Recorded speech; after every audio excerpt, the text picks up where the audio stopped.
Welcome back to Savage Harry, where today we dive headfirst into a wild one. What if Harry Potter was a secret Quincy in Bleach? If you're enjoying these crossover what-ifs, do me a quick favor and hit that like button, smash that subscribe, and ring the bell so you never miss a story. Grab a snack, get comfortable, and let's begin. Chapter 1. The boy who bled. Rise he the bell above the corner Beanie had a bad temper. It jingled too loud. It stuck at a pitch that made dogs 3 blocks away lift their heads. And Harry Potter had come to love it the way a man loves anything that reminds him he is still alive on an ordinary Tuesday. He pushed the door open with his hip, balancing a plastic basket of melon bread, 2 canned coffees, and a packet of curry that had been on sale for reasons he didn't want to investigate. The clerk, a bored university student with pink streaks in her hair, rang him up without looking away from the tiny television mounted above the cigarette shelf. "You live on melon bread," she said. "I live on the promise of melon bread," Harry replied, his Japanese clean, only a faint British brush on the vowels. "There's a difference. Tell that to your dentist. I have a wonderful dentist. She's patient, she's kind, she's also imaginary because I cannot afford her." The clerk snorted. The melon bread went into a thin plastic bag. The coffee cans clinked.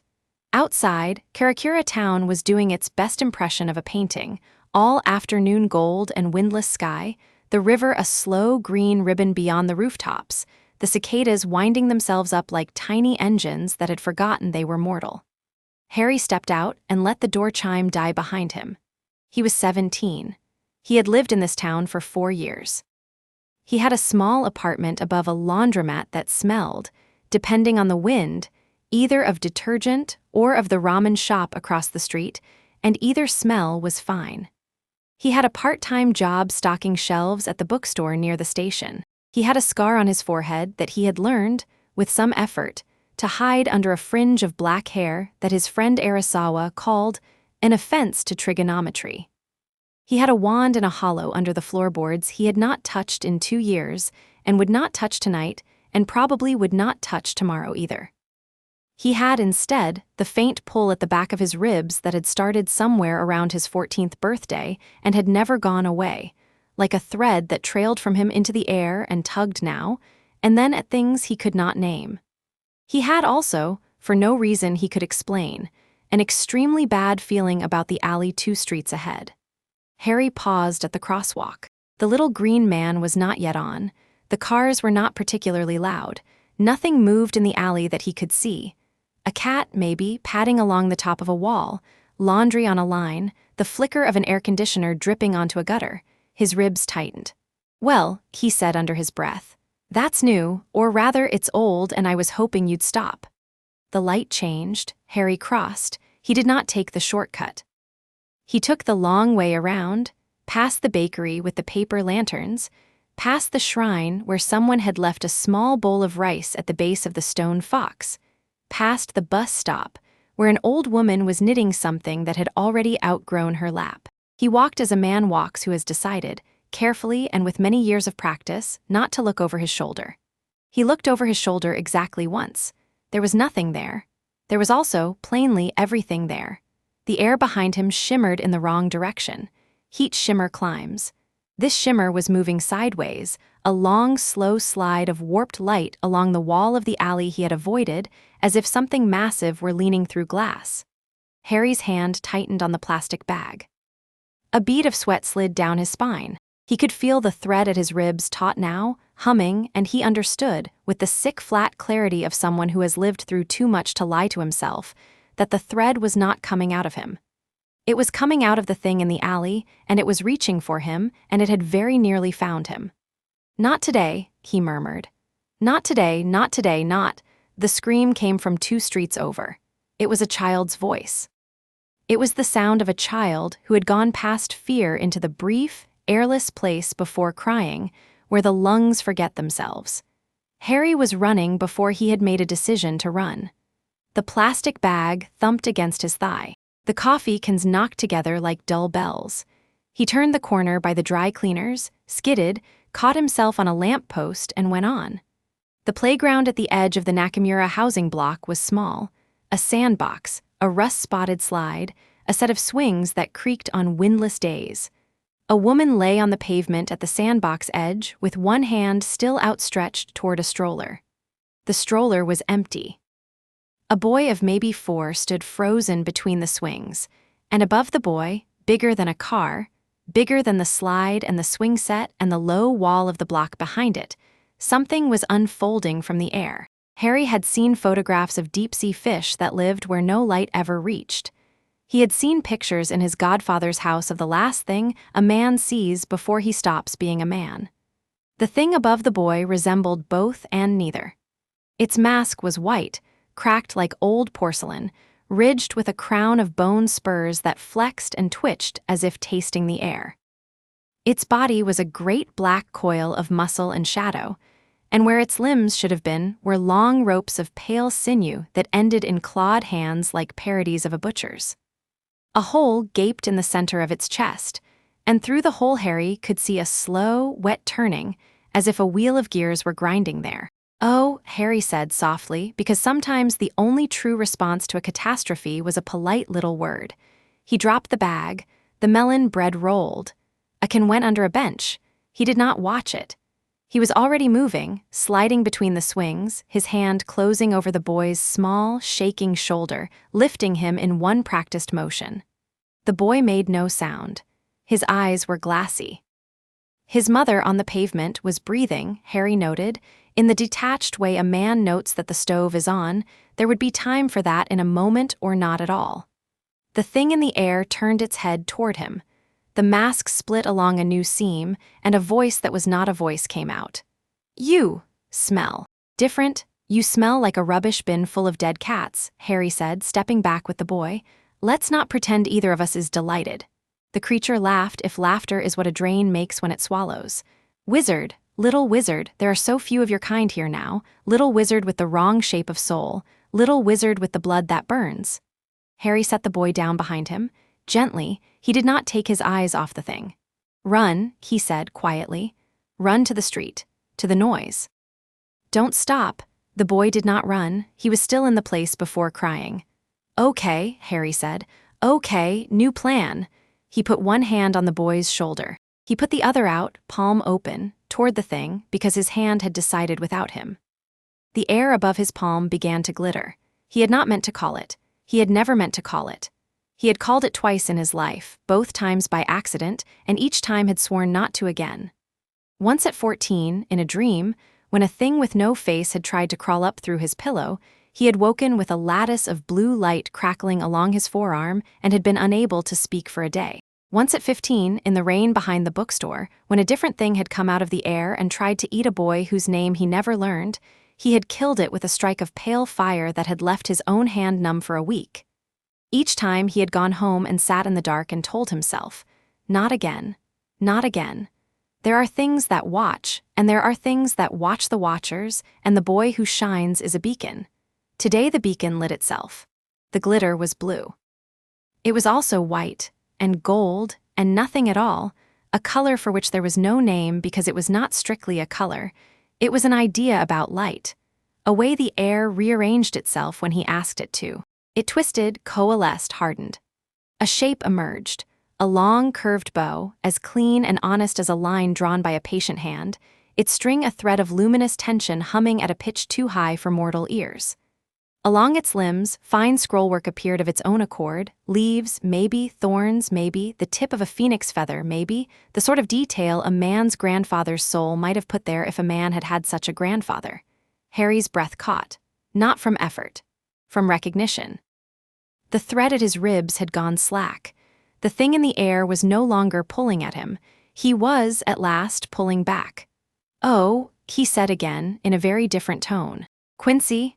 The hollow's not voice rose in a pitch of old, ugly delight. "Quincy, I had thought your kind extinct. The master of the hunt will reward me. The little wizard is not a wizard at all. The little wizard is meat with memory."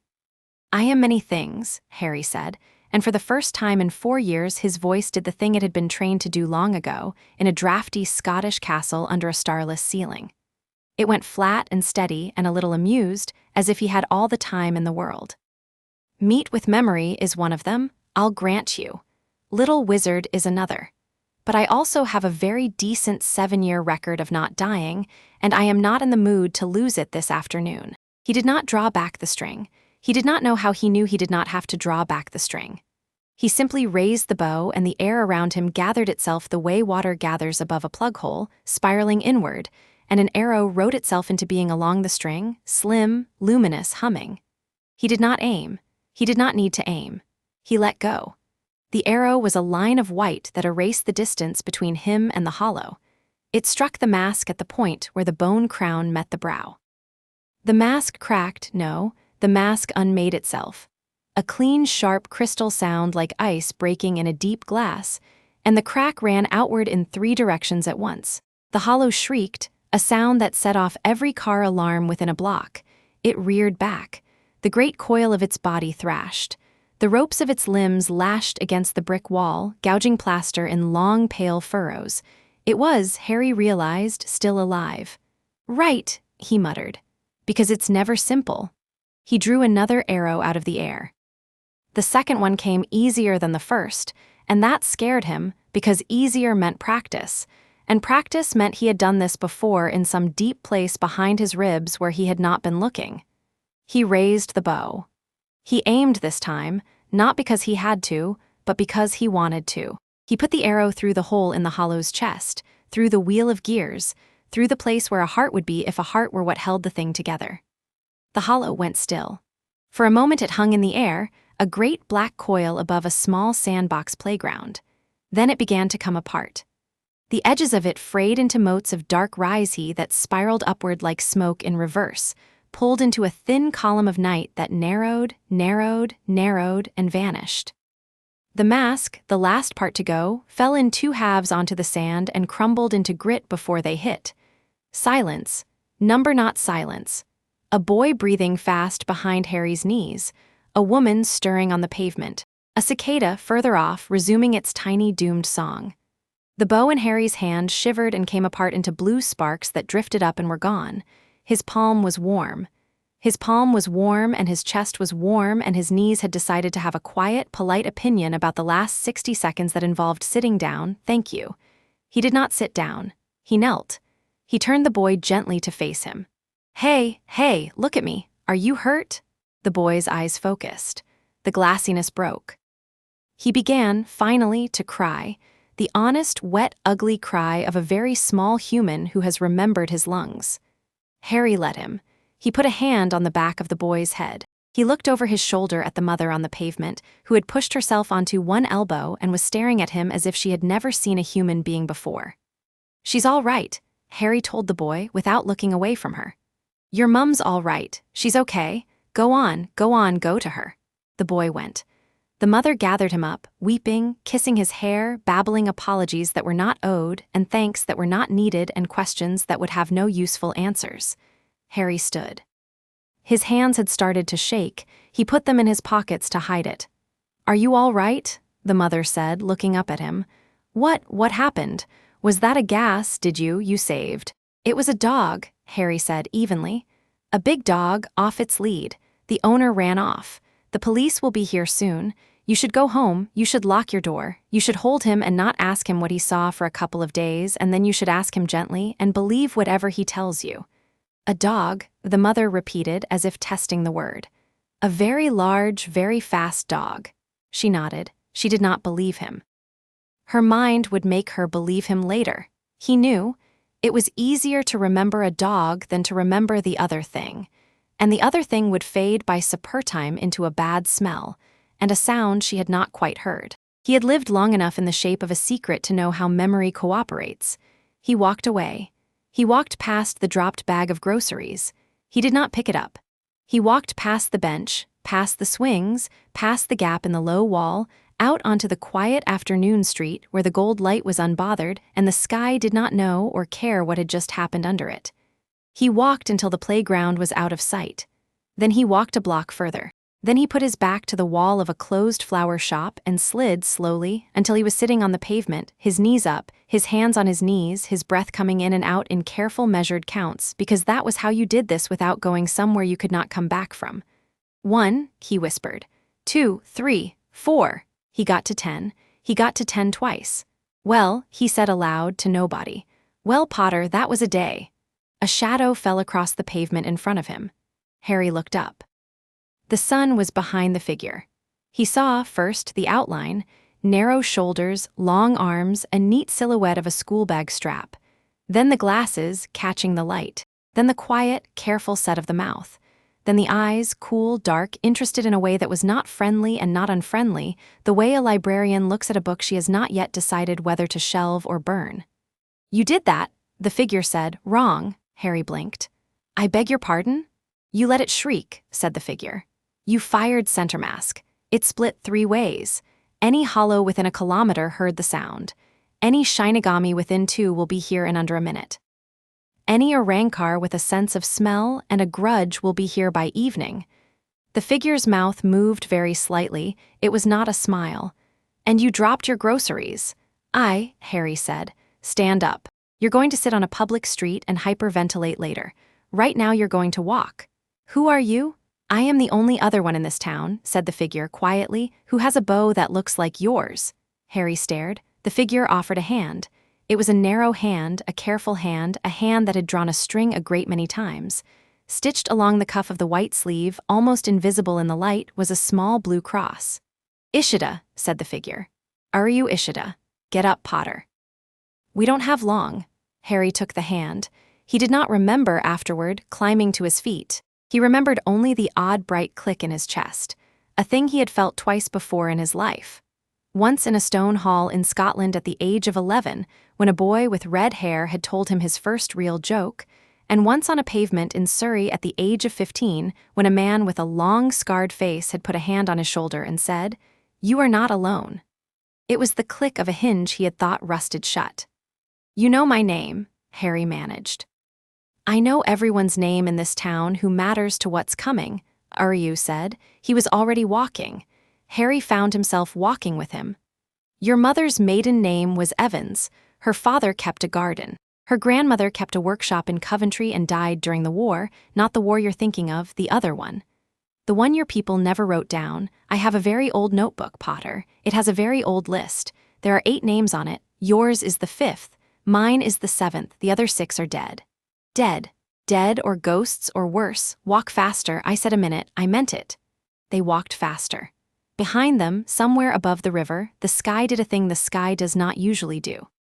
A hairline crack ran along it, pale against the blue, from one horizon to the other, so thin that a man could not have said afterward whether he had seen it or imagined it. A sound came out of the crack that was not a sound, a note held by nothing, a door closing somewhere very far away. Then the crack sealed, and the sky was whole again, and the cicadas resumed, and Karakura town forgot, as it always forgot, the small improbable thing that had happened at its edge. Harry Potter, walking beside a boy he had not known at breakfast, understood that the forgetting was over for him, that it had been over, in truth, for a long time. That the thread at his ribs had been teaching him, patiently, year after year, and he had finally begun, whether he wanted to or not, to listen. Where are we going? He asked. Somewhere, Uryu said. That is not here. They turned the corner. The afternoon light went on being gold. The river went on being green. In a small apartment above a laundromat 3 streets away, a packet of curry sat uneaten on a kitchen counter and would continue to sit there for days because its owner was not coming home tonight and he was not going to be the same kind of person when he did. Uryu Ishida walked the way certain people walk who have decided early in life that the world is a problem of logistics. His steps were even. His shoulder bag did not bounce. He did not look back, and he did not look down at his phone, and he did not look at Harry. And yet Harry had the distinct impression that he was being watched anyway, by some part of the boy that was not his eyes. They went 2 blocks east. They cut through a shuttered flower market. They crossed a pedestrian bridge over a canal where a heron stood on one leg and pretended with great conviction that it was not a heron. They went down a set of stone steps that ended in an alley Harry had passed 100 times and never really seen. At the bottom of the steps, tucked between 2 vending machines and a shrine to a very small, very forgotten kami, was a door. You have a secret door, Harry said tiredly, behind the soft drinks. Every town has one, Aryu said. This town has 6. This is the one that is on the way to my father's clinic. We are not going to my father's clinic. We are going in the back way because there is a woman walking 2 streets behind us with a Ryatsu signature I would prefer not to meet. Ryatsu, Harry repeated. Right, good word, I'll want a glossary. You'll get one, not tonight. Aryu pushed the door. It was not locked. It opened onto a narrow corridor lined with shelves of very dusty folders, smelling of paper and antiseptic, and the faint ozone smell Harry had learned in the last 2 minutes to associate with his own hands. At the far end of the corridor was another door, plain white, with a small brass handle. Sit, Aryu said, pointing to a low stool halfway down the corridor. Breathe, don't touch anything, don't call anything, count. I counted. Count again. Harry sat, he counted. Aryu stood in the corridor with his arms folded, listening to something Harry could not hear. After a minute or two, his shoulders came down perhaps 1/4 of an inch, which on Aryu Ishida appeared to be the equivalent of sinking into an armchair. She went past, he said. Good, come on. Who was she? An acquaintance, a Shinigami. She is, on most days, one of the best people I know and the first line of defense this town has. On the night a new Quincy puts a pillar of severed Ryatsu into the sky over a playground, she becomes, for about 20 minutes, the last person I want to explain that new Quincy to, because she is constitutionally incapable of lying to her captain, and her captain is constitutionally incapable of not reporting to Soul Society, and Soul Society has, shall we say, strong historical opinions about people with bows. Strong. Genocidal, Aryu said, pleasantly. 2 centuries ago the Shinigami made a decision about my people, and carried it out over the course of 3 weeks, and then wrote very careful notes about it in a locked archive. My grandfather's notebook contains a copy of those notes. I was taught to read the notes aloud in order on the anniversary each year until I was old enough to understand what they meant. I was 11. I have hated Shinigami politely ever since. I have also trained with one and eaten his mother's cooking and taken an exam with him and carried him out of a hole in the sky on my back. People are complicated. Policies are simple. That is all you need to know for tonight. He opened the white door. The room beyond was a small, bare office. A desk, a chair, a cot folded against the wall, a kettle on a trivet, a window with the blinds drawn, a map of Karakura town stuck to the wall with pins of 5 colors. On the desk sat a leather-bound notebook with edges so worn they had rounded, and a cross-shaped pendant on a silver chain, and a small porcelain teacup with nothing in it, and a single fine-nibbed pen. My father lets me use this when I need a place that isn't home, Aryu said, closing the door behind them. He doesn't ask what for. He has a policy of not asking, which is our family's equivalent of affection. I'm familiar with the style, Harry said. He sat uninvited in the chair. He did not trust his knees. Aryu filled the kettle from a small basin. He set it on its trivet. He lit the little gas ring under it with a single neat motion. He did not turn around. Tell me, he said, what you think you are. Harry considered. I used to be a wizard, he said. I was. Quite a famous one for a while, then I stopped. Then I left. Then I came here. Then I got very good at stocking shelves. Then, this afternoon, I made a bow of light out of midair and put 2 arrows into a dimensional apex predator. And I am sitting in a narrow white room with a boy in glasses who apparently keeps a list. I think what I am is tired. Useful, Aryu said at the kettle. Not true, try again. Harry was quiet for a while. My mother's name was Lily Evans, he said finally. She died when I was 1. She did a thing at the end, a thing with love. His mouth pulled sideways in distaste at his own word, a kind of working, a sacrifice. It sat in my skin. It protected me for 17 years. It did other things, too, that nobody ever explained because the people who knew did not know they knew. When I was 11, I went to school and became a celebrity and learned magic with a wooden stick. When I was 17, I finished something I had been told since I was 1 was my job to finish. I did finish it. And then something in me, he searched, slipped, a gear came loose. I began to feel tension, thread at my ribs. I began to see things in the corners of photographs that weren't there when I looked straight on. I began to dream of a bow. I thought I was going mad. My godfather thought I was going mad. My friends, he stopped. My friends didn't notice because I got very good at not being noticed. I left the country. I went to a place where nobody knew me. I stopped using the stick. I thought it would go away. The kettle whistled. Aryu poured water into 2 cups. He added tea from a tin. He set 1 cup in front of Harry and kept the other in his own hand. It didn't go away, he said. It did not. Drink, Harry drank. The tea was very hot and very green and very good. His hands stopped shaking by the 3rd sip. He had not noticed them starting again. You are a Quincy, Aryu said, sitting on the cot across from him, legs crossed, tea balanced on 1 knee. Your mother was a Quincy. Her mother was a Quincy. Somewhere 8 or 9 generations back. One of your Evan's great-great-great-grandfathers was a Quincy who came from Bavaria to work in a factory in Coventry, and married an English girl who probably had a little of the gift herself, but didn't know a word for it, and the line went underground. It has been underground for 150 years. It went further underground after my people's war. Your mother knew, or half knew. She had the reflexes without the vocabulary. A Quincy's last working, performed with her own life as the focal point and a child at the center of the geometry. He paused. He adjusted his glasses. Your mother braided together 3 separate traditions of protection on the night she died. One of them was ours.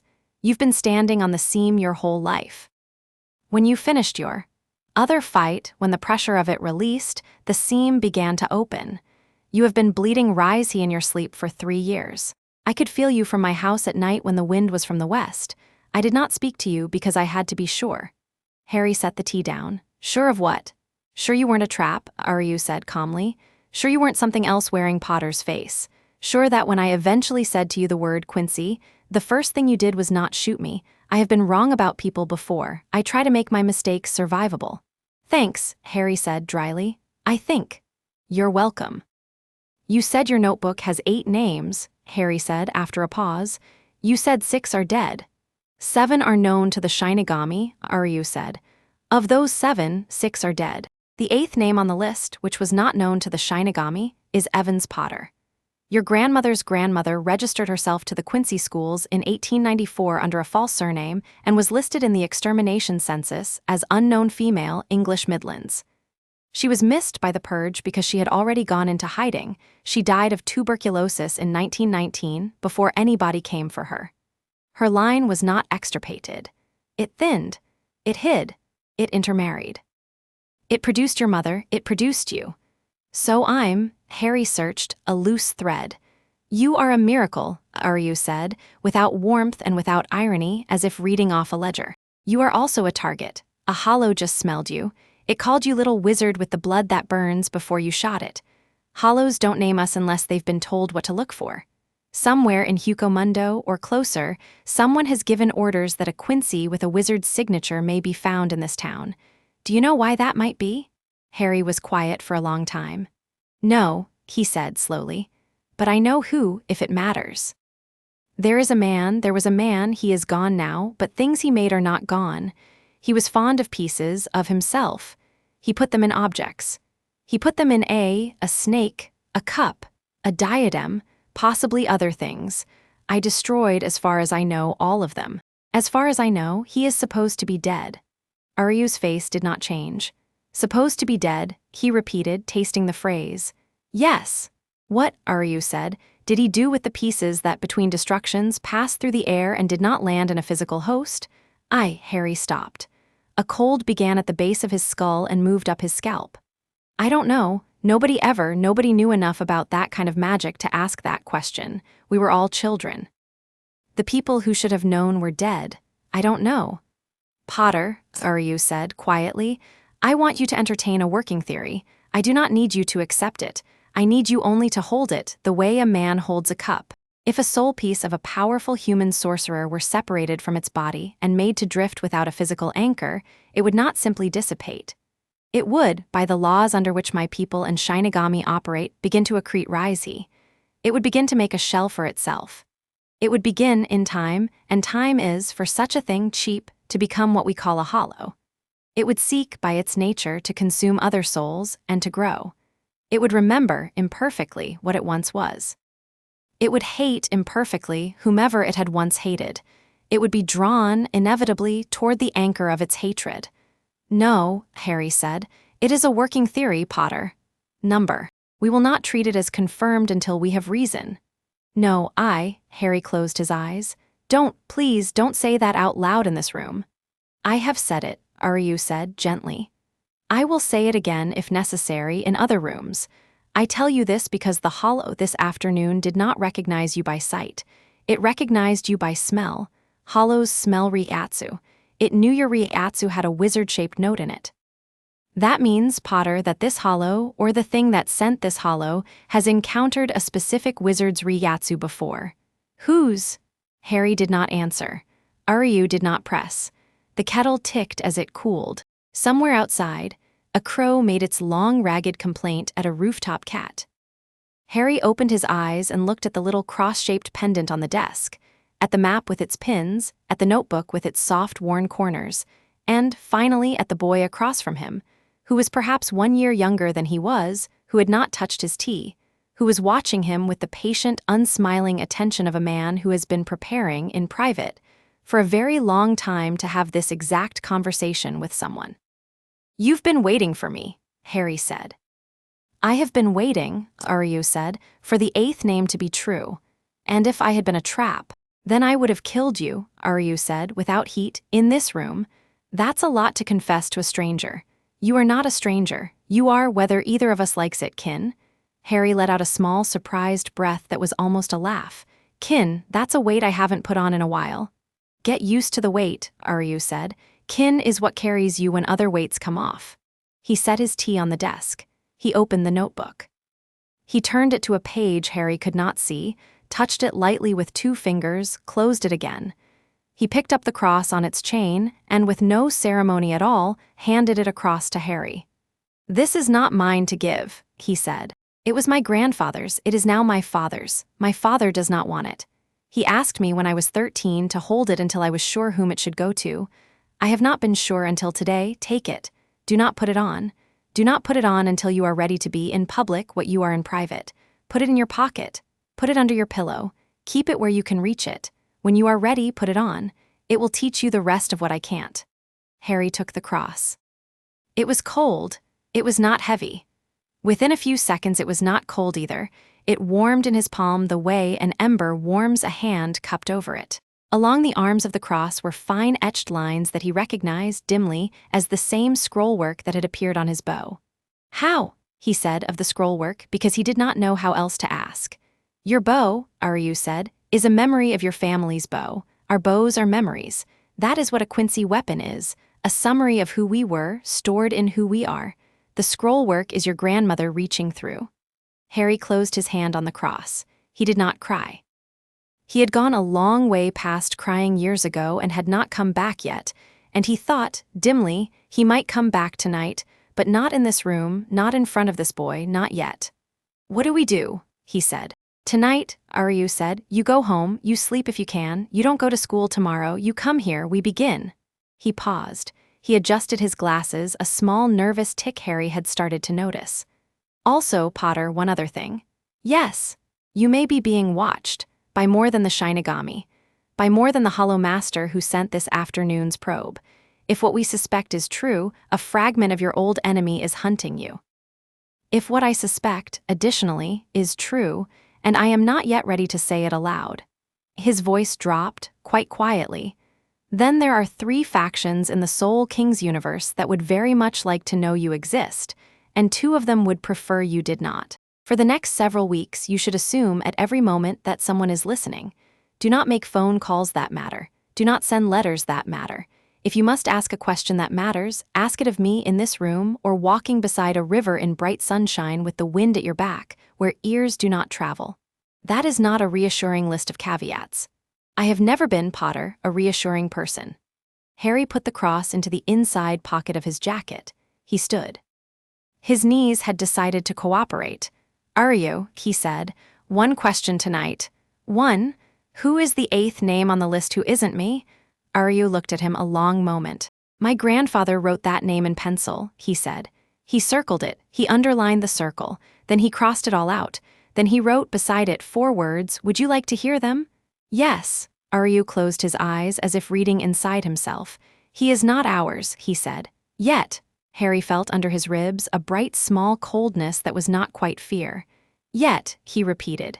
Yet. Out beyond the narrow window, the gold had deepened to amber.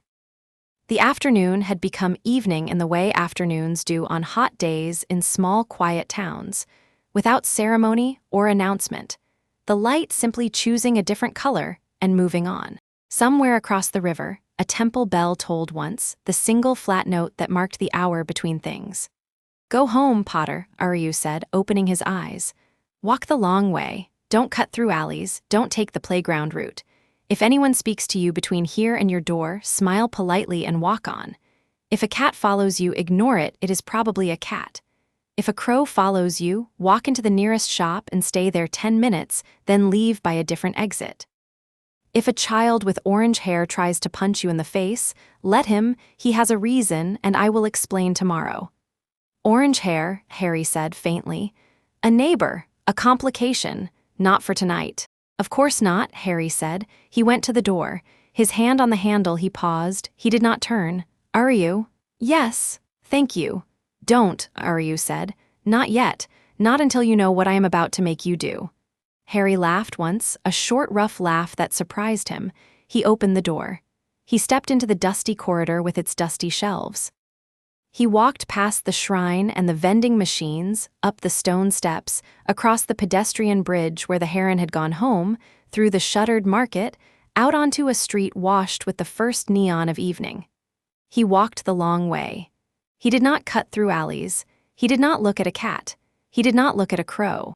A very small boy on a bicycle, coming the other way, swerved around him with the absolute concentration of a child pretending to be a race car. Harry smiled politely and walked on. In his jacket pocket, the cross was a warm, small star. In his ribs, the thread was quiet. Above the town, the sky was whole and blue gold and late, and on the far eastern horizon, if anyone had been looking and paying the right kind of attention, they would have seen, for the briefest instant, a second horizon behind the first, one further back, one patient, one that had been waiting a very long time and was content to wait a little longer. Harry Potter walked home. He did not see it, but the cross in his pocket was warm. And somewhere, in a room he had never been in a building he had never seen, in a city that was not strictly a city, an old man with long pale hair opened his eyes in the dark and smiled very faintly, as if he had just remembered a name he had been trying, for many years, to recall. Chapter 1 end. Above the town, the crack reopened for exactly 1/2 of 1 second, so briefly that even the bats along the river did not swerve, and through it a thin sheet of white paper drifted down and settled, without a sound, on the tiled roof of Aryu Ishida's father's clinic. On the paper, in very old ink, in a hand that had written many things over many centuries, were 3 characters that translated, loosely, as observe and report. Beneath the characters was a single red seal, pressed by a thumb that was no longer a thumb, shaped like a crown with no king beneath it. The paper curled at the edges. The ink darkened. A thin line of smoke rose from the seal, climbed neatly, and vanished into the evening. Below, on the street, a young man in a white jacket paused on his way out of a back door. He looked up. He did not see the paper. He saw, instead, a square of roof where the last light of the sun lingered a beat longer than it should have. He adjusted his glasses. He said quietly to nobody, all right, you're watching. So am I." Aryu Ishida walked home under the first stars. He did not hurry. He went the long way for reasons of his own. In his pocket, his own cross was warm, so it had begun. Chapter 2. The last of the scattered line. Harry did not go to school the next day. He woke, instead, at the gray pre-dawn hour when the city is nothing but the hum of the vending machine downstairs and the intermittent complaint of an old refrigerator. And he lay on his back on his futon for several minutes looking at the water stain on the ceiling above his head.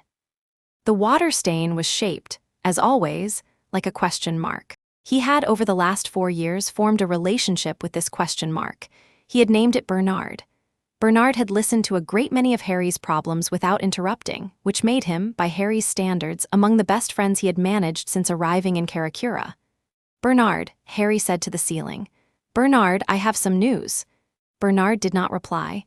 Bernard was a water stain. "I am," Harry said, "a Quincy, whatever that is." The refrigerator hummed. "Yes, all right," Harry said. "Thank you for taking it so well." He pushed himself up onto his elbow. In the half-light of the shuttered window, he could see the jacket he had worn the day before, hanging on the back of the kitchen chair. In the inside pocket, faintly, something glowed. Not brightly. Not enough to see through the fabric unless you knew where to look. It was, roughly, the glow of a candle through a sheet of rice paper. "Ishida," Harry said, addressing the general air, "if this thing burns a hole in my jacket, you are buying me a new jacket." He got up. He made tea, in the English way, in a chipped brown pot. He ate the last 2 slices of bread from the fridge, toasted, with too much butter. He put on a clean shirt and trousers that had been clean the last time he had checked, but were, on reflection, what his godfather would have called optimistically laundered. He took the cross out of his jacket. It looked, in the gray kitchen light, smaller than it had in Aryu's office. A Latin cross. Silver. 5-pointed scrollwork along each arm that, when he tilted it, resolved into what might have been feathers or leaves or the fine points of a line of arrows. The center bore a tiny inset, a 5-pointed star in blue enamel, chipped at one edge. He turned it over. On the back, incised into the metal in a hand so small he needed his glasses to read it, was a single line in German he did not speak. "Seid rein. Seid still. Seid bereit." "Be clean," said a voice at his shoulder. "Be quiet, be ready." Harry did not jump. He was proud of that. He turned slowly with the cross still in his hand and regarded the man now standing by the kitchen door, which had, until a moment ago, been closed. He was a small, neat man in a rumpled white coat. He had dark hair cut close on the sides and long on the top, falling across his forehead the way very tired doctor's hair falls at the end of a very long shift. He wore rectangular glasses. He carried a paper cup of coffee in one hand and a small black doctor's bag in the other. He looked at a glance like a man who had done a great many night shifts at a great many hospitals, and behind his eyes there was a cold, steady competence that Harry had seen only in people who were extremely good at not panicking.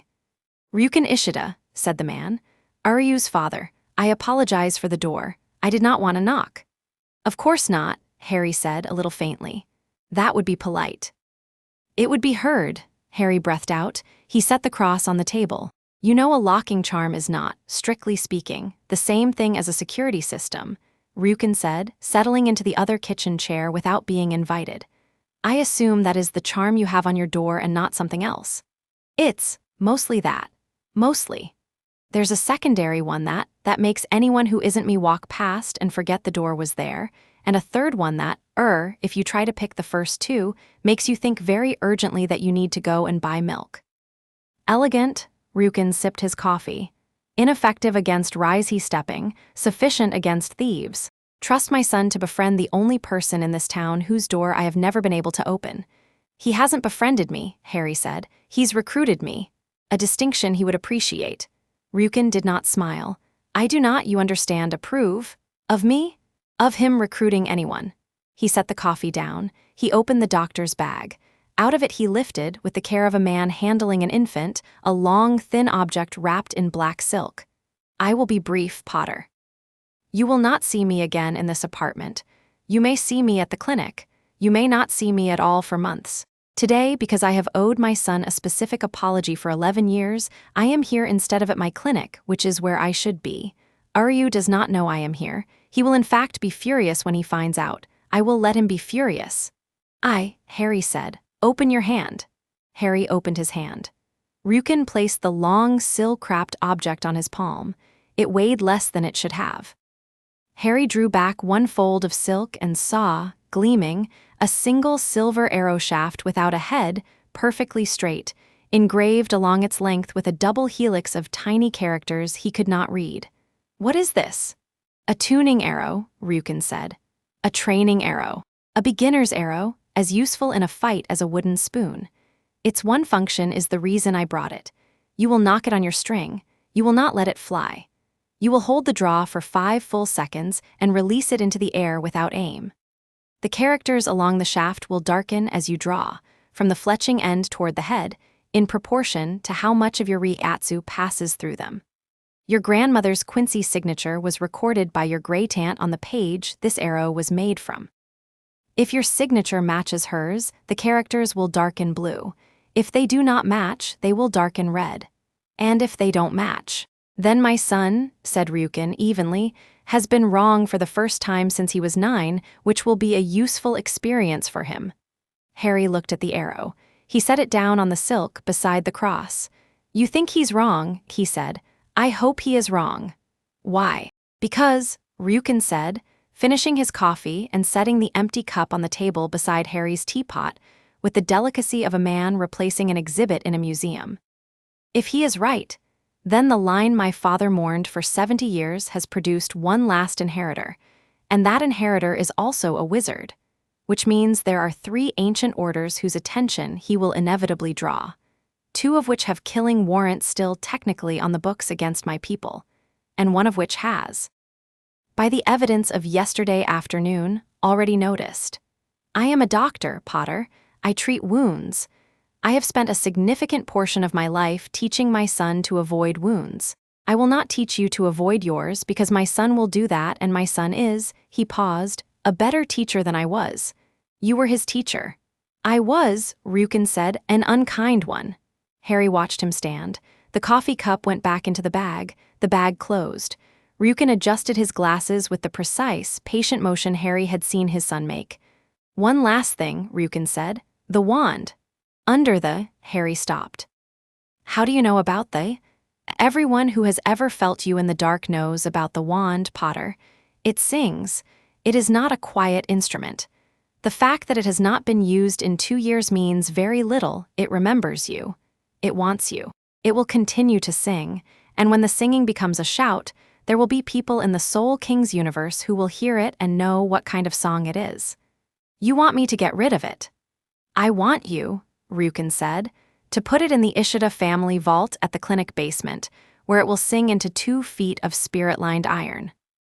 I want this because I am fond of my son, and my son is fond of you, as far as Uryu Ishida is ever fond of anyone who has survived a full conversation with him, and I would prefer you not to be picked off in the first week. Dr. Ishida, give it to me today, in person, at the clinic, 4 o'clock. Ring the bell at the side door 3 times, wait once, wait twice. Nurse Kageyama will let you in. Do not bring the cross with you. Leave it here. Leave it visible on your table. It will tell anyone who scans your apartment what you are, which they will assume has been true since yesterday, but not what you have begun to carry, which they will not assume. He paused in the doorway. He did not turn. And do not, until Uryu tells you it is time, speak out loud in this apartment any name from your former life. Speak your friend's name in your head. Do not speak it into the air. Air in this town carries further than you think. He opened the door. Dr. Ishida, Harry said. Ryukin paused. Why are you helping me? Ryukin considered the question with the patient seriousness he seemed to apply to everything. Because, he said, finally, my wife was the sort of woman who would have helped you, and she is not here to do it herself. I do not on my own particularly want to help anyone. I married above myself, Potter. I am, in the matter of helping, merely completing a gesture my wife began. He left. Harry sat very still at his kitchen table for quite a long time. He picked up the silver arrow. He picked up the cross. He did not pick up his wand because he did not yet know how to go under the floorboards without being watched by whatever was watching. He would, he decided, decide later. He put the cross back in his jacket pocket. He hung the jacket on the chair. He took the arrow into the tiny living room where there was a 3-meter gap between the sofa and the opposite wall, and he sat on the floor and he thought about bows. He had not summoned the bow the day before by thinking about it. He had summoned it by not thinking. He had opened his hand toward a thing that wanted him dead, and his hand had known how. Hand, Harry said aloud. Bow, please. Nothing happened. Bow, Harry said, still nothing. All right, he said. Fair, you are shy. He closed his eyes. He thought about the thread at his ribs. The thread was quiet today. It was not tugging. It was simply there, a fiber along the inside of his chest. humming at a pitch he could feel in his molars if he paid attention. He put his attention on it. He followed it out. It widened.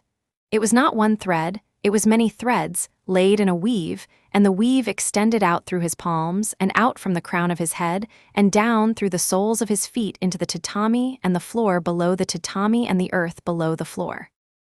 The earth, he was astonished to find, hummed back, not loudly. It was a very patient humming, like the sound a wooden bowl makes at the bottom of a river. He opened his hand, eyes still closed.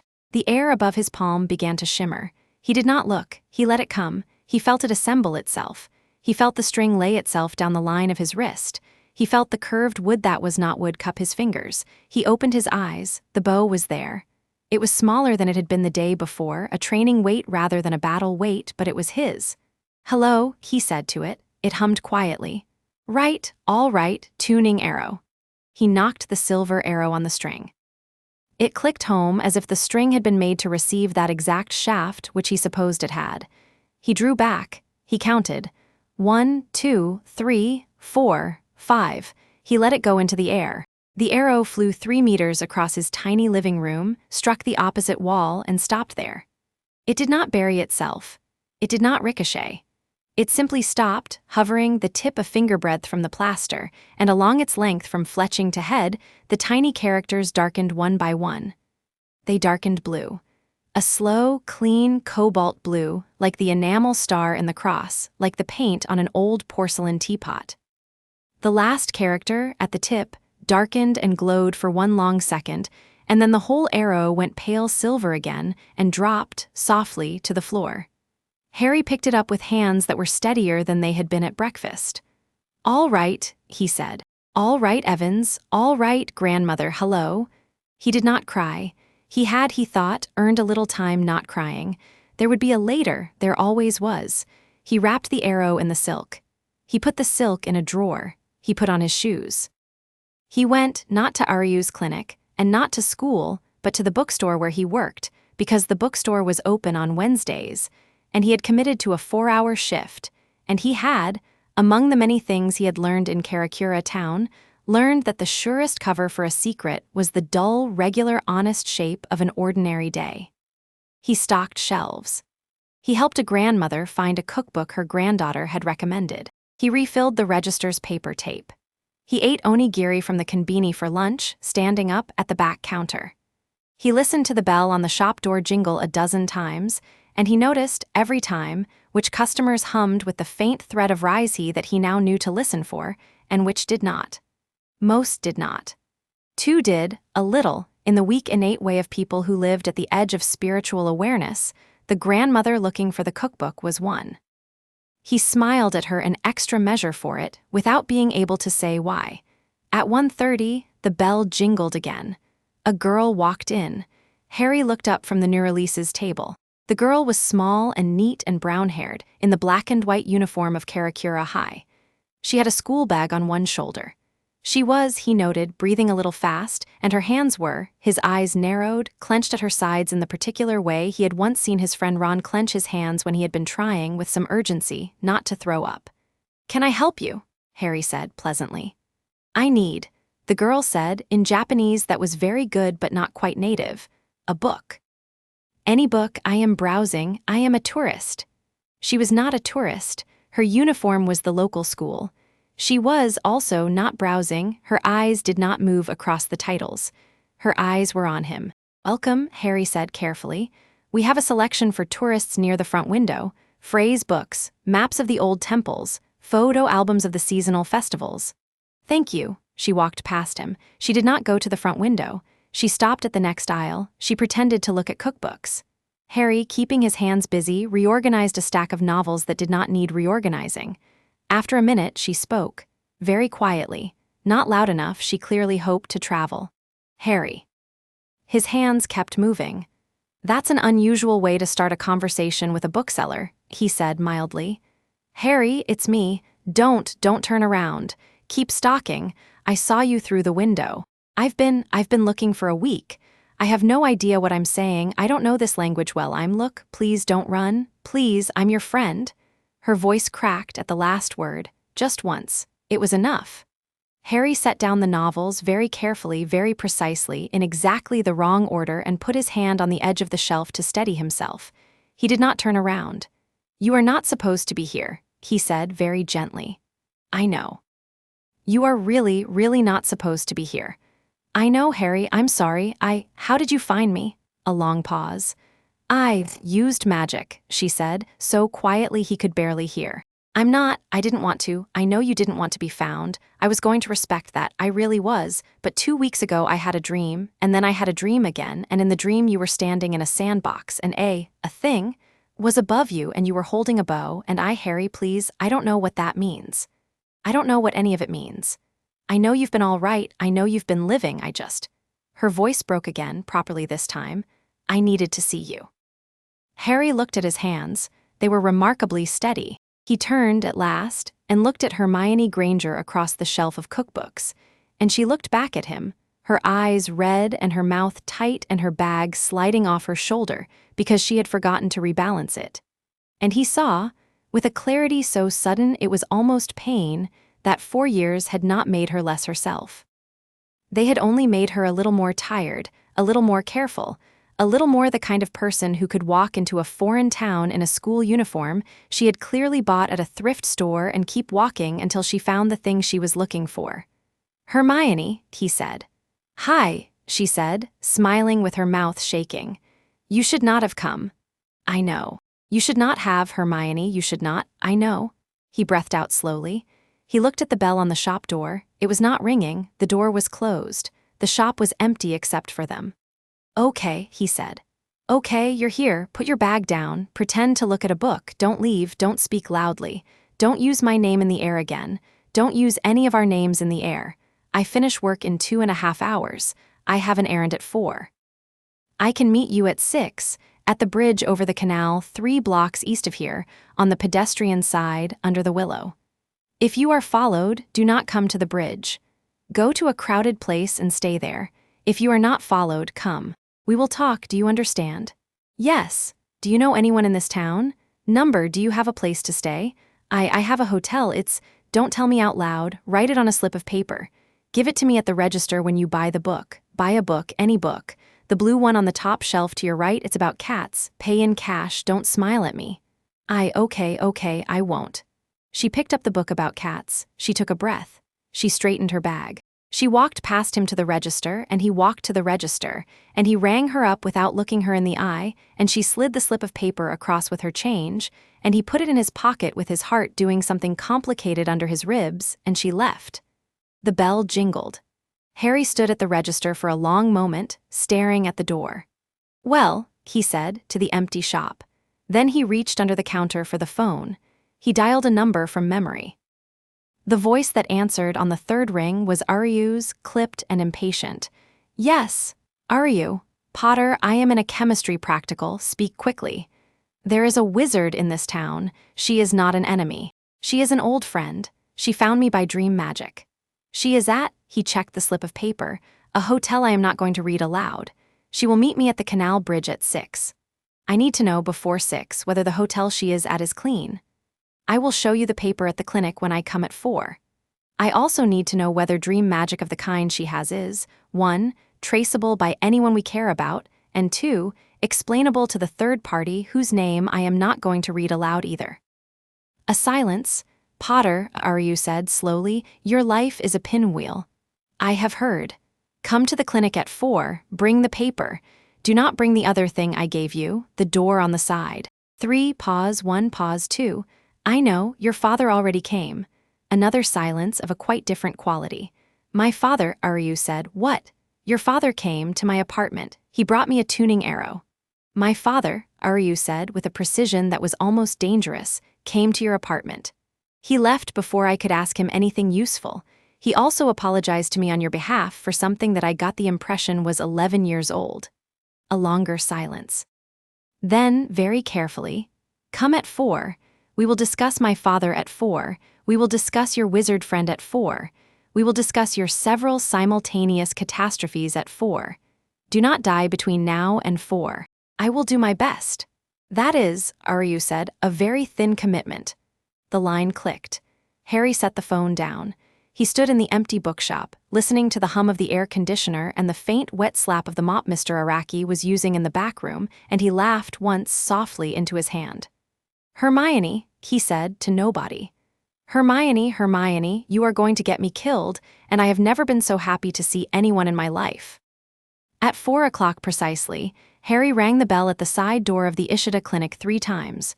Waited once, waited twice. Nurse Kageyama, a short round woman with a smile like a shuttered window, opened the door without a word and ushered him into a small room that smelled of iodine and old books. Aryu was already there, in the white jacket of the high school uniform, his bag at his feet, his arms folded, his mouth set. "Paper," Aryu said. Harry gave him the slip. Aryu read it. He placed it on the desk. He put a single drop of water on it from a small dropper he had ready. He watched the water bead, tremble, darken a little along one edge and dry. He nodded. "The hotel is clean. Borderline spiritual tourists stay there because it has a mild ward built into the walls by a past owner. No Shinigami frequents it. No hollow has ever been reported within a block of it. Your friend was lucky, or she was guided. I assume guided. Dream magic of the traceable kind runs on a beacon. Either the beacon was you, which is possible, or the beacon was something else pretending to be you, which is also possible and worse. Either way, she is currently in the safest building within 3 kilometers, which is not very safe but is not bad. She should remain there. You should not sleep there tonight. You should not sleep at your apartment tonight either. Where then? Here." Aryu indicated the small room with a single tip of his head. "There is a cot, there are bandages, there is tea, there is iron in the walls. You will sleep here until we know what sent yesterday's hollow. I'll have to tell her something." "You will tell her," Aryu said, "that you are sleeping at a friend's. You will not tell her who the friend is. You will not bring her here. Not yet. Potter," he unfolded his arms. "You have about 6 hours from now until midnight to figure out how much to tell her. I cannot decide that for you. I can only tell you that whatever you tell her will be, from the moment it leaves your mouth, in the world, and the world has ears, and the thing with the most ears is the one I least want to listen to your voice. The third party you don't want named." "Yes." "Who is he?" Aryu sat down at the desk. He opened a drawer. He took out a slim black notebook, not the one from his office, a smaller, newer one. He opened it to a blank page. He laid a pencil on the page. He did not pick it up. "His name has a sound in it," he said carefully, "and his name has a shape in it, and writing either is a signal, so I will not write it. I will tell you only this, and only because it bears on the wizard in your bookshop." Harry waited. "There is a king," Aryu said. "Not the Soul King, whose name everyone knows and whose throne is not relevant today. There is another king, older than the Soul King in a way that is too complicated for 6 hours. He ruled once. He was sealed. He is waking, very slowly, very patiently. He is the man my grandfather wrote on the 8th line of the notebook and then crossed out. The 4 words were, 'He is not ours.' And then, yet. He is patient. He is also, Potter, he is kind to his own. Kind. He rewards, he remembers, he protects. He is a man who feels intensely that he owes a debt to his people. He is also a man who has decided, over a great and terrible span of centuries, that the debt will be paid with everyone else's blood. He is not Voldemort. He is larger. He is also, I think, interested in Voldemort. He is interested, in general, in any magical tradition that has ever touched ours. I do not know what he wants from a wizard-Quincy hybrid. I do not want to find out unprepared." "Aryu," Harry said, "if he is patient and he is kind to his own and I am his own—" "You are not his own," Aryu said sharply. "You are not. You are mine. You are your mother's. You are your grandmother's. You are the scattered lines. You are not his. His kindness is a collar. His protection is a pen. My grandfather knew. My father knows. I know. And now you know, and you will remember when you feel as you will feel, a very warm small hand on your shoulder one night saying, 'Come home.' You will remember that your home is here, and we paid for it with our own dead, and he had no part of it except as the one who lit the matches." Harry was quiet. He nodded once. "All right," he said. "All right." "Also," Aryu said, as if he had not just made a speech, "there is the wizard. You are going to meet her at 6. Do you want help?" No, Harry said. She's my friend. I'll meet her alone. But I want to tell her enough that if she goes home tomorrow, she can protect herself. If she stays, I want you to meet her. I do not, Aryu said, generally enjoy meeting wizards. You might like this one. I will, Aryu said, reserve judgment. They sat a moment. Aryu adjusted his glasses. My father, he said, as if continuing a sentence he had begun earlier in his head. What did he say? Not much. He said he was completing a gesture your mother began. He said he would not be my teacher. He said you would be a better one than he was. Aryu looked at the desk for a long moment. Then he closed the notebook. Then he picked up the pencil and set it down again, straighter this time. Thank you for telling me, he said, in a voice so quiet Harry nearly missed it. You're welcome. I am going to be, Aryu added in a more ordinary voice, a very hard teacher. I would expect nothing less. Bring the wand to me tomorrow. Not today. Today you are already carrying too many new shapes. Tomorrow I will show you the vault. You will give the wand to me. We will put it behind iron. We will bury the iron under a second layer of bone. Your wand will sleep. You will breathe. You will start as you must lighter. Lighter. A Quincy, Aryu said, is a vessel. You cannot be a vessel if you are full of someone else's water. Harry thought about that for a long moment. All right, he said. Tomorrow. He stood. Aryu stood. They did not shake hands. Neither of them was that kind of person with the other, not yet, and perhaps never. Aryu opened the door. Nurse Kageyama, still smiling her shuttered smile, let Harry out. It was 5:30 when he reached the canal bridge. He was early. He stood at the willow and watched the water go past and thought about his mother, about whom he had thought very little in the last 4 years, and was thinking about now as if he had cracked open the door of a room he had been walking past for a long time. He thought about her patience. He thought about the stories his godfather had told him, of the small, precise way she had looked at a thing that interested her before she pulled it apart to find out how it worked. He thought about the photographs in which she was laughing, which had never matched the quieter, tired-eyed Lily of the letters he had eventually read. He thought, you knew. He thought, you knew, didn't you, you hedge witch, you three-tradition witch, you scientist, you wild-tongued Midlands girl, you half-buried Quincy who didn't have the word for it. You knew, and you braided it into the charm at the end, and you left it for me, and now here I am at a canal in a town you have never heard of, standing in it. The water slid past. The willow leaves stirred. He did not speak aloud. At 6 she came. She came carefully. She came with her hair pulled back under a hat she had evidently bought in a gift shop that morning. She looked, Harry thought, with a helpless affection that startled him, exactly like Hermione Granger trying to look like someone who was not Hermione Granger. She had a small canvas bag over one shoulder. She did not smile until she saw him. Then she smiled.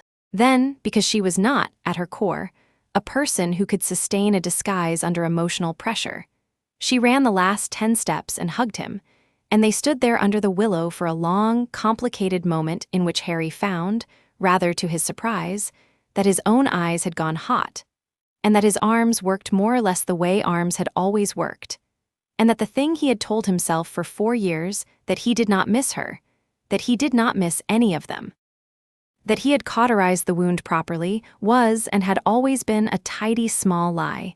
You stupid, he said into her hat. I'm so sorry, she said into his shoulder. Stupid. I know. They stood a long moment. Then Hermione, who had always in a crisis rebuilt her composure by lining up sentences, pulled back and wiped her cheeks and looked at him and said, Harry, you have to tell me what is happening in this town. I'm about to, he said. Walk with me. Don't use our names aloud. Don't look up at the sky if it does something strange. If I stop, you stop. If I turn around, you turn around without asking why. There is a lot to explain, and we have about an hour of daylight and 1 meal's worth of privacy at a ramen shop I trust.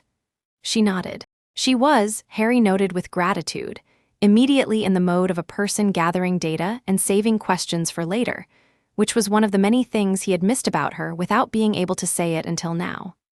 They walked. At the ramen shop, a small family-run place with 6 stools and a proprietor who was almost entirely deaf except to the specific sound of his own kettle, Harry told her quietly, as much as he could tell in the time. He told her about the playground and the hollow and the bow. He told her about Uryu. He told her, with a care he had not known he was capable of, about the word Quincy, and the silver arrow and the cross and the scattered line, and his mother's half-known inheritance. He did not name the other king. He did not name the fragment theory of Voldemort either, not out loud. He drew, on a napkin, a small crude diagram that was, he hoped, suggestive but not indexable, and watched her eyes widen, and saw her reach a conclusion before he had finished drawing, and saw her mouth go thin and knew she was with him. "Harry," she said when he had finished, "I am going to stay." "Hermione, I am going to stay. Shut up. I have been thinking about this for 2 weeks, and I have been on 6 trains and a boat and 3 airplanes, and I am not going home. I am going to stay until we figure out whether what I think is happening, and then I am going to help you stop it, and then I am possibly going to stay longer because I want to learn what this town is. And then, when you and I have decided it is safe, I will go home, and I will tell Ron, and he will come, and the 3 of us will be together for whatever the next part is. But I am not leaving tomorrow, and I am not leaving next week, and you can be as disciplined and secretive and noble as you like. I am telling you this now so that you can use the next several days to figure out how to make use of me, because I am not going to be used badly." Harry looked at her over a bowl of miso ramen he had barely touched. "I have missed you," he said, "so much it's honestly embarrassing." "Good," she said, mouth shaking a little. "That is appropriate." They ate. They walked. At the corner, 2 streets from her hotel, Harry stopped, under a street lamp that had just come on, and put both hands on her shoulders. "Tomorrow, at 9 in the morning, you will come to the bookstore. You will buy the Cat Books sequel, which I will reserve for you. You will put a folded note inside the cover with a question. Any question. The note is for me. I will pass your question to Uryu. I will come to you tomorrow afternoon at 3 at the tea house by the shrine with the stone fox, and I will have an answer. If I miss either appointment, you will go to the station, buy a ticket on the next train to anywhere, and write to my godfather. Do you understand? Yes. Don't look at the sky tonight, Hermione. If you dream, don't follow the dream. If something knocks on your hotel door, don't open it, not even if it sounds like me. Harry, especially if it sounds like me." She swallowed. She nodded. "Go," he said, and she went, and he watched her walk the last block to her hotel, and he watched the door close behind her, and he waited in the shadow of the street lamp for a full 3 minutes to see whether anything followed her in, and nothing did, and he breathed out, and he turned and began the long way home. He did not go home. He went, as Uryu had said, to the clinic.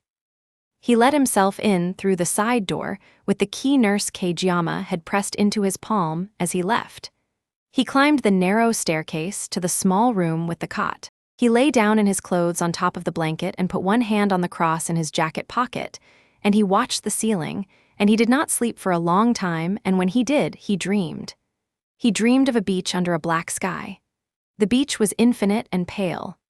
The sky above it was a sky of stars, not stars, holes where stars should be, an inverted map, a void stitched with absences.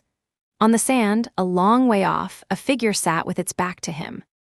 The figure was small, in a black robe, with long pale hair that fell in a straight line to the middle of its back. Beside the figure, sitting politely, was a second figure, a boy of perhaps 11, thin, with dark hair, with round glasses, with a scar on his forehead. The boy was Harry. The boy was also, Harry understood in the way one understands in dreams, not Harry. The figure in the robe turned its head. He could not see its face. He did not need to. A voice that was not a voice said, gently, almost fondly, "Welcome, child of the line. You have been a long time coming." The boy who was and was not Harry looked up and smiled a small, patient smile, and said, in the voice of a child, "I am learning, grandfather." Harry woke. The room was dark. The clinic was quiet. In his pocket, the cross was very, very warm, almost hot, and a thin line of blue light glowed between his fingers where he had been clutching it in his sleep. He lay in the dark for a long time, breathing. Outside, a single crow called from the roof. "No," Harry said softly to the ceiling. "No, sir, not yet, not ever." He turned over. He pulled the blanket to his shoulder. He tightened his hand on the cross, which was warm, which was his grandmother's, which was the scattered line, which was his. "My grandfather," he said, into the pillow, was an invisible wizard named Potter. My grandmother was a Quincy named Evans. I am not a thing for a collar. I am not a weight for a pen. I am a boy in a narrow room with a cross in my hand and a friend down the street who thinks she is saving me, and an acquaintance down the hall who is still awake because he, too, is watching the ceiling. I am the 8th name. I am the last. I am not alone. He closed his eyes. He did not dream again. Across the river, the crow on the roof of the clinic sat a long moment in the dark, with its head tilted, listening. Then it opened its black beak, tasted the air, and flew off in the direction of nothing in particular.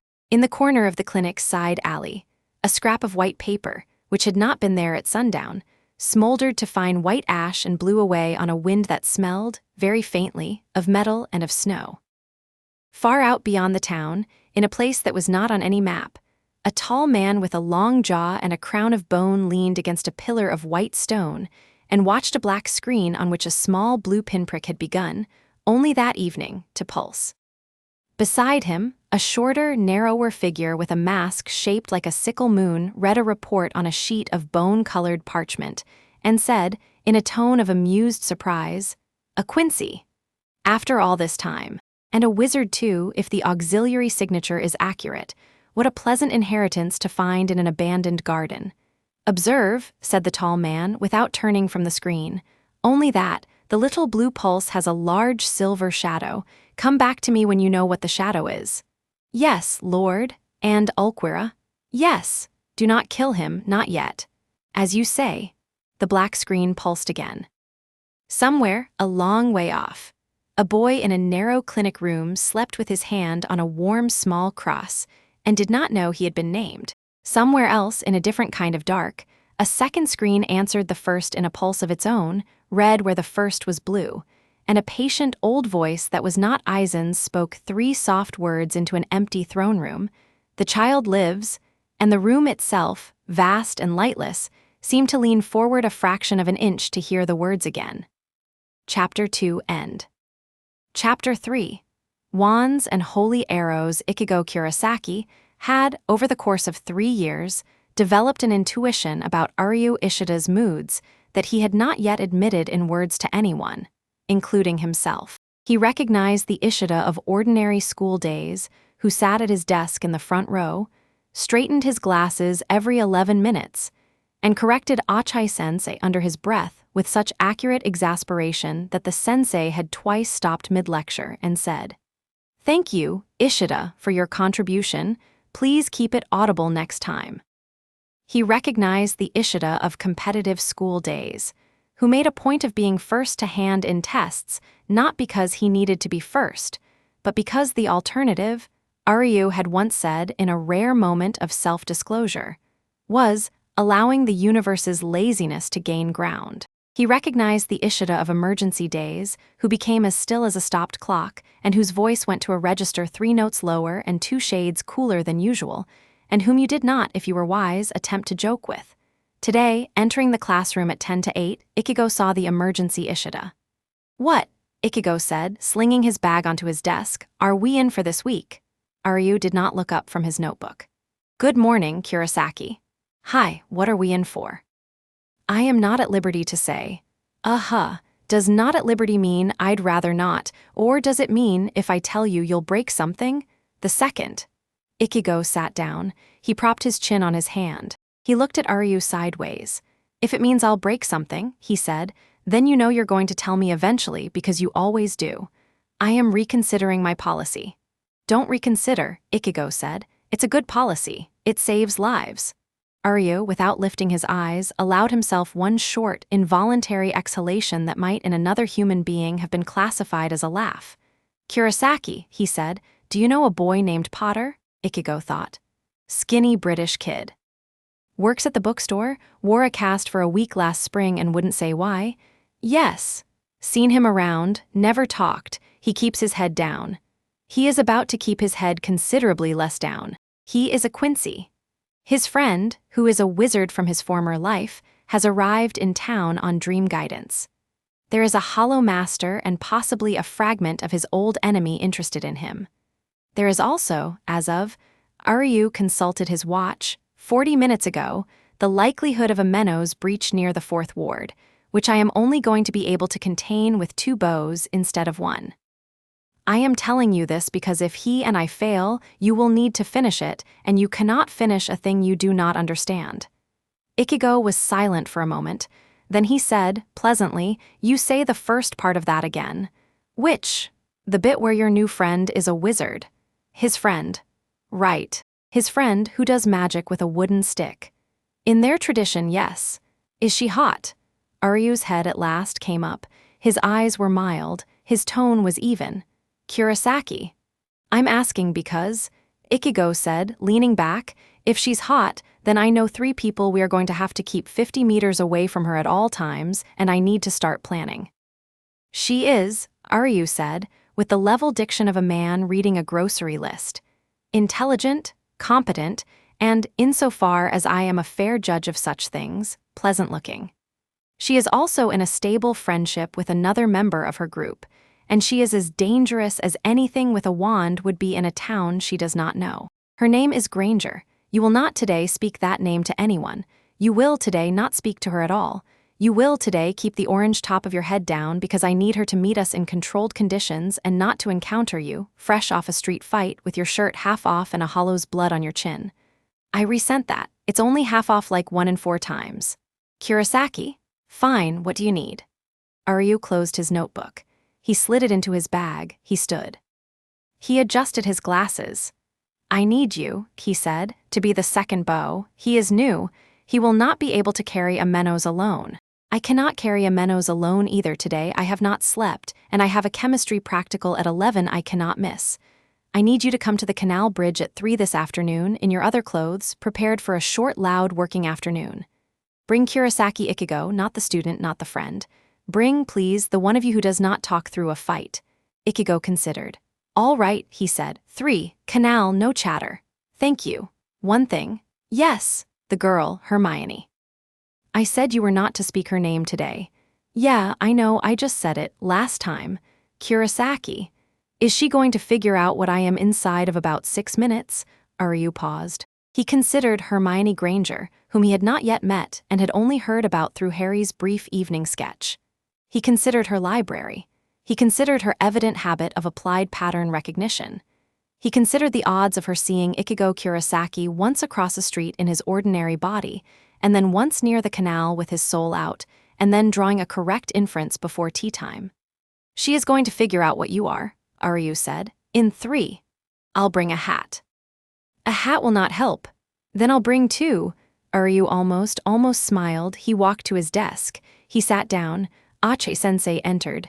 Class began. Harry, 2 kilometers away at the bookstore's back counter, did not know about this conversation and would not for 2 days. But he felt, around 9 in the morning, a small, companionable warmth at the edge of his awareness, as if an umbrella had opened somewhere over him in a place he could not see. He looked up from the invoices. He looked toward the street. He did not see an umbrella.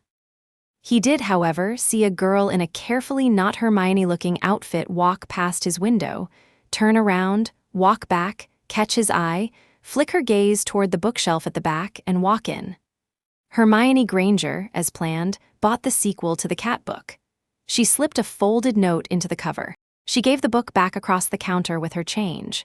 She said, in clear bookshop customer Japanese, "Could you reserve me the 3rd one when it comes in?" He said, "Of course. Your name?" She said, "Hori, please." He said, "Thank you, Hori-san." She left. He waited a full 5 minutes before he flipped the cover. Her handwriting, as always, was a careful, looping copperplate that pretended to be hurried but was nothing of the sort. The note was short. Dreamed again last night. A boy in a black coat, orange hair, wearing what might be a sword. Friend or foe? Harry stared at it. He closed the book. He looked at the phone under the counter. "Aryu," he said aloud very softly to the empty air, "I am going to be the most tiresome person you have ever trained." He did not call. He waited. He would tell Aryu at 3, as agreed. He stocked books. He rang up a salaryman who bought a book of crossword puzzles. He ate onigiri at lunch. He looked now and then at the sky, which was blue and untroubled, and not once, all morning, showed him anything strange. Hermione, at her hotel, spent the morning on the floor of her small tatami room with a travel-sized stack of reference books open around her and an entirely blank notebook on her knees. She had drawn, across the top of the first page, 3 words in capital letters. Quincy. Hollow, S-H-I-N-I-G-A-M-I. Beneath each, she had left a large empty space. At 10:30 she got up. She paced. She sat down. She drew beneath S-H-I-N-I-G-A-M-I a question mark. She drew beneath Quincy the word bow. She drew beneath hollow the word teeth. She stared at her notebook.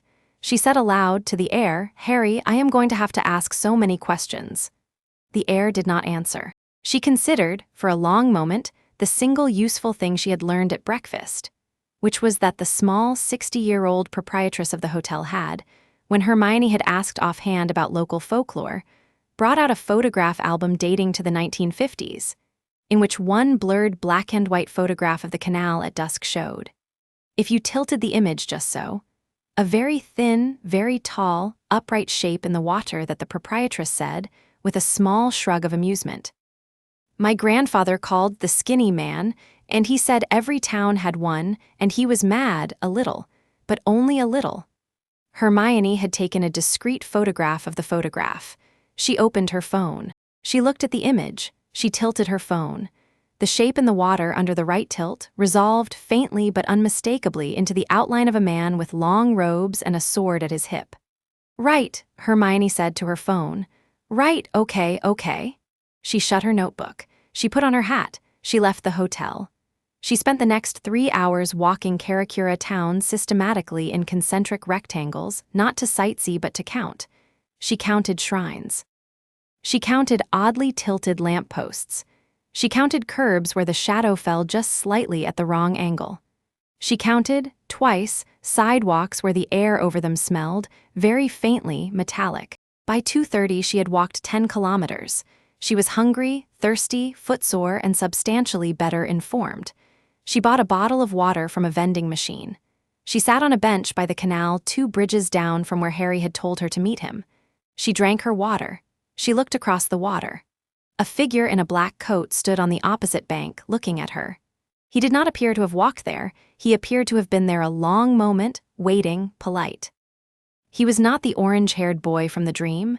He was taller, thinner. His coat was better. His skin was paler. His hair was long and dark and tied back. Over his left shoulder was the hilt of a sword. He was not smiling. He was looking at her the way a man at a museum looks at a label beside an artifact. Hermione, who had navigated wars, did not scream and did not stand up. She capped her water. She set it down.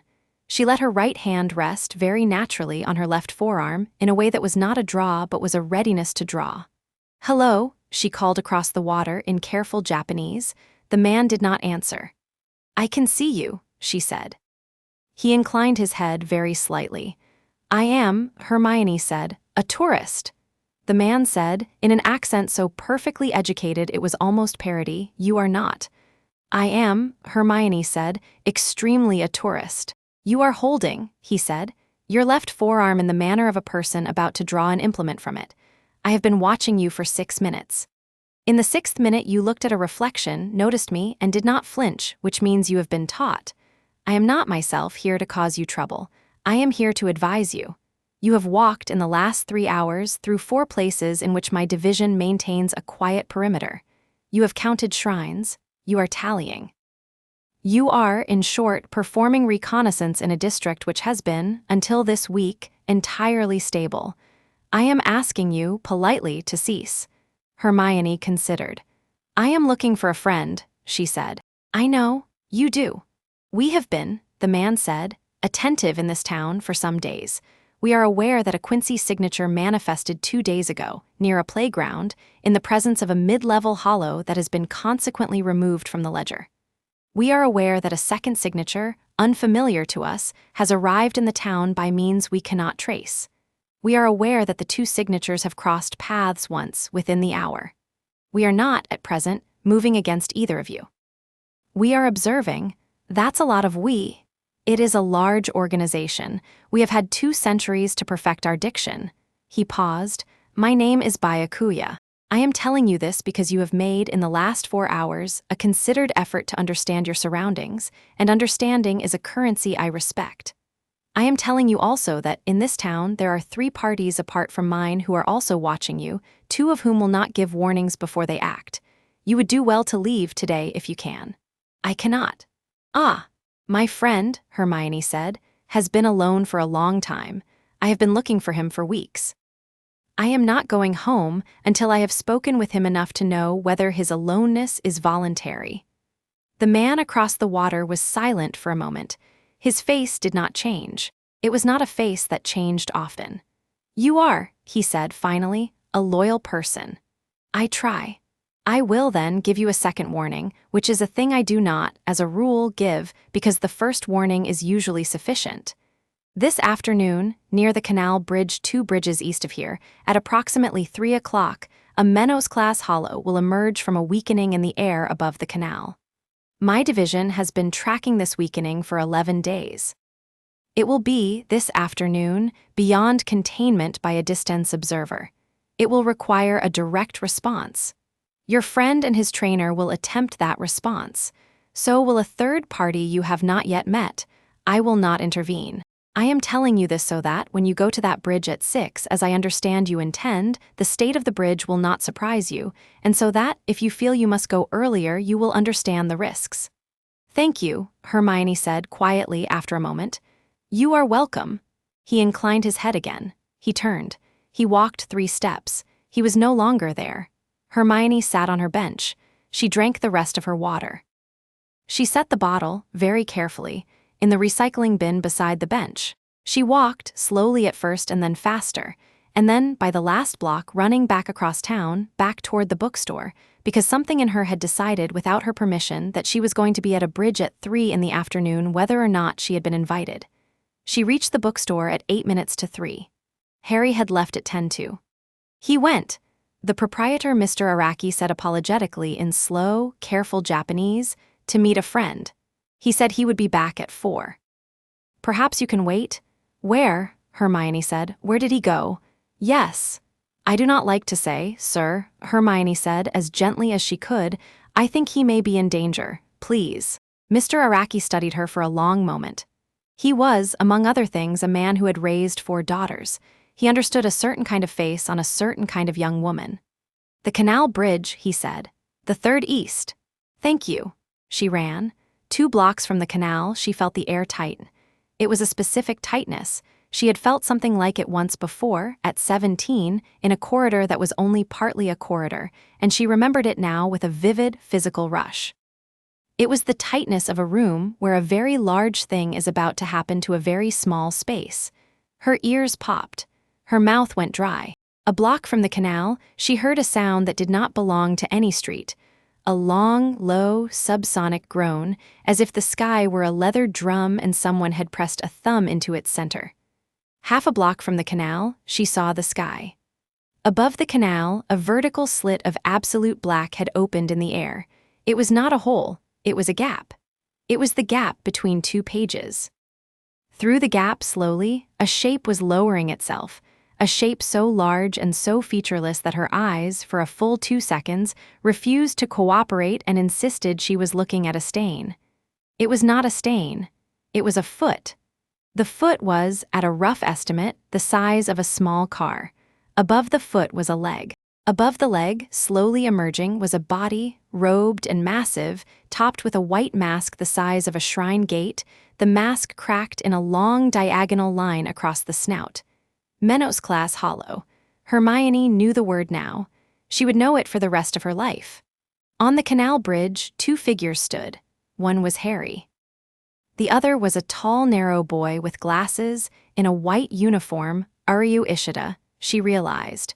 With the odd, tired recognition she sometimes had when she had spent 2 days reading about a person and then finally met them in the flesh.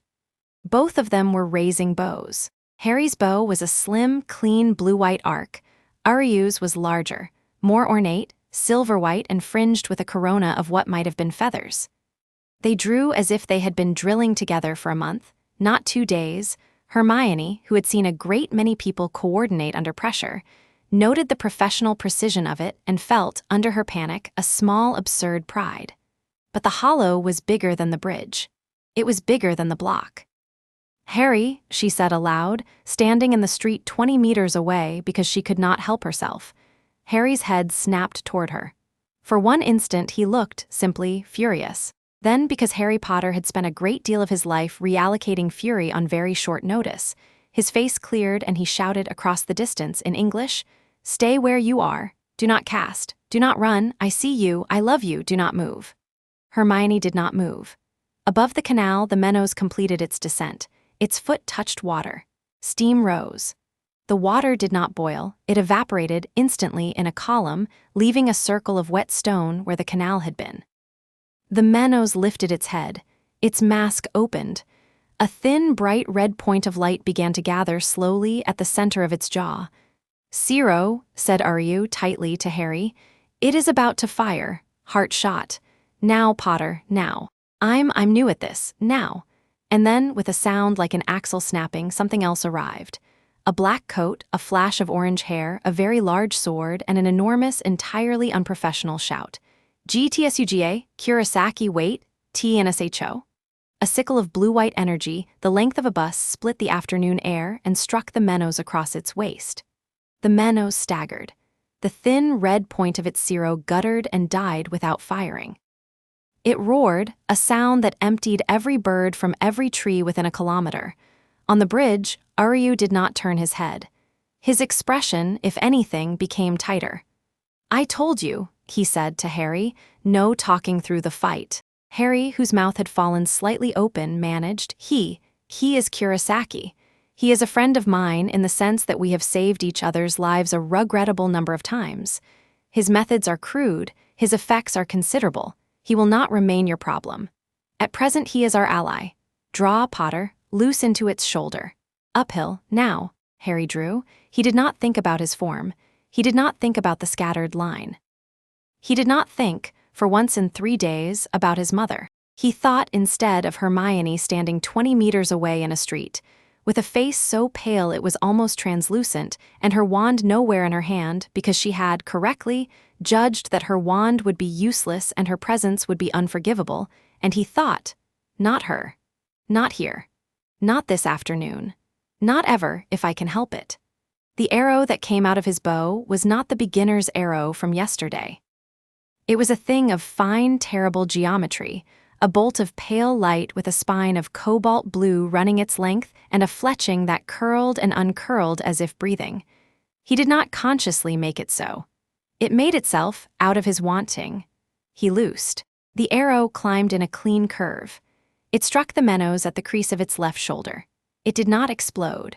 It punched through and out. A column of pure white fire the width of a man's body opened along the path it had taken, and the Mennos arm, from the shoulder down, detached itself in silence and fell the long, slow distance to the emptied canal bed, where it shattered on the stones into a rain of black motes. Aryu loosed at the same instant. His arrow was more delicate, more elaborate, a thing of filigree and edge that struck the mask at the point where the mask's crack was already widest, and ran the crack the rest of the way to the ear. Ichigo, whom Hermione could now see clearly, orange-haired and sword-wielding, and hovering 6 feet in the air in a way that her mind was going to have opinions about later, moved. The sword came down. The mask came apart. The Mennos stood, briefly, headless, against the afternoon sky. Then it came unstitched, the way the thing in the playground had come unstitched, only slower and on a grander scale, motes of dark rhysi spiraling upward in a great column that narrowed and narrowed until, at last, it threaded itself back through the vertical gap in the air. And the gap, with a small, final, polite sound, like a book closing, sealed. The canal was empty where there had been a canal. The bridge was intact. The sky was blue again. There was, for one full breath, no sound in Karakura town. Then from above, Ichigo's voice, annoyed, "Aryu, I only caught the end of your cue. Was that heart or shoulder? Because I heard shoulder, but I was already swinging, so, Kurosaki." "Yeah, shut up." "Understood." Ichigo dropped the last 6 feet to the bridge. He landed lightly. He tilted his head at Harry. "Nice shot," he said. Thanks, said Harry, who was still holding his bow because he was not sure how to unhold it. Just let it dissolve, said Aryu, at his elbow. It knows what to do. Harry relaxed his hand. The bow, like the one yesterday, came apart into a lattice of blue sparks that rose and were gone. Hi, Ichigo said. Potter, yeah, I'm Kurosaki. Ichigo. Hi, said Harry, you're British. I am? Cool, Ichigo looked past Harry at the street. Is that your, yes? Hi, Ichigo called across the distance to Hermione. Sorry, don't mind me. Kurosaki, Aryu said, get behind something. Why? Because the Mennos did not open the gap itself. Something opened it for the Mennos, something held it open. Something is still holding it, though the gap has closed. I can feel the tether. It runs from the sky we just emptied to a 0.3 blocks east. Now, Kurosaki, now, they moved. Hermione, finally, moved too, because Harry had started running toward her, and she could not stand to not run toward him, and they met in the middle of the street with the awkward, breath-hitched embrace of two people who have spent the last 40 seconds thinking the other one was going to die. Idiot, Harry said into her hair. Stupid, stupid, stupid. I had to. Come on, we're going. Harry, we are going. Aryu says 3 blocks east, which means we're going the other way. Harry, there's a Shinigami, I met one. I know, we knew he was watching, come on. They ran. Ichigo ran ahead. Aryu, against his instincts, ran behind. 3 blocks east, on a rooftop, a tall, narrow figure with a crescent mask had been holding the edges of the gap open with 2 slim, pale hands, and was now unhurriedly closing them. He did not seem displeased. He did not seem anything. He stepped off the roof, caught himself on nothing, walked, unconcerned, 3 feet above the alley below, and vanished into air with the same tidy politeness with which one closes a book one has finished reading for the day. The remaining tether in the sky guttered and went out. The afternoon went on. Far above the town, a thin line of steam crossed the blue without leaving a trail, which clouds do not do. In a small ramen shop, 6 stools, a hard-of-hearing proprietor, the kettle was singing. The proprietor picked it up. He poured hot water into a clean pot. He did not, as a rule, serve anyone before 4. He made an exception today, because the small British-looking boy who sometimes ate here had just burst through his door with an out-of-breath brown-haired girl and said, in breathless Japanese, Oji-san, please, 2 bowls, we're only here until 4. And the proprietor had been raising teenagers in one form or another for 40 years, and knew the specific shape of a face that has, in the last 20 minutes, been closer to something enormous than a face should be. He made 2 bowls. He added extra egg. He brought them without being asked. Harry ate in silence for the first 4 minutes. Hermione did not ask him to talk. She watched the noodles. She watched his hands, which shook faintly at first and then less. She watched his eyes, which were distant at first and then less. At the 5-minute mark, Harry set his spoon down. Hermione, he said, this is not how I wanted to introduce you to this. I know. I told you not to go to the bridge until 6. I know. I didn't listen, I'm sorry. The Shinigami told you. Yes. Byakuya. Yes. Aryu will want to know exactly what he said. I'll tell Aryu exactly what he said. Harry nodded. He took another spoonful. Chewed. Hermione, he said, I need you to do a thing for me. Anything. Don't say anything. All right. I don't mean don't speak. I mean don't make any working of magic use of your wand in this town for the next 48 hours. Not a lumos, not a locking charm. Not the little one that warms a cup of tea. Anything you cast here will ring, Hermione. It will ring louder than you think. It rings in the ear of the Shinigami. It rings in the ear of something worse. You cannot afford to ring. All right. If you need light, buy a torch. All right. If you need a lock, use the door's lock. All right. If you need tea, Harry, all right, I understand. He let out a breath. Thank you. She touched the back of his hand very lightly with the tip of one finger. She did not press. She did not hold. She simply touched so that his hand for a moment would know that a friend's hand was in the same atmospheric pressure as his. You've got a team, she said quietly. Yes. 2 of them. 2, yes. The orange-haired one is a I don't know the word. Shinigami. Substitute, I think, I don't know the exact, will ask. Will ask. And the glasses one is the same kind of thing you are. Yes. Quincy. Yes, she nodded. Harry. Yes. Is there a part of all this that is about, she searched, picking the word carefully, our old fight? Harry was silent for a moment. Yes, he said. Aryu thinks so. I don't want to believe him. I may have to. Not now. Not now. Tomorrow. Tomorrow. They ate. After a while Hermione said of absolutely nothing, I like this noodle. It's good noodle. The broth is very clean. He changes it twice a day. That's nice. Yes, she set her spoon down. Harry. Yes, I am so glad you're alive. I am glad, he said after a pause, that you decided to be an idiot. They finished. They paid. The proprietor bowed without looking up. He had already gone back to his kettle, to the sound of water. Outside, the afternoon was shifting toward evening. The sun had begun the long, slow slide down the western sky. A breeze had come off the river. The town smelled of fried onions from a kitchen 2 doors down, and incense from a small shrine 2 streets over, and faintly, after a moment of attention, of something metallic, the last trace of the afternoon's hollow, that would, Harry knew, be gone entirely by full dark. Aryu was waiting for them at the corner. He was not alone. Beside him, hands in pockets, in his ordinary schoolboy clothes again, orange hair in its ordinary exasperated spikes, Ichigo Kurosaki nodded once at Harry and Hermione, and then looked at his feet in the manner of a young man who has understood that he is about to be introduced to someone and would rather be anywhere else.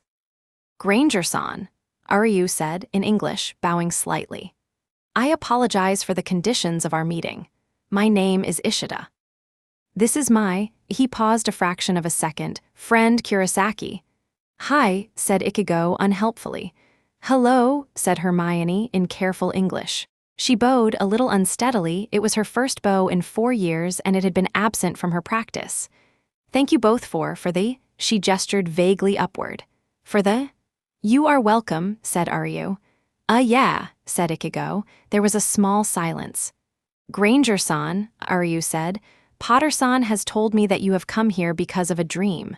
I would like to ask you if you are willing to describe the dream in full to me later this evening, in a controlled room I trust, because it is possible that your dream was not sent by your magic, but routed through your magic by a third party, and if so, we will need to know the shape of the third party's fingerprints before the rest of this week. All right. It will take about an hour. All right. Kurosaki will walk you back to your hotel. He will not come in. He will not loiter outside. He will check the roof lines, the stairwells, and the hall, and then he will leave. You will not speak aloud of this afternoon in your hotel room. You will at 8 come to this address. He produced a card, already written out in English in a neat hand, and gave it to her, where Potter and I will be. You will bring your notebook. You will not bring your wand. My wand? We will not need it. We will not let you be without it for long. We will keep it in an iron case in the next room. You will be able to take it back when we are done. I am asking you this because the wand carries a trace of a wizard's magical signature, and I need to speak with your signature and with your flesh separately for a short time to see which of the two answers me. Hermione swallowed, but she nodded. All right. Thank you, Aryu said. Go. Ichigo, with a small grimace of discomfort at having been assigned an escort duty he had not volunteered for but could not refuse, walked Hermione back toward her hotel. Harry watched them go. He then turned to Aryu. Aryu, he said. Yes. The tether from the sky, 3 blocks east. Yes. You felt its holder. Briefly. What was he? A Rancor, Aryu said. Mid-level or higher, not improvised, professional. He left without engaging us, which is consistent with an observation-only mandate. He wanted to see how you fight. He has seen. He will report. Whoever he reports to will, by tomorrow, have a clearer picture of you than we would like. So tomorrow, Aryu said, we begin you in earnest. Tonight I interview your friend and we find out whether her dream was hers. The day after tomorrow, you come with me to the vault and we put your wand to sleep. The day after that we train. The day after that, I take you to meet a person you will dislike on sight and who will dislike you on sight, and whom we will nevertheless need, because he is the only living person I know who has, in his head, a map of Hugo Mundo that is less than a year old. Aryu, yes. What is the person's name? He will not give it to you when you meet him. I want to be prepared. He calls himself currently Urahara Kisuk. He sells currently candy. He is currently a former captain of the 12th Division with a significant and unresolved relationship with my people. He is the person your enemies go to, Potter, when they wish to be fitted for new enemies. He is also, today, the closest thing this town has to an engineer of souls. We will need him. He will need you. You will not enjoy the transaction. Brilliant. Go home, Aryu said. Home is the clinic, yes, not your apartment, not yet. I want to go to my apartment. I know. I want to get one thing, Aryu considered. Then he nodded. One thing, he said. Escort me, now we will walk. Bring the cross, leave the wand. We will fetch the wand tomorrow together. Do not make me repeat this. Thank you. They walked. At the apartment, Harry did not go inside. He stood in the hall, unlocking the door, and from the threshold he reached into the cabinet beside the Chirac and lifted out a small silver-framed photograph that had lived there for 4 years. A young woman with red hair and a young man with round glasses and a dark-haired boy with a scar on his forehead, the three of them laughing at a camera held by someone outside the frame. He slipped the photograph into the inside pocket of his jacket. He closed the door. Back out in the hall, with the door locked behind him, he breathed. Okay, he said.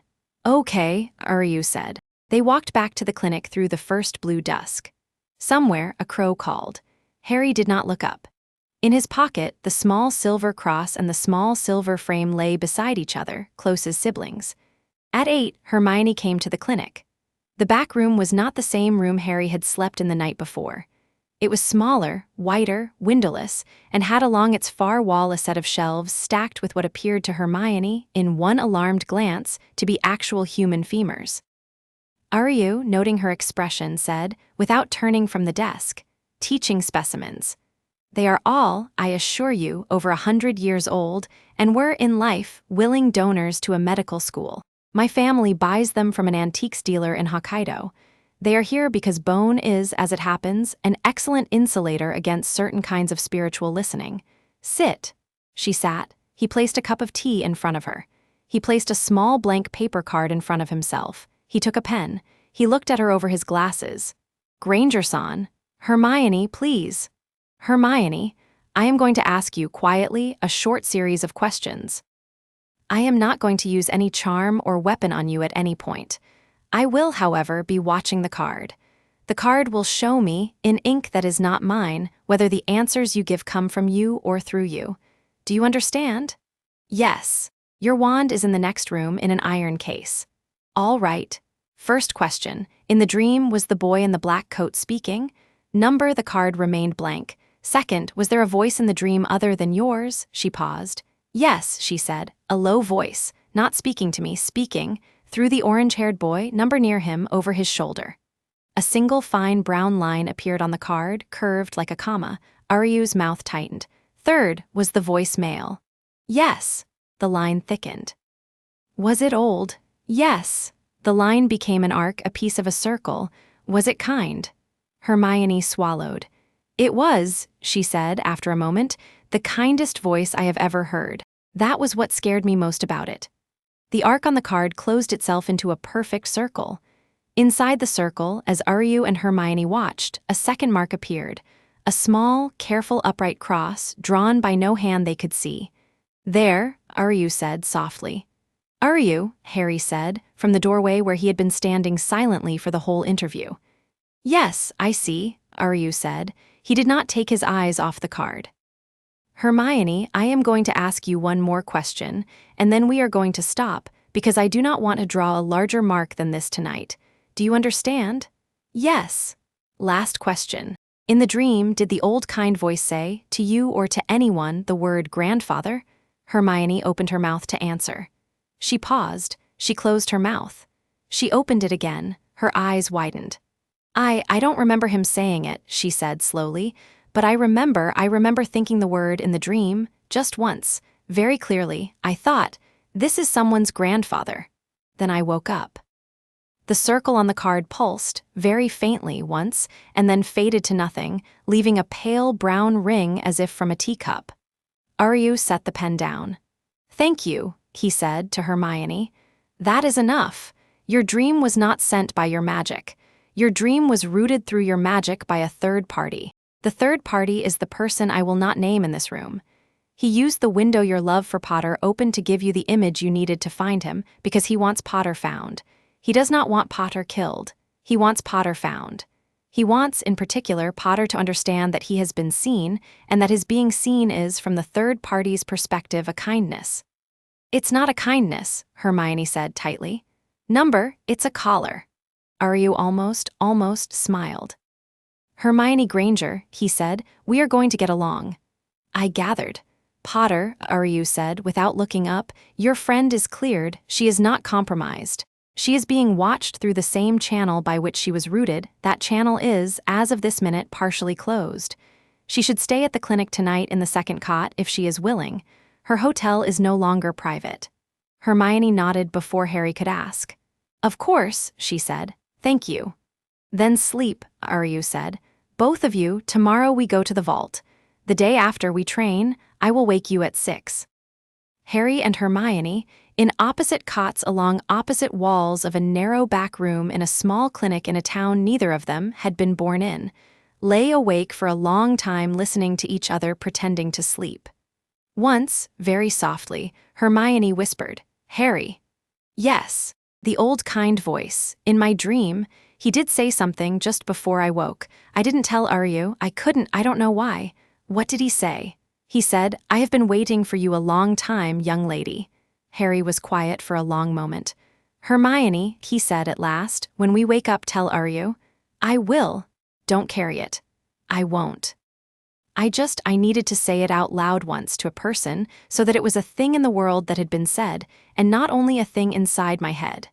I know. Good night, Harry. Good night, Hermione.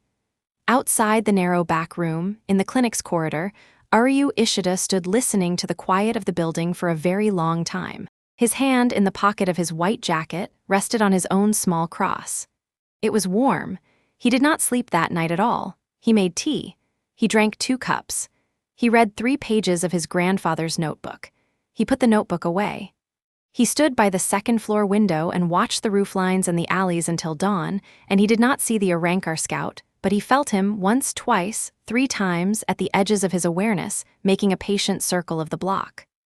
He felt above the Arankar, something larger, older, patient. He felt above the patient thing, something larger still, and older, which did not look at him, which was not interested in him, which was waiting quietly for a small blue pulse 3 buildings over to begin, at last, to open its eyes. Chapter 3 End. Chapter 4 The Shinigami Accord. Urahara Kisuk kept his shop behind a sliding wooden door that had, in the last 30 years, been painted 4 times in 4 slightly different shades of green, each shade chosen. Urahara would patiently explain to anyone who asked. To camouflage against the precise shade of green, the moss on the back wall reaches at any given decade. The current shade was an uneasy, fresh sprout green that made the door look perpetually damp, even on dry days. Harry had been in the shop for 6 minutes and had already decided that he disliked the proprietor, which was, Ariu had warned him in the street, the correct initial response, and would be rewarded in time with a more complicated and more useful dislike. So, Urahara said. He was sitting cross-legged on a cushion behind a low table, in a striped green and white hat that should by rights have looked absurd and somehow did not. He was holding a fan. He was fanning himself, lazily. He had not stopped smiling since Harry had walked in. So, a Potter, a Quincy Potter. A Quincy Potter scattered line, so says Ishida-kun, and Ishida-kun has never been wrong in his life, which is exactly the sort of reputation I am in the business of undermining on principle. Tea. No, thank you, Harry said. Snack. Number, a little green candy made of boiled herbs that, on the average palate, is indistinguishable from a boiled toad, which I stock only because Yorwichi insists. A hard number, wise, a rare wisdom. Urahara fanned himself. Ishida-kun. You wish me to draw a map. I wish you, Ariu said, to show us your map. I do not believe you have ever drawn one. I believe you have a living one. I believe you keep it, currently, in your second basement. I am asking out of politeness. Politeness, Urahara said. Politeness in an Ishida, how your grandfather would have wept. Urahara. Yes, down, come. He stood in a single untidy motion that nevertheless made no sound whatever. He slid aside a panel in the floor. A staircase opened beneath. Potter-san, mind your head. Granger-san, oh yes, Granger-san, the wizard, how delightful. My dear, your tradition is quite underrepresented in my personal library. I have, I believe, 2 books about it. One is a children's picture book. The other is an unauthorized biography of a man who used to be very bad and is now very dead. I would not recommend either to you, unless you wish to laugh. Hermione, who had been biting the inside of her cheek for the entire conversation, said politely, I would like to see both, please. Ha, Urahara said. Ha, yes, of course you would. Down the stairs then, all of you, watch your footing. The second step is deliberately uneven. They went down. The second basement of Urahara's shop was not a basement. It was, by all appearances, a desert. Or the memory of a desert, rendered in extraordinary detail and compressed into a space that could not, by ordinary architecture, have fitted under a shop in a residential Karakura street. The floor was pale sand. The ceiling was a painted dome, depicting a hard blue sky. A sun hung in the dome, too bright to look at. The air was warm and dry and smelled of salt and distance. In the center of the desert, rising out of the sand, was an immense pale tree. It was the color of driftwood. Its branches were fine and many, and to Harry's first astonished glance, hollow little pale pipes that whistled very faintly, on no wind he could feel. Wound around the base of the tree, asleep, was a large black cat. Yoruichi, Urahara said, at a volume slightly louder than conversation. Guests! The cat opened one yellow eye. It said, in a voice both male and female at once, an androgynous low purr, Urahara. You said no guests this week. I lied. Of course you did. The cat stood, it stretched. Harry noted, with the sort of detachment that protects against shock, that the cat was now 1.5 meters tall, and stood on its back legs, and had, in the last 2 seconds, grown rather less like a cat, and rather more like an extremely large, extremely muscular black-furred humanoid creature in a cat mask. And he decided, with the instinct a man develops after too many years of being surprised by reality, not to examine this transformation any more closely than strictly necessary. Ishida-kun, boy with the bow, girl with the notebook, welcome to the 6th ward of Urahara's vanity. She yawned, a long pink tongue unfurled. She added, Urahara, you want the branch map or the trunk? Trunk, Urahara said. Fine. She placed one clawed finger on the bark of the great pale tree and drew, in a single continuous line, a long winding shape. The bark, where she drew, peeled itself back like old paint flaking. Beneath the bark, white lines emerged, a topography, an unrolled schematic, an enormous diagram of what Harry, after a long, confused moment, realized was Huko Mundo. The diagram was not a map, so much as a cross-section. It showed a desert above, and beneath the desert a great hollow honeycomb of caverns, tunnels, chambers, and beneath the honeycomb a sea of pale gray that was, Harry realized slowly, not water but souls, held in suspension, waiting. At the edge of the cross-section on a cliff stood a great white palace, and within the palace at its heart a throne. On the throne sat a small crude drawing of a man with long hair and a gentle face. Aizen, Aryu said quietly. He is not there. He is not currently. Then who is on the throne? Yoruichi tapped the drawing with a claw. The little figure on the throne changed. The hair shortened, the face sharpened, the robes became a different white. At the moment, she said, nobody. A few of the Espada squabble for the chair and shout at each other through long corridors. But, she tapped again, there is a guest. In the West Wing. A guest who has been there, roughly, 4 years, and who in the last 6 months has begun to move, slowly, along the halls at night. The fragment, Harry said, quietly. Yoruichi's yellow eyes, both of them now open, settled on him. You say a word, she said, as if it has a shape. It does have a shape. Tell me the shape.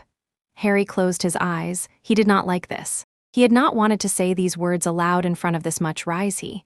But he breathed, and he opened his eyes, and keeping his voice low, he said, a piece of a man I killed or thought I killed who had split himself into pieces on purpose. A piece that, as Aryu's theory goes, did not land in a physical host after I destroyed the rest of him. A piece that drifted, that accreted, that made a shell, that became a thing. I don't know what it looks like now. I don't know how much of him remembers being him." Yoruichi was quiet a long moment.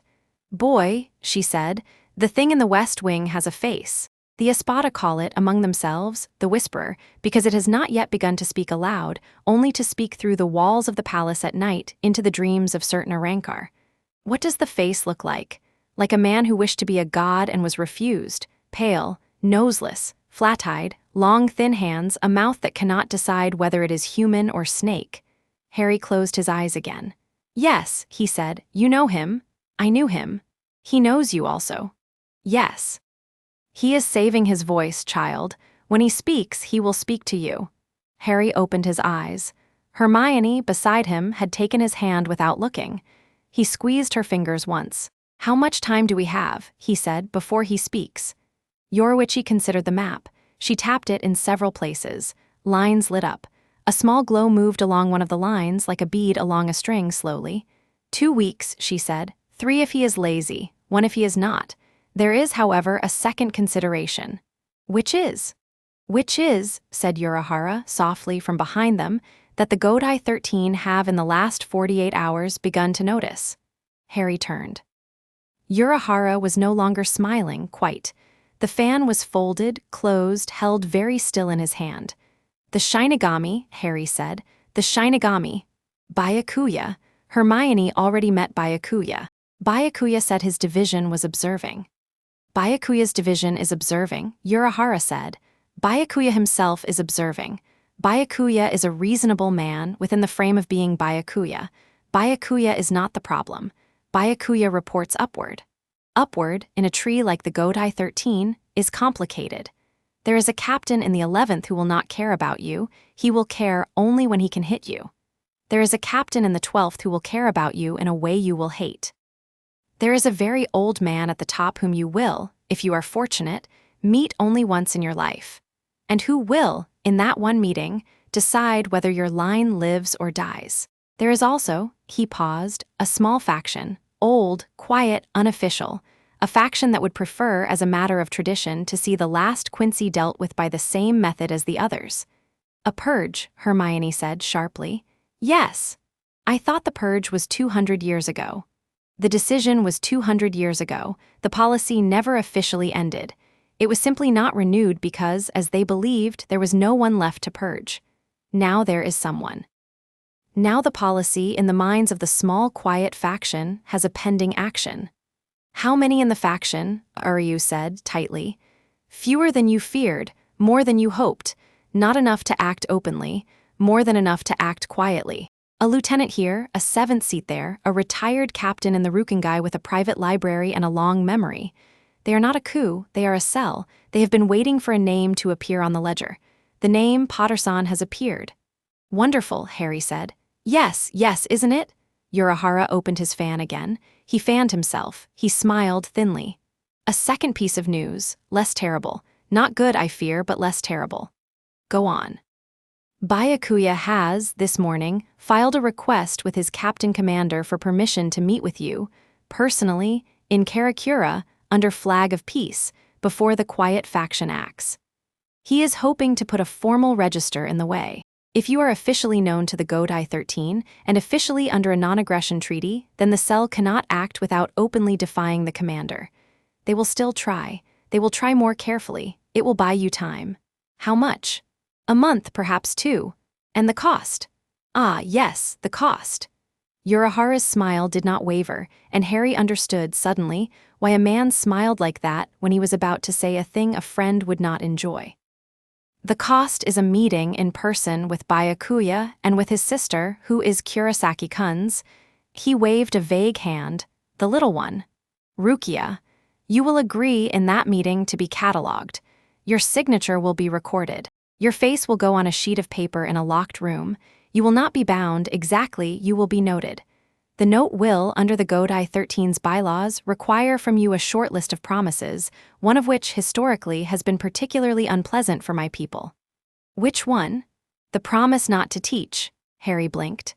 Not to teach," Urahara said. "Not to take on students, not to name successors, not to pass on your line. Not to put a bow into any hand that is not yours. The Quincy line, by Godai 13 law, is allowed to end in you. It is not allowed to continue past you. That, Harry said slowly, is obscene. It is policy. I will not agree to it. Then you will be hunted by sundown tomorrow. Aryu, Harry said, turning. Aryu, is this? Yes, Aryu said very quietly. He was looking at a seam in the pale sand at his feet. Yes, Potter, it is. It is the same promise my grandfather refused to make at a meeting in a room much like this one 72 years ago. And your grandfather was killed the following winter by a hollow he could have survived if he had not been alone. The Shinigami who would ordinarily have come to his assistance had been delayed, by coincidence, for 4 minutes. The 4 minutes were, by coincidence, exactly the duration of his fight. A silence. Are you? Harry said. Yes. I will not promise. I know. Will you?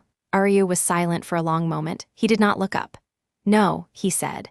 Urahara, who had been watching them both with the patience of a man who has known, for many years, what this conversation would eventually contain, sighed, fanned himself, and said, Then we must, between now and sundown tomorrow, construct the third option. Which is? Which is to refuse the promise without refusing the treaty. To meet Byakuya, to be catalogued, and to say, out loud in the presence of witnesses of sufficient weight, we will not agree to the clause. If the clause is insisted on, we will offer instead a different clause, a clause I have been drafting in my head for 30 years, awaiting an occasion. We will say, we will not teach in secret. We will teach only in the open, only by registered application, only under the supervision of a Shinigami liaison. We will agree to the oversight. We will not agree to the extinction. Will they accept? Byakuya will. Rukia will. The captain commander, I believe, will. The quiet faction will be furious. They will act. They will act more carefully, but they will act. So we buy time. We buy time. We buy, additionally, legitimacy, and we force the quiet faction to expose itself, which is, my friends, the second purpose of this meeting. Aryu at last looked up. Urahara, he said, you have been preparing this. I have been preparing a version of this, Urahara said. For 30 years, you have given me the occasion. Potter-san has given me the Quincy.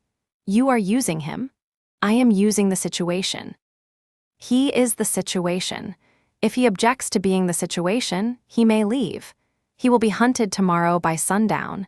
Nothing in my approach changes that. I offer him only the thing I have spent 30 years preparing at the exact moment when it is the best offer on the table. Harry looked at him.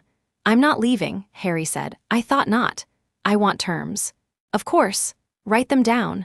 Of course. Urahara produced from somewhere inside his sleeve a small neat notebook and a pen. He knelt at the edge of the sand. He began to write.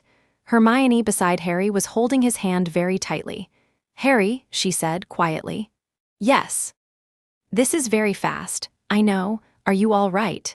I am, he said. About as all right as a person can be who has, in 3 days, discovered he is a Quincy, reunited with a best friend, met a shopkeeper of uncertain species and a cat of even more uncertain species, agreed to sign his name onto a treaty with an afterlife bureaucracy, and learned that a fragment of his dead sworn enemy is, in fact, turning into a hollow in a palace under a desert in another dimension. Which is to say, I am, at present, functioning. I will fall apart later. I have scheduled it. Good, Hermione said. Schedule is important. Tomorrow night, maybe. I'll make tea. Thank you. Behind them, Urahara's pen moved in steady, tidy characters on his little notebook. And the pale sand of the second basement shifted very gently in a wind Harry could not feel. And the great driftwood tree creaked once, softly, like a ship settling in its berth. Rukia Kuchiki arrived at the Urahara Shoten the next morning at precisely 10 a.m., in the ordinary schoolgirl clothes she used for Karakura visits, with her hair tied back and a small leather portfolio under her arm, and the look of a person who had argued for permission to be here and had not entirely won the argument. Ikigo, she said, as she stepped through the sliding door. Why are you here first? Because, Ikigo said from the corner of the front room, Urahara made me. Urahara makes you do a lot of things. He does. You should stop agreeing. I know. She set her portfolio on the low table. She nodded with careful formality to Harry, to Hermione, to Aryu. She did not nod to Urahara, who she considered as a matter of family policy to be beneath acknowledgement. Before 11 a.m., she sat on a cushion. She folded her hands. "Potter-san," she said in careful English. "Kuchiki-san," Harry said. "My brother," she said, "will arrive in 10 minutes. He is walking from the far side of the river on foot because it allows him, he says, to think. He will arrive. He will sit. He will read the document Urahara has prepared. He will frown at it for some time. He will, I believe, sign it. He will then leave. He will not embrace anyone. He will not shake anyone's hand. He will not speak to me during the signing. If I speak to him during the signing, he will be disappointed. Please do not mistake any of this for displeasure toward you. He is simply," she searched for the English word, "an extremely private man conducting a public act." "Understood," Harry said. "Good, Kuchiki-san. Rukia is fine." "Rukia, thank you. Rukia, may I ask a question?" "You may." "The quiet faction," Harry said. "Your brother knows of them." "He does. Is he one of them?" Rukia Kuchiki's eyes became, for a fraction of a second, entirely still. Then they warmed again. "Potter-san," she said, "if my brother were one of them, you would not know this meeting existed. You would have died 3 nights ago, in your sleep in your apartment, of what would have been reported to the municipal police as a gas leak. My brother's presence at this meeting is the proof that he is not one of them. That he is arriving alone, on foot, with no escort, is the proof that he is not even unsure. It is also," she paused, "a kindness to you because he wished you to have time to breathe before meeting him." "Oh," Harry said. "My brother," Rukia said quietly, "has a complicated reputation, which is, in many respects, earned. He is also, in some respects, mine. Please do not mistake the reputation for the whole. It will cost you a valuable ally if you do." Harry nodded. "Thank you." At 10 past 10, Byakuya Kuchiki stepped through the sliding door without announcement and without sound. He was, Harry thought, taller indoors than he had looked across the canal. He wore his captain's haori. The white fabric was very clean. His hair, long and straight and dark, was bound at the crown in white silk. He did not look at Harry first. He looked instead at the table, then at the document on the table, then at Urahara, who bowed very slightly, then at Aryu, who did not bow and whose mouth, Harry noted, had gone just barely tighter, then at last at Harry. "Potter," he said. "Kuchiki Teichu," Harry said, using the rank because Rukia had whispered it to him in the last 2 minutes. "You are the son of Lily Evans." "I am. Your mother, by records I have personally reviewed this morning, descends through the scattered line. I have only been told this in the last 3 days. I accept it as true. Your father was a wizard of the English ministry. An Auror, at the time of his death, with a record sufficient to have, under ordinary circumstances, spared his name from our archives. His line is noted. Yours in your father's register also. I see. You killed or aided in the killing of a wizard-styled Voldemort 4 years ago. This act is noted. It is accurate. You have, since then, lived in Karakura in a small apartment, employed at a bookstore, stockist of shelves. You have in 4 years cast no magic of any tradition for which we have a record, until 3 days ago. Correct. 3 days ago you manifested, in a playground, a Quincy signature, in the process of destroying a mid-level hollow that had attempted to harm a civilian child.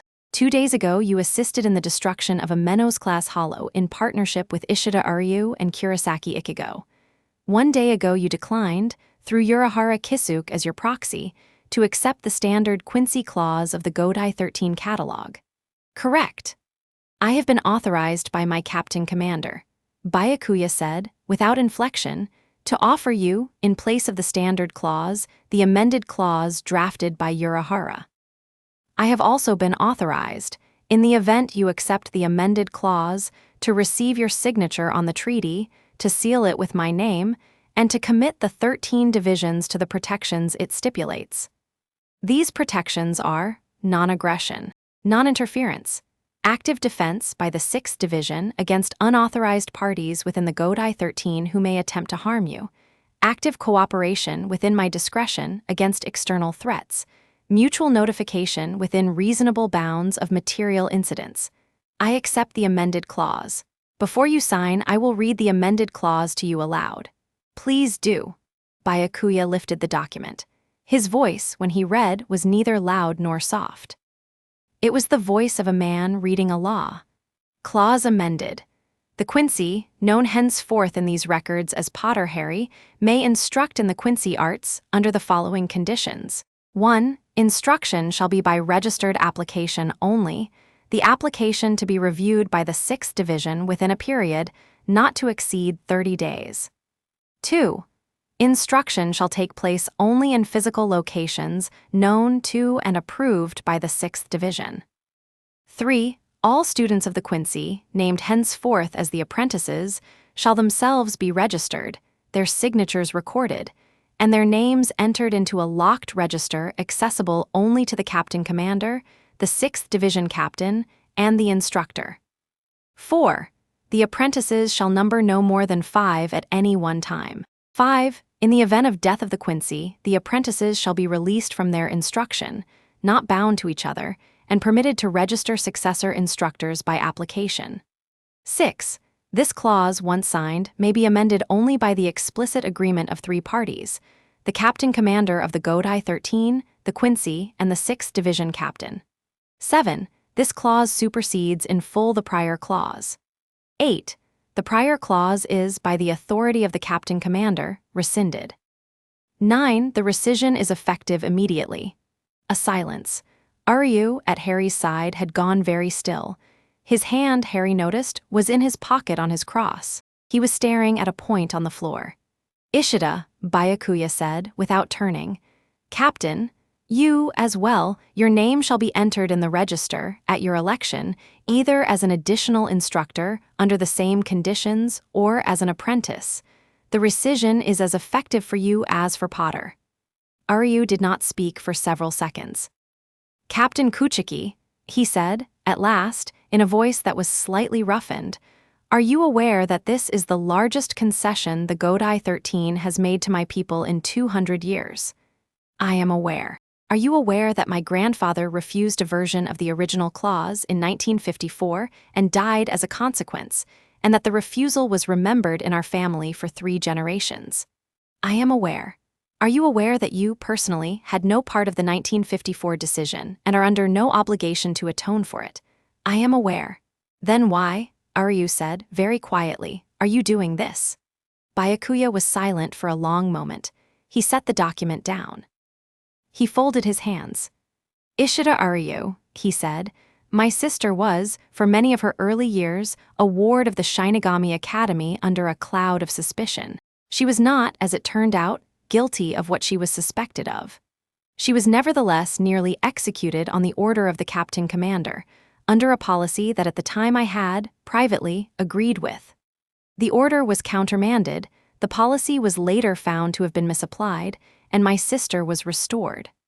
I have, since that day, reviewed every standing policy of my division with the question, would I execute this policy on my own sister? The 1954 clause, when I reviewed it under that question, failed. I have been, for 4 years, preparing its rescission. Urahara Kisuk has been, for 30 years, preparing its replacement. Today we had a Quincy willing to sign. We acted. I see, Aryu said. Is that a satisfactory answer, Ishida? It is a sufficient answer. Good. Byakuya lifted the document again. He slid it across the table to Harry. He produced from inside his Haori a small lacquered brush and a cake of ink. Potter, he said, sign in ink, black ink, with the brush, your full name in both the Latin and the Japanese syllabaries. Underneath, your thumbprint in ink. Beneath the thumbprint, a single character of your choice in your own hand, which shall be your seal in this register forever. Choose well. Harry looked at the document for a long moment. He took the brush. He dipped it. He wrote carefully, Harry James Potter. Then, below it, in the careful kana, Mr. Araki had taught him in 4 years of patient correction. Japanese letter, Japanese letter, Japanese letter, Japanese symbol, Japanese letter, Japanese letter, Japanese letter, Japanese letter, Japanese letter, Japanese symbol, Japanese letter, Japanese letter, Japanese letter, Japanese letter. Then, below that, he pressed his thumb to the ink stone and to the page. Then, below that, he held the brush a long moment above the paper, thinking. He drew, finally, a single character, not Japanese, in a hand that had learned it first from his mother's letters and then, against his will, relearned it at an orphanage in Godric's Hollow when he was 8, L for Lily. He set down the brush. Byakuya examined the page. He did not smile. His face did not change. He nodded once. "Ishida," he said. "I," Aryu said, very quietly, "will register as an additional instructor." "Sign," Aryu signed. His hand, Harry saw, did not shake, his face did not change. His seal in the space beneath his thumbprint was a small, sharp, six-pointed snowflake. Harry did not know what it meant. He did not ask. Byakuya signed last. His characters were small, tight, perfect. His seal was the house of Kuchiki, a 5-petal blossom. He lifted the document. He rolled it. He sealed it with a thread of spiritual power that, as Harry watched, knitted itself into a clean blue ribbon along the outside of the scroll and faded, leaving the scroll a little heavier than a scroll of its size should have been. "It is done," he said. Rukia exhaled. Hermione, beside Harry, relaxed a muscle in her shoulder that she had not known she had tensed. Ichigo, from his corner, said, "A-chen," which was his way of saying thank God. "Potter-san," Byakuya said, standing, "one final item." "Yes." "The Quiet Faction, as Urahara has described them, will be informed of this treaty within the hour. They will respond. I do not know how. I do not know when. I have moved the 6th Division's 3rd and 4th seats to Karakura for a period of 30 days. They will remain within your Ri-Atsu range. They will not show themselves unless necessary. They will obey your requests for them to withdraw. They will not, however, permit you to be alone in an empty room at 3 in the morning. I would rather you did not test this." "I won't." "Good. Kuchiki Teichu." "Yes. Thank you. You are welcome." He turned to leave. He paused at the door. "Potter." "Yes. Your mother, in her own records at the English Ministry, is described as a remarkable woman. She was. She was also, by our records, the last scattered line inheritor to walk in bright daylight without hiding. She is remembered among Quincy scholars of my acquaintance with respect. Thank you. Your seal, Potter, I approve of it. Thank you." Byakuya Kuchiki left. The Urahara shote, for one long moment, was quiet except for the faint hum of the fan. Then Ichigo from the corner said, "Woof, okay, tea." "Tea," Urahara said, "Yes, by all means, an actual event. Granger-san, how do you take it?" "Milk, please, no sugar." English to the bone. Guilty as charged. They drank tea. They did not speak much. It was, in its way, the quietest afternoon Harry had had in 4 days. At 5, they began to disperse. Rukia embraced Ichigo, Ichigo embraced Rukia. They fought about it afterwards, as was their custom. Aryu shook Urahara's hand, then dropped it quickly, like a man who had proven a point. Hermione thanked everyone with the mechanical precision she used when she was overwhelmed. Harry walked out with her into the evening street. "Harry," she said quietly. "Yes. I wish your mother could have seen this." Harry was silent a moment. "I think," he said, "she did." They walked home. In the clinic that night, Harry slept, for the first time in a long while, without dreams. In Huko Mundo, in the west wing of the White Palace, a pale figure that was not yet a man lifted its head. It had heard something. A small, dry sound, like a ribbon being cut. It did not know what the sound meant. It would learn, over the next days, what the sound meant. When it learned, it would be angry, in the particular controlled way it had always been angry when it was alive. It would speak then. For now, it waited. And in a quiet office at the back of the 1st Division barracks, 3 men and 1 woman stood around a map of Karakura and spoke in low voices, and one of them, the eldest, tore a sheet of paper very slowly in 2 and said, "No matter. The treaty does not require us to stop. It requires us only to be careful." The Quiet Faction, as it turned out, did not wait 30 days. They waited 3. On the 3rd night after the signing, at 2:15 in the morning, a thin, cold wind came through the narrow alley beside the Ishida Clinic and did not belong to any season.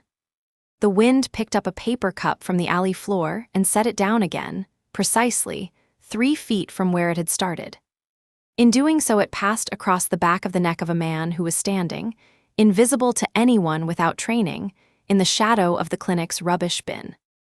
Aryu Ishida, on the 2nd floor, felt the wind before he felt the man. He had been awake for 90 minutes. He had been awake because, at midnight, his cross had gone cold. Crosses in the Ishida family, his father had long ago told him, went cold in the presence of certain policies. "Harry," Aryu said, into the dark of the room without raising his voice above conversation. "Yeah," said Harry, who had been awake for 11 minutes because he had felt Aryu go still across the room. 3 minutes. Behind the clinic, men, 3 I think, possibly 4. 1 holds a Zampicuto, 2 do not. The 4th may be a windrunner, I am not sure yet. Granger? Asleep. Leave her. The 6th Division's 3rd and 4th seats are 2 rooftops east and north. I felt one of them shift. She will not be alone. How are we doing this? Down the back staircase. Out the side door, do not engage. Run toward the canal. Keep me on your right shoulder. If I say drop, drop. If I say loose, loose at whatever I am looking at. They will not follow us to the open. They want privacy. We will deny them privacy. Good plan. I am glad you approve. They went. The side door opened without sound. Aryu had oiled it last week. They moved through the alley in the thin, cold wind. The man behind the rubbish bin was, by the time they reached the street, no longer behind the rubbish bin. He was 6 feet to the side of it, blade drawn, mouth open to speak a word he did not get to finish, because Aryu's first arrow took him cleanly through the fleshy part of the shoulder that holds the arm to the blade. The man dropped the blade. Aryu's second arrow took the blade before it hit the pavement and pinned it, still in the air, to the wall of the opposite building. "Move," Aryu said. They moved. A second man came out of the roof of the clinic's neighbor. He landed lightly, 2 meters in front of them. He was young. His hair was dark. He wore no haori. He wore, Harry noted, the plain black shihakusho of a division-seated officer in civilian travel. He did not draw his blade. He raised his hand. "Stop," he said in clear, polished Japanese. "You are under peaceful restraint under private." "Private nothing," Aryu said and loosed. The arrow caught the speaker in his raised palm, passed clean through, buried itself in the wall behind him. He looked at his hand, astonished. He said, You are not a private arrest party," Aryu said, already moving. Harry already passed the speaker, Aryu 2 steps behind. "You are a private assassination party. I am dignifying your lie by not killing you. Do not mistake it for further kindness." "Ishida, run, Potter." They ran. 2 streets on, a third man stepped out of the shadow of an electric transformer.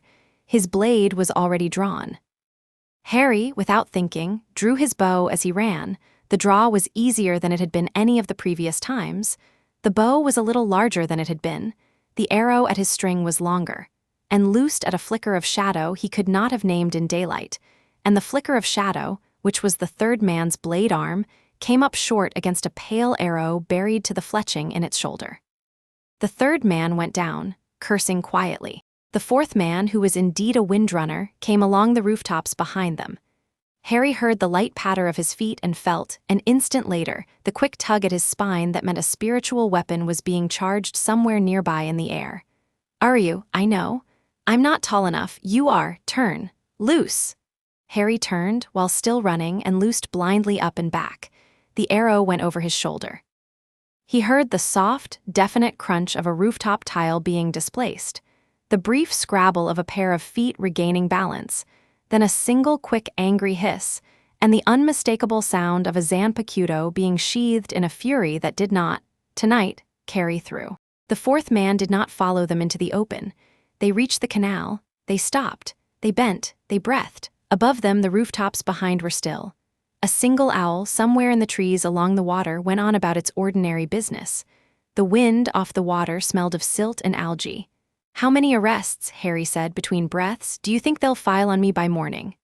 "0, Aryu said. "The men we shot were not authorized. They know it. They will crawl back to their cell. They will report a failed approach to the target. They will not report us. They cannot, without admitting they were here. We are safe, tonight, from them specifically. Byakuya will hear of it in the morning through his own channels. He will be," Aryu paused, "displeased. Displeased is good. Displeased is very good." "Aryu?" "Yes. Thank you, Potter. Yes. I have been fighting this cell in my head for 7 years. Tonight I finally shot at one of them. You will forgive me the pleasure of it." Harry laughed once, a short, surprised laugh, leaning on his knees. "I forgive you the pleasure of it." they walked slowly back to the clinic by a long looping route. Along the way, Harry felt, distinctly, a pair of Shinigami on two rooftops shift their positions to match their progress without ever showing themselves. He understood, without being told, that the 6th Division's 3rd and 4th seats had, the moment the first arrow had flown, been moving, that they had counted the enemy party, that they had held position rather than engage, not out of cowardice but out of procedure, because the treaty specified active defense only if the threat exceeded the defender's capacity, and that by morning the report on Byakuya's desk would be as precise as a clock. "Are you?" Harry said, a street from home. "Yes." "I did not need that bow to come out as easily as it did tonight. No, it came out like I'd been drawing it for years. Because you have been. Have I?" "Potter," Aryu said as they walked, "your mother drew a bow in her sleep every night of her life in the hour between 2 and 3 a.m. It is a habit of the scattered line. It is, we think, how the scattered line stayed alive through the purge and after, by not being awake enough to be caught. You have been drawing a bow in your sleep since you were 14. Your training tonight began 4 years ago. My job is to teach you what you already know in the dark, in the daylight. It is easier than a real teacher's job. It is, for that reason, the job I prefer." Harry was quiet. He thought about waking at the gray hour, morning after morning, with his hand open on his chest and a faint tingle in his palm that he had always written off as the pins and needles of a bad sleep position. "Aryu," he said. "Yes. What happens when I teach?"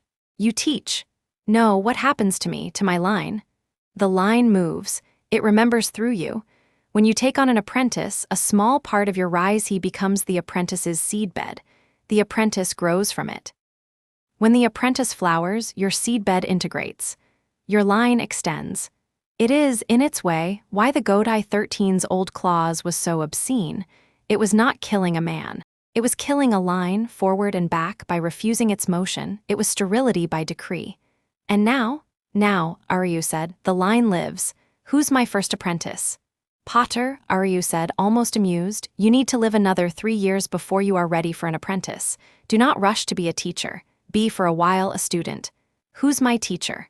I am, Aryu said, in the Quincy art, and you are mine in the other thing I did not know I needed a teacher in. Which is? Which is friendship, Potter. Harry did not know what to say to that. He nodded once, and they walked the last street in companionable silence, and they entered the clinic by the side door, and Nurse Kageyama, who was awake because Nurse Kageyama was always awake, nodded at them both without speaking, and they went upstairs to the cots, and Harry lay down and slept at last without dreams.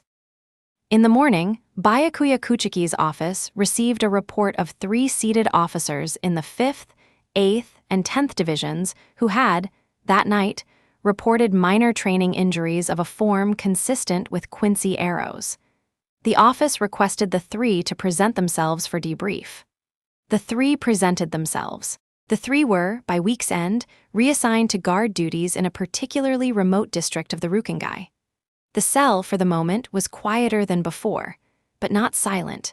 Never yet silent. At dawn, Hermione woke on the second cot in the narrow back room and saw, on the small desk between herself and Harry, a thing that had not been on the desk when she had gone to sleep. It was a folded paper crane. It was made of unremarkable white paper. Nobody in the clinic, as far as she knew, folded paper cranes. She reached for it. She picked it up. She unfolded it slowly. On the inside, in a round, careful, almost childish hand, was written a single sentence in English. "Whatever you decide, child, I will wait." There was no signature. Hermione held the paper in her lap for a long time without speaking. The gray light changed, gradually, to pink, and the pink to gold. Harry, across the room, slept on. At length, she folded the paper back into its crane, as nearly as she could, and she put it in her bag. And she did not mention it, that morning, to anybody, because she had begun to understand that some things a person had to carry for a day before they could be carried by a team. The crane was, she thought, a very polite form of pressure, and its politeness was precisely what made it pressure. Chapter 4 End. Chapter 5. The hollow Horcrux, the gate to Huko Mundo, opened in the second basement of the Urahara Shote at 11 minutes past 6 in the morning, On the 8th day after Harry had signed his name onto a scroll that lived now in a locked register in a room he would never see. It was a small gate. Urahara had insisted on this. A small gate was a polite gate, he said. A small gate asked permission of the geometry between the worlds. A small gate would not be noticed by the ordinary watchers who kept the ordinary records. A small gate would also, he had added without looking up, only stay open for 18 minutes, which meant that whatever they did on the other side had to be accomplished in that window or else not accomplished at all, and that the window was, in his opinion, plenty of time, because plenty of time was what you told yourself about a window that was only barely enough. Plenty of time, Urahara said, for the 3rd time, as he made the last chalk mark on the sand.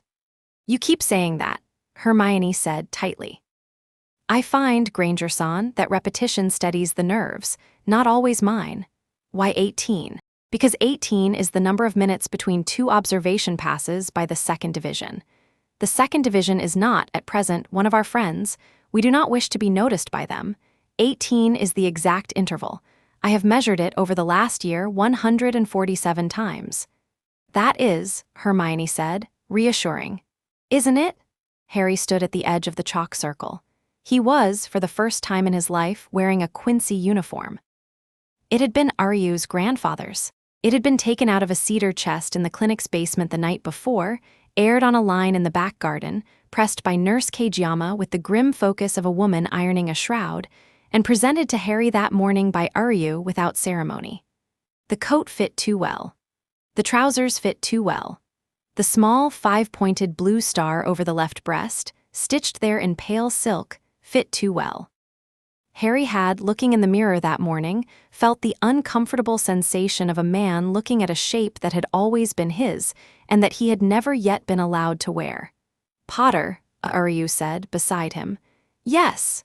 Remember, you do not have to destroy him today. I might have to. You do not have to. If the window opens and he speaks and he asks for what he will ask for and you are not ready, we pull out. We go, we come back when you are ready. Do you hear me? I hear you. Say it. If I am not ready, we pull out. Good. At the other side of the circle, Ichigo was already in his black soul clothes, hair a shade fiercer than usual, blade across his shoulder. Beside him, Rukia had arrived in her Shinigami uniform, Zanpakuto at her hip, her small face very pale. She was here, she had explained that morning, not on any Godai 13 authority, but on her own authority as Ichigo's friend. She would report nothing of what happened today to her captain unless specifically directed. Her captain, she had added, had specifically directed her not to report it. Hermione was, by her own insistence, coming. She wore a light jacket. She had a small leather satchel on her shoulder. She had, by Urahara's insistence, agreed to leave her wand behind. In its place he had given her, earlier that morning, a small bone-handled knife, bone-scabbarded, which he said was a tool rather than a weapon, useful for severing spiritual threads and for opening certain kinds of box, and would not ring in the air the way her wand would have. Everyone in the circle, Urahara said. They stepped in. Potter-san, one last thing. Yes. The fragment, when you find it, is likely to speak in a voice that is not its own. It will borrow. It will borrow your mother's voice, if it can find a memory of it in your head. It will borrow your godfather's, if you are unwary. It will, if it is clever, borrow my voice, which it will not, to its regret, find in your head in useful detail. Whatever voice it borrows, Potter, the voice will still belong to it. The words will be its words. Listen to the words, do not listen to the voice. Understood. Go, the circle lit. The sand within the circle became, briefly, a mirror.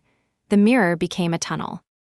The tunnel opened, and they stepped through, and the second basement of the Urahara Shoten fell away behind them, and they were, in the space of one breath, standing on a dune under a sky that was neither day nor night, a sky the color of old pewter, featureless and uninhabited. Huco Mundo. Hermione, for a long moment, did not breathe. It's, she said. Yes, Harry said. It's very, yes. Quiet. Yes. There was no wind, there were no birds, there was no distant surf. There was only the vast pale sand, reaching to an invisible horizon, and the pewter sky with no sun. 2 kilometers east, Rukia said, quietly, consulting a small metal disc on her palm, which was not a compass but which performed a function adjacent to one. We have 18 minutes. I recommend we run. They ran. The sand, underfoot, was harder than Harry had expected. It was, he realized after 100 meters, not sand but compressed rise-he, the ground itself merely the lowest layer of the spiritual sediment. Running on, it was like running on a very fine, dry salt flat. His footsteps left no prints. His uniform, dark against the pale ground, was the only visible object for a very long distance. At 6 minutes they reached a dune ridge. On the far side, a long, shallow valley. In the valley, a small white building, no bigger than a garden pavilion with a single dark doorway. That's not the palace, Ichigo said, confused. No, Urahara said. We are not going to the palace. The palace is where the Espada sulk. The palace is guarded. We are going to the pavilion. The pavilion, I believe, is where the fragment has begun to anchor itself. The pavilion is, I believe, the door it has made for itself within the geometry of the palace. Why a pavilion? Because the fragment, Aryu said quietly, was, in its life, a man who liked to stand on stages and be admired. A palace is not a stage. A palace is a building. A pavilion is a stage without walls. The fragment wants a stage. Harry looked at the pavilion for a long moment. Yes, he said, very quietly, that is correct. At 10 minutes, they reached the pavilion. They stood outside the doorway. The doorway was a simple arch. No door hung in it. Through the arch, a flight of pale steps led downward into a darker, warmer dimness. From the dimness came, faintly, a smell that was neither pleasant nor unpleasant. The smell of dust settled on stone and of old incense, and underneath it the smell, faint but unmistakable, of the burn mark a curse leaves on a wall. Harry drew his bow. It came without effort. The cobalt light assembled itself along his forearm. The string was taut. He knocked a single long arrow along it and did not draw. Stay here, he said softly to Hermione. At the arch. Do not come in. If I shout out, take Rukia's hand. She'll pull you to the gate. Harry. Please, not this time. Hermione swallowed. She nodded. Harry went in. Aryu followed him. Ichigo followed Aryu. Rukia stayed at the arch beside Hermione, blade drawn at rest. The steps went down 12 paces. At the bottom was a chamber, circular, paved in white marble. At the center of the chamber stood a single low plinth. On the plinth lay a body. The body was not exactly a body. It was a shape wearing a body. It lay on its back, arms crossed over its chest, eyes closed. It wore a black robe. Its skin was very pale. Its face was thin, noseless, flat-eyed under the eyelids, the mouth faintly parted, the teeth visible, small and even. Harry did not move. The body's mouth moved. Harry, it said in a voice that was not its own. It was his godfather's voice. Sirius Black's voice. Exactly. Exactly as Harry had remembered it for 4 years. The particular easy gruff warmth of it, the cockney edges softened by a lifetime of boarding school, the faintly laughing lilt that had always, even in terror, carried a small undertone of a man refusing to take the worst of the world entirely seriously. Harry's jaw locked. His hand on the bow did not waver. That is not his voice, he said aloud. The words are yours. Oh, Harry, said the voice of Sirius Black. Oh, Harry, my boy, is that how you greet me? You are not my godfather. I am, said the voice gently, a piece of the memory of him. I am a clipping from the hedge.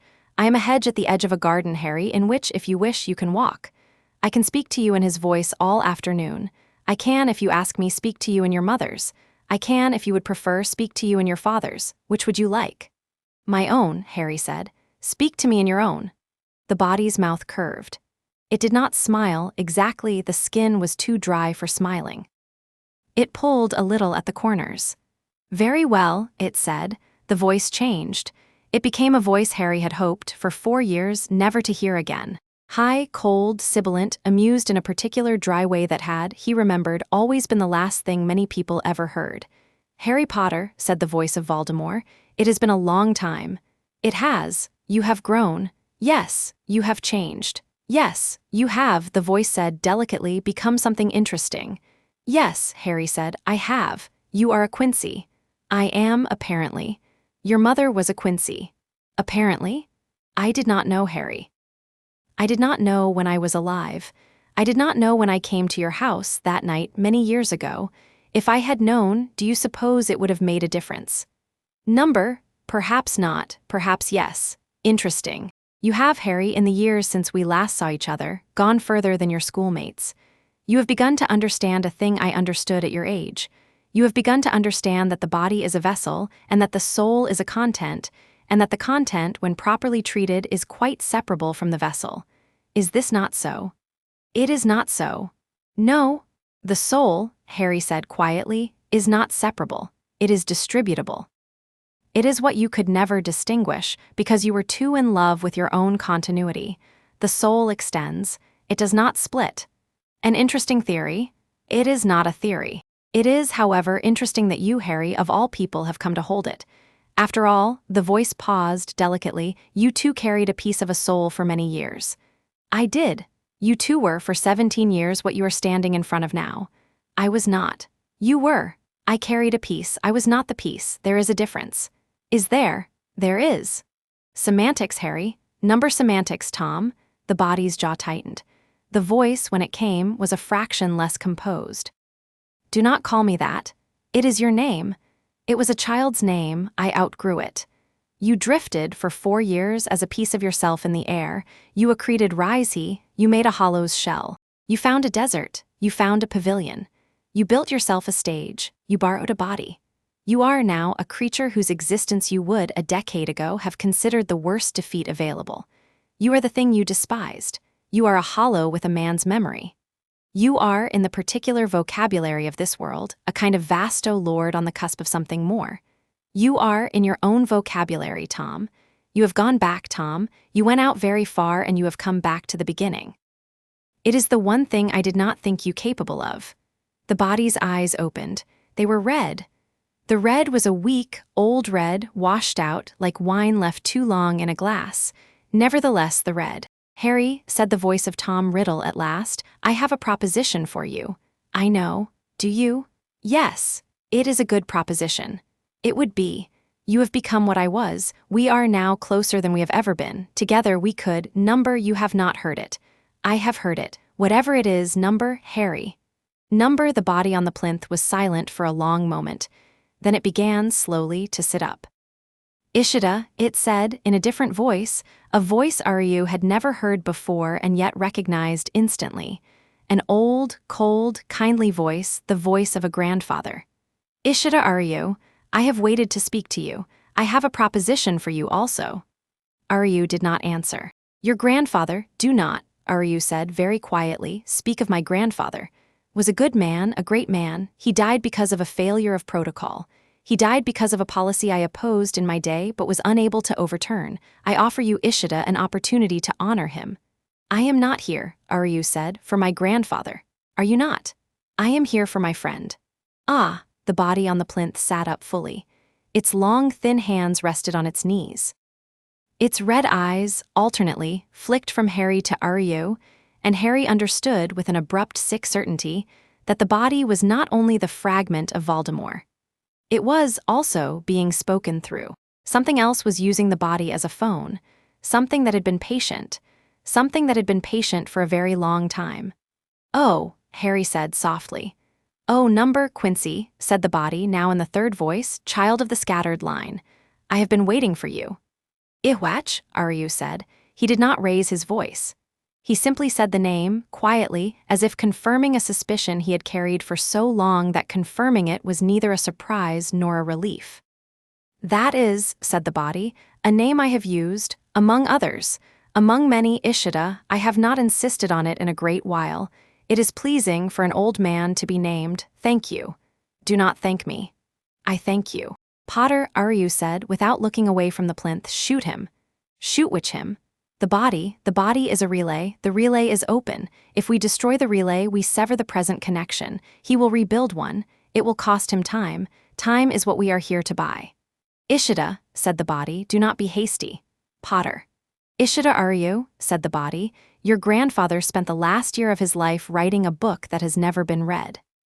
That book is in a chest in your father's clinic basement, behind the iron case that, this morning, holds the wizard's wand. That book contains, among other things, a letter your grandfather wrote to the person who would inherit his library. The letter is addressed to my dear friend, whose name is not yet known to me, but whose decisions will matter. That letter is, I believe, addressed to you. I have read, Ishida, a great deal of your grandfather's work. I have read, in particular, his private journal, of which your father has a partial copy and I have the whole. Your grandfather was a remarkable man. Your grandfather would, I believe, have approved of what I am about to propose. My grandfather, Aryu said, in a voice that was very, very carefully level, would have shot you on sight. Would he? He would. Then shoot, Aryu loosed. The arrow, white, long, terrible, struck the body at the center of its chest. The body did not move. The arrow passed through it, struck the marble behind, embedded itself in the stone, hung there glowing. Ah, said the body calmly. Yes, a moment, please. The body lifted one pale hand. It waved the hand across its chest, almost gently, in the manner of a man brushing lint from a lapel. The light of the arrow in the wall behind it guttered, bent, unspooled, was drawn back through the chest of the body, reassembled along the string that was no longer there, and dissipated in a thin hiss. The gift of Almighty, the body said, still in the old kind voice. One of the small ones, a useful convenience. I apologize, I would not ordinarily demonstrate. I did not wish for you, Ishida, to waste an arrow. Aryu's face had not changed. Harry, Aryu said quietly. Yes. The second theory. Yes, I see. The second, Aryu's jaw was tight. Theory is that the body we have come to kill is the body of a relay, and the relay is not only open to Ihwach, the relay is today possessed by Ihwach. The Voldemort fragment is not the Whisperer in the palace. The Voldemort fragment was the bait. The Whisperer is Ihwach. He has used the fragment as a lure to bring you to him, because he wishes to meet you in person, in a space of his own choosing, where the geometry is under his control. Which means we are in a room we should not be in. Yes, get Hermione. Rukia was already moving. Hermione, at the doorway, had drawn a breath to say something. Rukia reached her, took her wrist, and the pair of them were up the stairs and out through the arch and into the pale pewter light of Hugo Mundo in a single fluid movement that Hermione, afterward, could not account for, because her feet had not touched any of the steps. Outside, Rukia was already opening a return pocket. Urahara's chalk marks on the sand had begun, 50 meters away, to glow, which meant the window was still holding. Inside, Harry and Aryu and Ichigo stood facing the body on the plinth. You cannot, said the body in the old kind voice, outrun me, Quincy. You cannot shoot me, you cannot run me through. You can, however, listen to me. That is all I ask. I have said nothing to you today that is not true. I offer you, child of the scattered line, a home. I offer you, Ishida, an inheritance.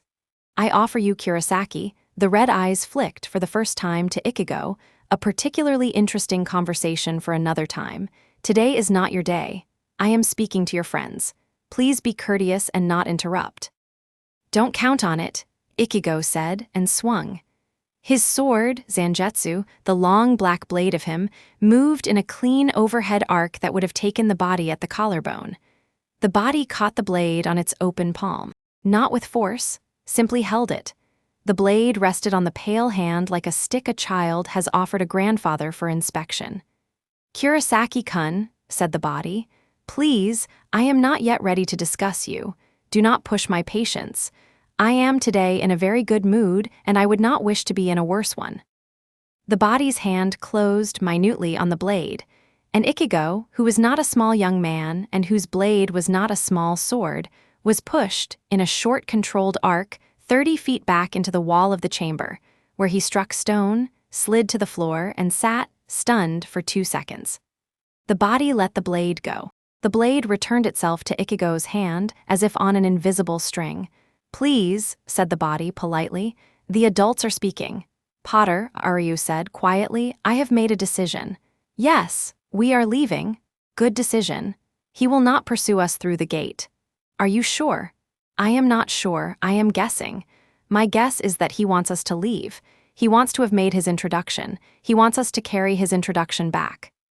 He wants us to argue about it among ourselves for a week. This is, of course, not a gift.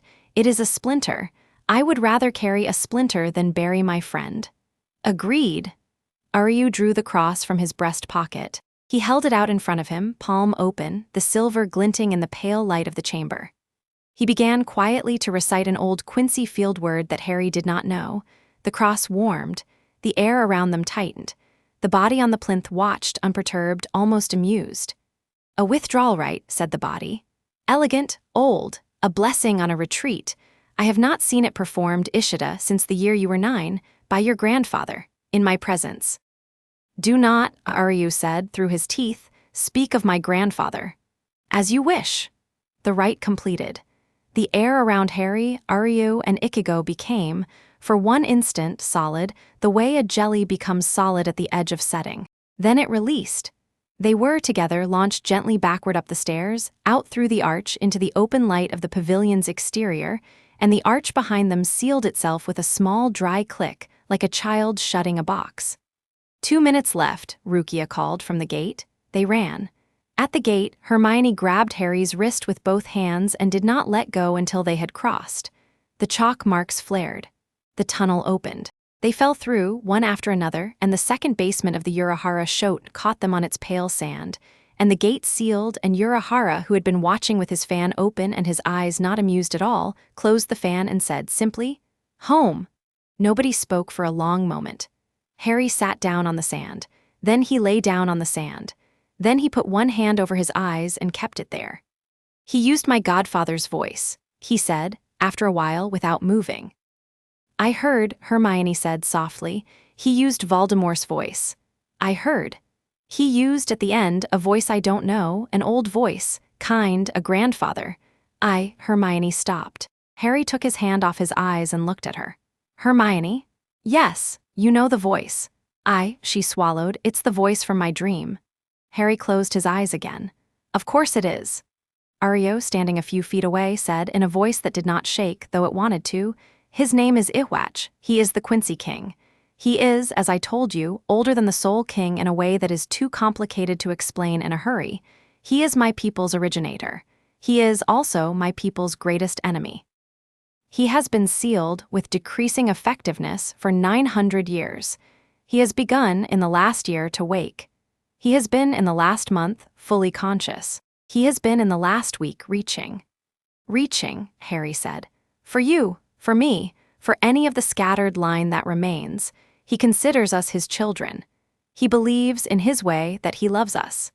He also believes that our lives belong to him, that our deaths belong to him, that the manner of our deaths should be his to choose, and that our souls, when they die, should return to him rather than to the ordinary cycle. He is, Potter, a god in the particular, terrible, literal sense the word meant in the old stories. He is not a god we want. I don't want him, Harry said. I know. I refuse him. I know. Will refusing him be sufficient? Number didn't think so. Harry sat up. He looked for a long moment at the pale sand at his feet. Then he looked at Hermione. Then at Aryu. Then at Ichigo, who was rubbing the back of his head and swearing softly in 3 registers of exhaustion. Then at Rukia, whose hand had not left the hilt of her Zanpakuto. Then at Urahara, who had opened his fan again and was fanning himself, delicately, the way a man fans himself at a funeral in the summer. Okay, Harry said. Okay, plan. Plan, Aryu repeated, approvingly. He wants us to argue for a week. Yes, we are not going to argue for a week. Number, we are going to finish what I went there to do, the fragment. The fragment. He protected the fragment. We did not destroy the fragment. The relay is a cover. The fragment is, somewhere in the palace, still a drifting piece. Iwatch used it. He did not need it. It is now spent. He has extracted the utility from it. He does not care whether it lives or dies. It will drift loose in the next day or two while his attention is elsewhere. We will not go back to the pavilion. We will go to the palace. We will find the piece. We will destroy it. It is mine to destroy. I am 4 years late. Potter, Aryu said carefully, a palace assault is a considerably more. I know. We cannot do it alone. I know. We will need. I know who. I'll call Ron. Hermione breathed in sharply. Harry, tonight. Harry, tonight, Hermione. He'll come in a day. He'll come in an hour if we can get him a portkey. Urahara, I can make a portkey, Urahara said. Of sorts, it will not be a wizard's portkey. It will be a Shinigami Quincy composite, expensively. It will cost me 3 favors, I will spend them. Yes, give me your friend's location, I will have a pickup arranged by dusk. Thank you. And Potter-san, yes. The piece. You are correct that it is spent. You are correct that it will drift.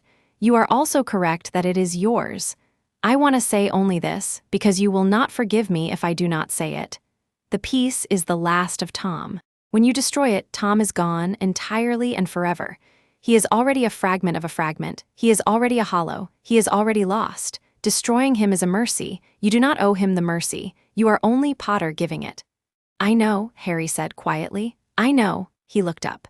The second basement's painted sun on the painted dome was pale and untroubled. The pale sand all around them was as peaceful as a beach at noon. Are you? Harry said. Yes. When I killed him the first time, I was 17. I thought then that it was the end of him. I was wrong. I have been carrying that wrongness for 4 years. When I go in, this time, I want to go in with that wrongness corrected. I want to go in knowing. I want to go in with my line behind me and my friend beside me and my godfather's voice in my own memory where it belongs and not in the mouth of a desert thing. Potter, Aryu said softly, yes. Then let's go home. Let's call Ron, let's sleep. Let's plan. They went home. Ron, it turned out, was in Cornwall on holiday with his youngest sister, and he was on the phone with Hermione within 20 minutes. He said, when she told him, very little. He said, after a long silence, I'll come.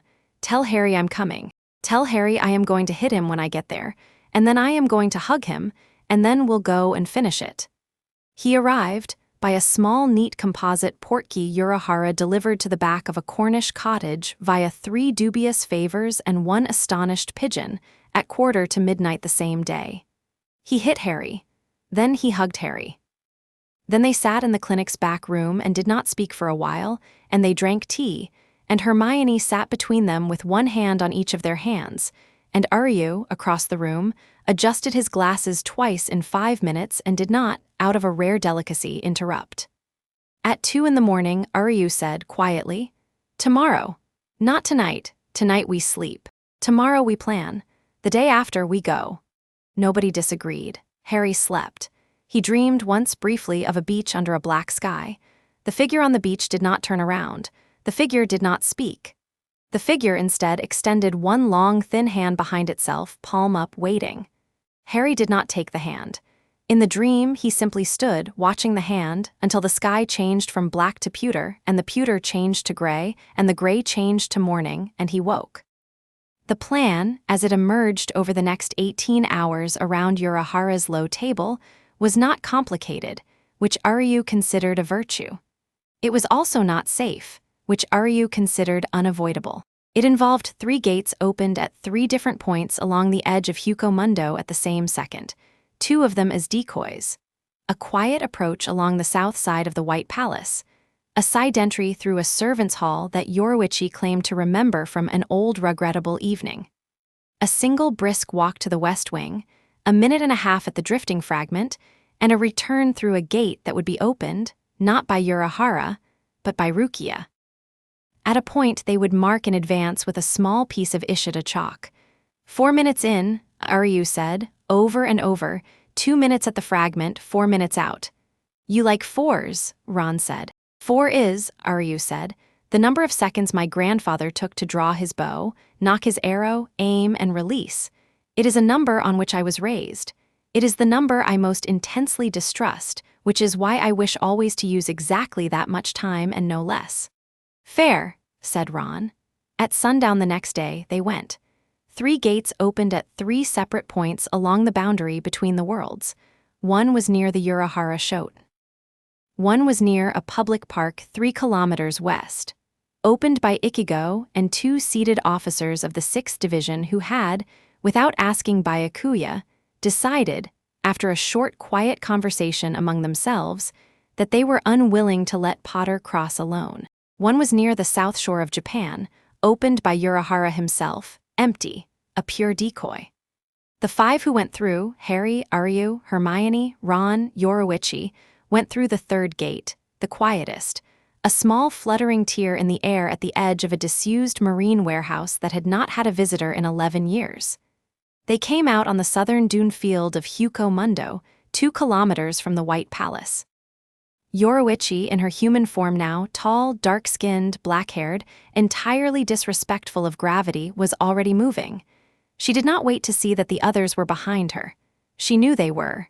She ran along the ridge of the dune, low, fast, silent.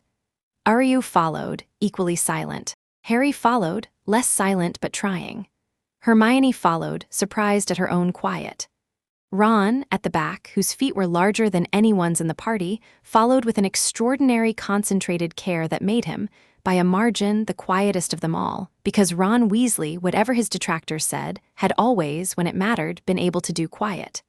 At the palace's south wall, Yoruichi stopped. She ran her hand along the wall at chest height. The wall, under her palm, lit briefly with a seam of white light. The seam widened into a narrow slit, tall enough and thin enough for a person to pass through sideways. "An old, regrettable evening," Yoruichi said. "Don't ask," Aryu said in a whisper to Hermione. "I wasn't going to," Hermione whispered back. They went in. The servants' hall was narrow, low-ceilinged, unlit. Yoruichi's fingertips, as she walked, left faint trails of soft blue light in the air behind her, not bright enough to illuminate the hall, but bright enough to mark the route for the next person. They walked 47 paces. They turned left. 21 paces. Right. 8. Up a short flight of stone steps.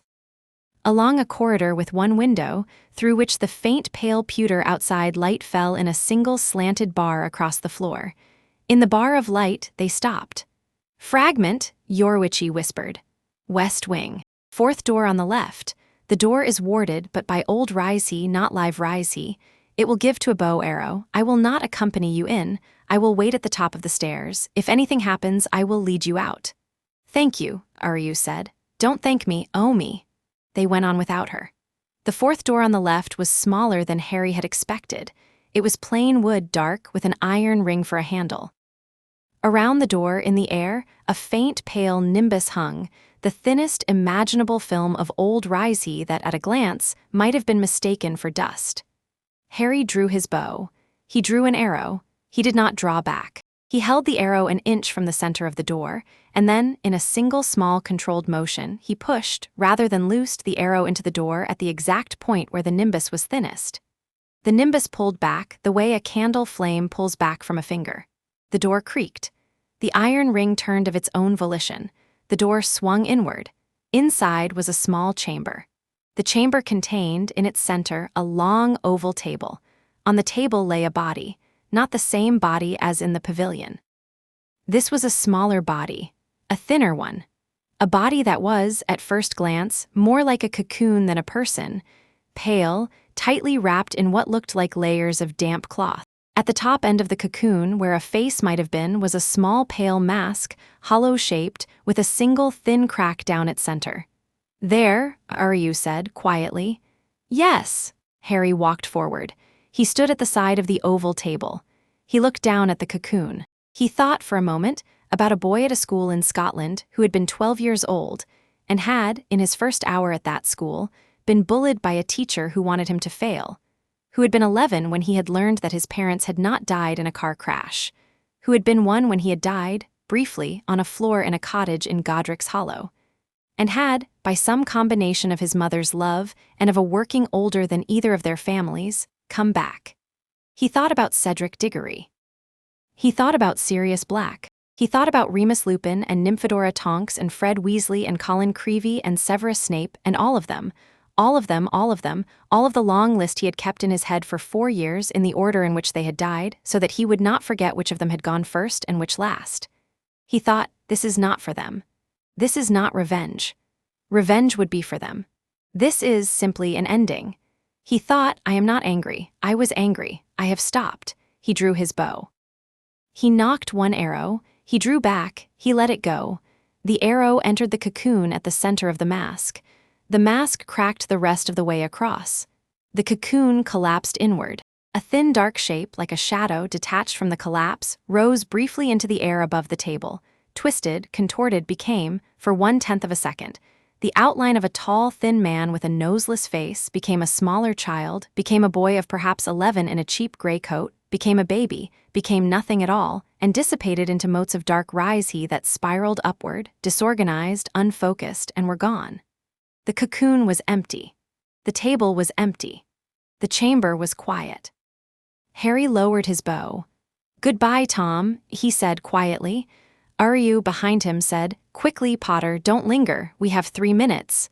They left. Yorwichi was at the top of the stairs, exactly where she said she would be. Yorwichi led them out. They went down the narrow corridor, down the stone steps, along the corridor with the window, through the servants' hall, out of the slit in the south wall. Yorwichi sealed the slit. They ran along the dune ridge. They reached the small piece of Ishida chalk that Aryu had placed that morning at the crest of the ridge. Rukia's gate opened on the first touch. They fell through. They came out in Urahara's second basement. The painted sun on the painted dome was unchanged. The driftwood tree creaked in no wind. Ron, sitting on the sand, said, "Well, I want to say that was easier than I expected. I am, however, afraid to say it out loud in case I jinx it." "You have," Aryu said, "just said it out loud." "Damn, it will be fine, it went well." "Aryu," Hermione said, "did it?" "It did," Aryu said. "Today it did. That is more than we had any right to expect. We will pay for it in the coming week in the ordinary way, but today we did what we came to do. The fragment is destroyed. The palace will notice, but not tonight. Ihwach will notice, but he will not weep for his bait. He will be, at most, faintly annoyed. We have bought ourselves, Potter, a small amount of moral and metaphysical closure. I suggest we go home and eat." They went home, they ate. Hermione ordered too much food from 3 different takeout places. Ron, whom Hermione had not seen in 4 years of her life laid out continuously at a table with Harry, complained about the chopsticks for 20 minutes and then used them expertly in a show of resigned competence that made Harry laugh, properly, for the first time in days, a real laugh from the chest. Aryu ate sparingly. Ichigo and Rukia joined them halfway through. Nobody drank anything stronger than tea. They did not speak of Ihwach, they did not speak of the fragment. They spoke for a long hour of small things, of how Ron had passed his Auror training, of how Hermione's mother was, unexpectedly, learning to play the cello, of how the Weasleys' shop had opened a branch in Amsterdam and Fred, in Ron's phrase, from wherever he is, would have been insufferable about it, which is how you know it's good. Harry, at the end of the meal, stood up and raised a cup of tea and said, "To those we have lost, to those we have kept, to the ones still coming." And he drank. And the others drank. And he sat down again, and for a long, quiet moment, the small clinic back room was, against all probability, not a staging ground, but a home. Later, when everyone had gone to their cots, Harry stayed awake a little longer, sitting on the windowsill with a cup of tea in his hand, looking at the pattern of rooftops and aerials against the faint orange glow of the town's sodium lamps. A single cloud, shaped, he thought idly, like the silhouette of a man in a long coat, drifted slowly across the moon. It did not pause. It did not beckon. It passed on. The moon returned. The sky went on being ordinary.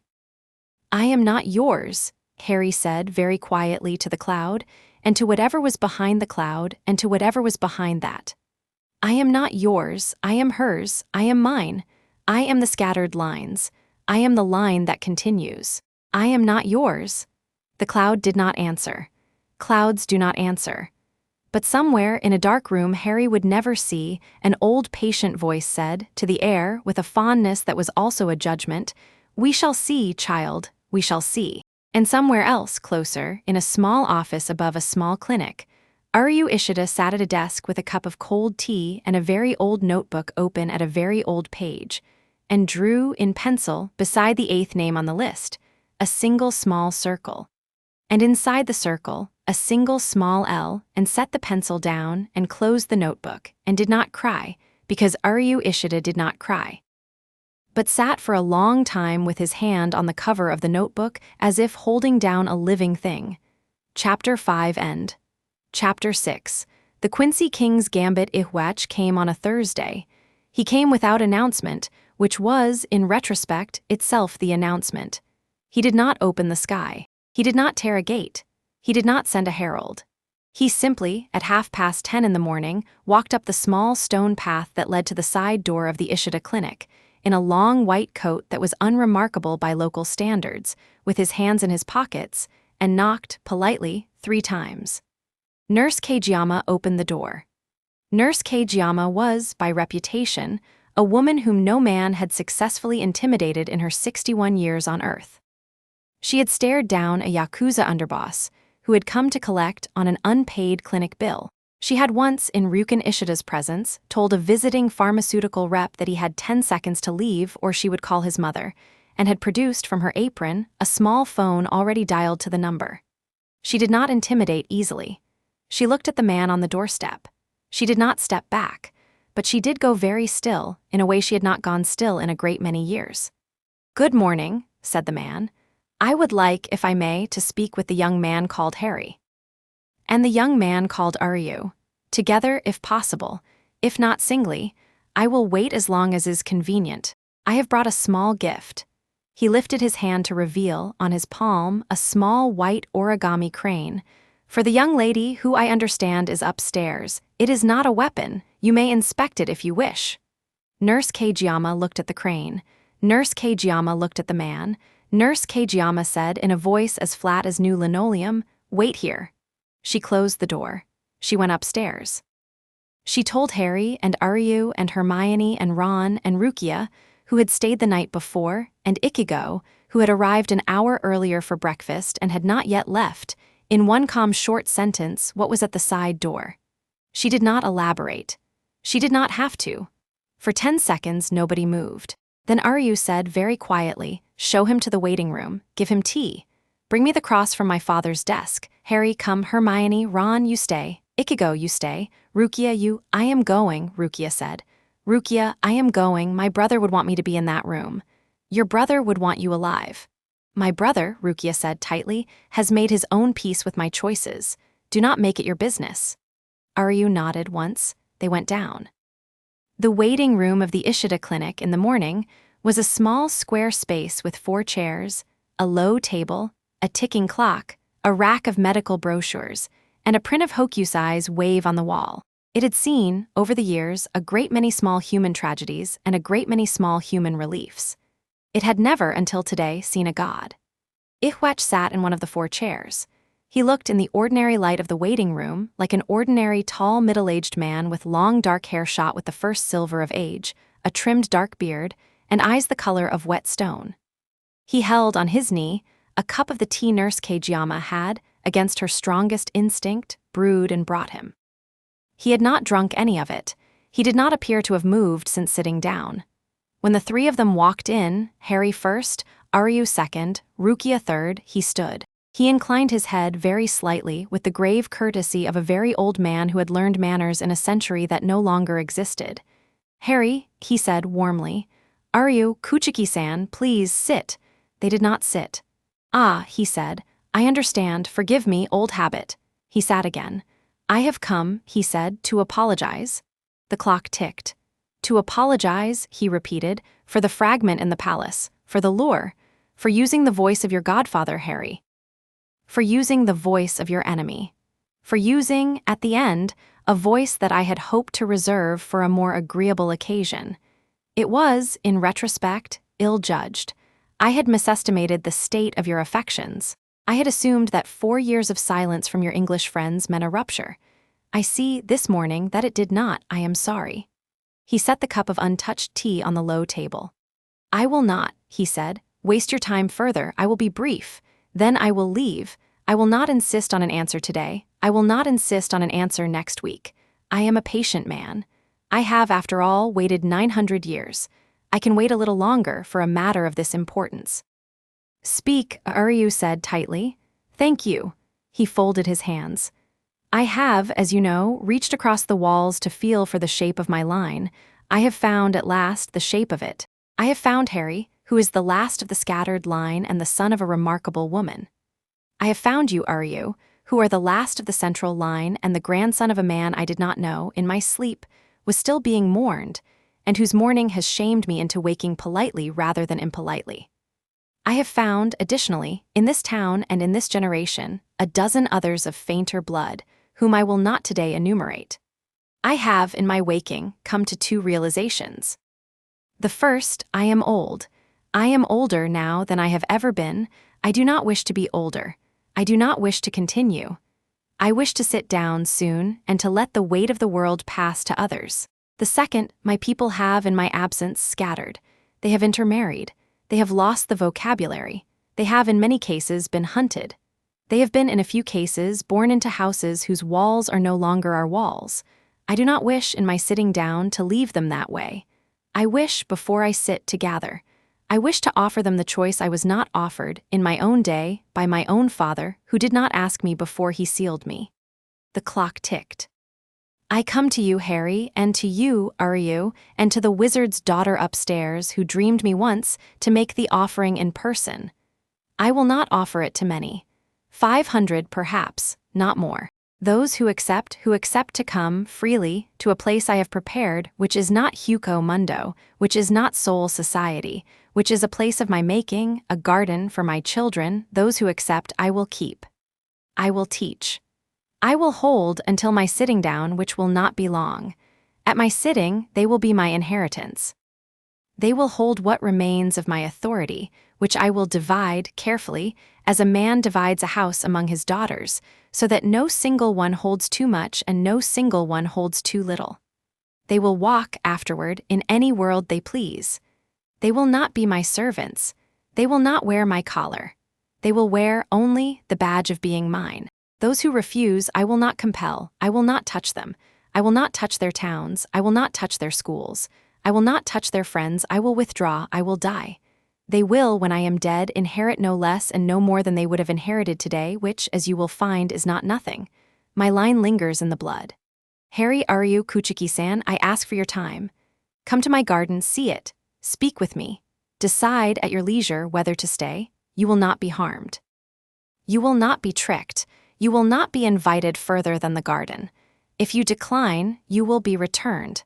If you remain undecided, you will be given a room and fed. I have brought, he lifted one long hand, palm up, a token of safe passage. It is a small thing, it is not binding. It is simply a word. On his palm the word appeared, a single character drawn apparently in ink on the skin of his hand. It glowed very faintly blue. The word, he said, is return.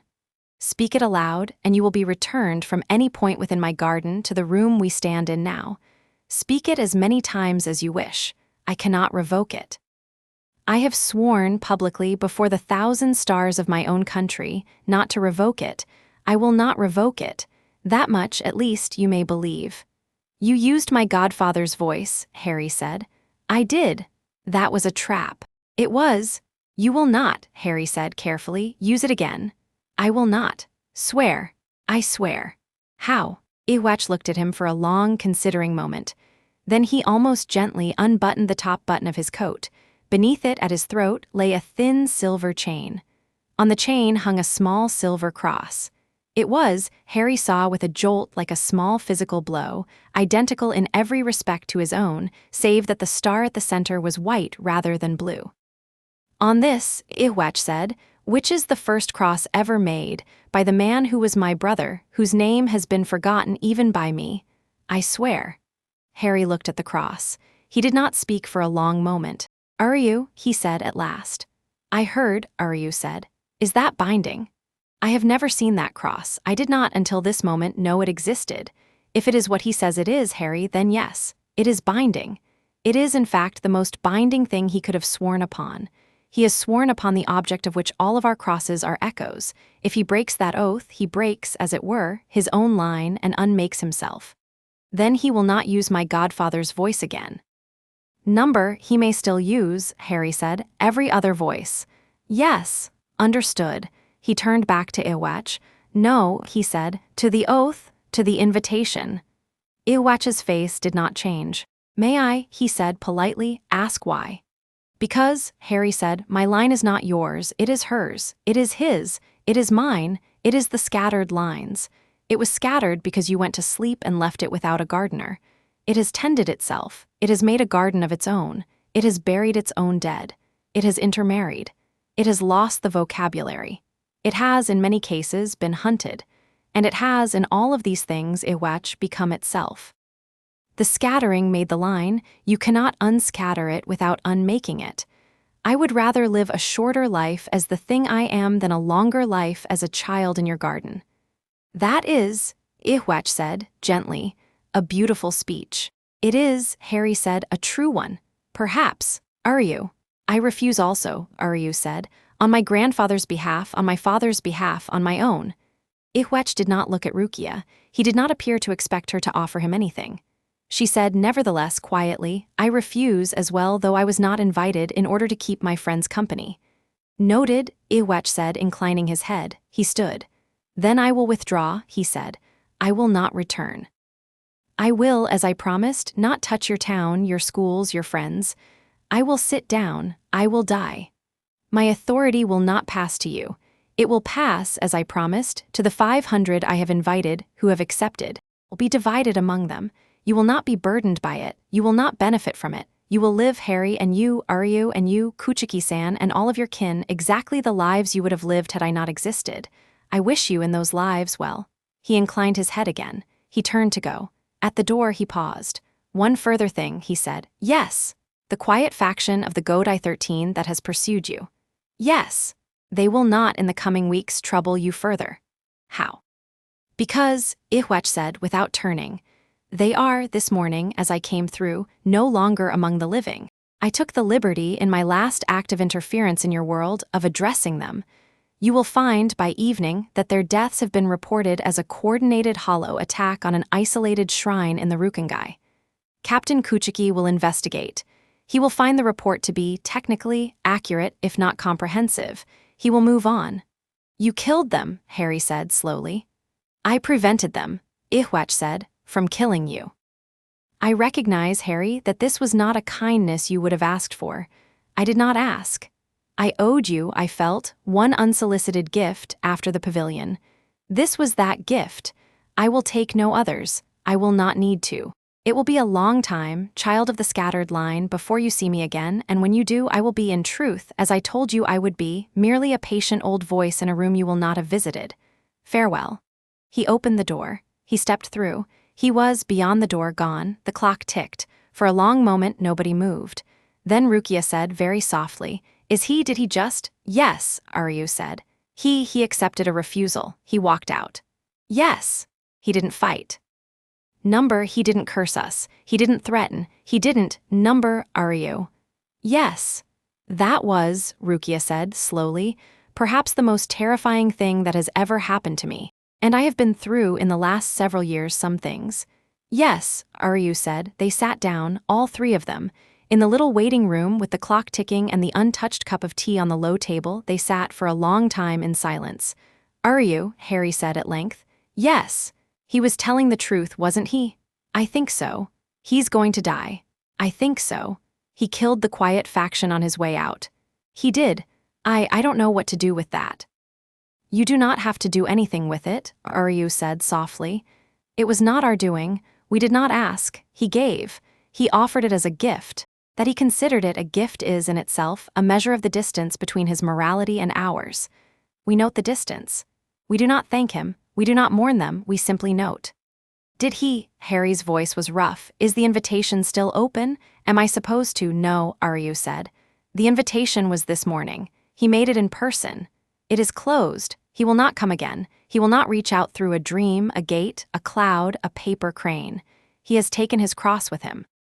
He will keep his oath. The 500 others, Aryu said. Not you, not me, not Hermione, not any of the scattered line that is in our town. Is that enough for him? It will be. And after he sits down. After, Aryu said, the world will be marginally different. A very old pressure will go out of a great many places. Some people, in certain sensitive positions, will sleep better for the first time in a century. A few others will, over years, find it easier to speak out loud words that, up until now, they could not pronounce. A great many of us will be free, Harry, in a way that we did not know we had not been. And you and I will, in every practical way that matters, live the rest of our lives as if none of this had happened. Harry shook his head. That's not how it works. It is, in fact, how it works. It is how, in the long run, these things always work. The apocalyptic ones never arrive. The quiet revolutions always do. Today, Harry, in our small way, we have participated in a quiet revolution. We will tomorrow go back to school or work or wherever we were. The quiet revolution will continue without us. It feels, Harry said quietly, like a theft. A theft? As if I have just been given, for free, an enormous thing I did not earn. An ending, a life, a friend. He gestured vaguely at Aryu. A line, a purpose, a future, all of it in 4 weeks. I didn't do anything to deserve it. Potter, Aryu said, with the faint patience of a man who had expected this particular speech. You have been for 4 years in hiding. Before that, you were for 7 years at war. Before that, you were for 10 years in a cupboard. You have, in your life so far, done more than most men do in 100 years. You have earned, by any measure I can understand, a great many things you have not yet received. Today you received a small installment. Receive it. Do not refuse it. You are not a thief. You are a man given at last his due. You will learn. Aryu, I said you will learn. Harry was quiet. Rukia, at his other side, put her hand on his forearm very lightly, in a gesture she had seen her brother make once, long ago, to her, and had not used since. They sat like that, the three of them, until Nurse Kajama came in with fresh tea and set the new cups down and took the old untouched cup away and said in her flat linoleum voice, I have thrown the one he drank from into the bin. I have not yet thrown the bin. Shall I, please, Aryu said. Good. She left. That afternoon, Byakuya Kuchiki came, for only the second time, to the Urahara Shote. He came without his Haori, which, Rukia had privately explained on the way over, was his equivalent of arriving in shirt sleeves and meant that what he was about to say was personal and not official, though he would maintain, if asked, that everything he did was official. He sat at the low table in the front room. He accepted, with a small nod, a cup of tea that he also did not drink. Potter, he said. Captain Kuchiki. 7 senior and junior officers of the Godai 13 were killed this morning at a shrine in the outer Rukengai by what initial reports describe as a coordinated hollow attack. The report is not accurate. I have verified the scene. The deaths were not caused by hollows. They were caused by a single human figure who arrived on foot, delivered a single spoken sentence, was answered, and after being answered, killed all 7 in a manner that did not involve a weapon. There are, in the Rukengai, very few beings capable of such a killing. There is one in particular, whose approach I have been modeling privately, with the 12th Division's assistance for some months. Today's signature is consistent with that model. Iwatch, Harry said. You say his name without flinching. I saw him this morning. Describe the meeting. Harry described it. He left nothing out. He did not flinch at the word Godfather. When he reached that part, he had, in the last 3 hours, made a private decision not to flinch at it again until the memory of it belonged to him properly and not to any other mouth. He described the cross. He described the oath. He described the invitation, and the refusal, and the parting, and the gift. Byakuya listened. His face did not change. When Harry had finished, he sat for a full minute without moving, his hands folded, his eyes on the teacup he was not drinking from. Potter, he said at last. Yes, you refused him. I did. He accepted the refusal. He did. He has killed, on his way out, the 7 officers who would have killed you otherwise. Apparently. He has, by this act, rendered the Godai 13's enforcement of his sentence of death, which was filed in absentia 300 years ago, and which we have been technically bound to execute ever since, unnecessary. He has died, or is about to die, by his own timetable, at his own hand, in his own garden. The sentence will be, effectively, served. My Captain Commander will, by tomorrow, officially close the file. I see. You understand, Potter, that from the Godai 13's perspective, this is a most convenient outcome. I do. You understand also that we will, in all official records, describe the outcome as the result of our own careful and patient operational patience over 3 centuries. I understand. You will be, in those records, mentioned briefly, with gratitude, as a private citizen who declined a dangerous invitation at an important moment. Your name will not be a headline. It will be a footnote. I prefer footnotes. Good. Byakuya allowed himself, for the first time, the faintest possible curve at the corner of his mouth.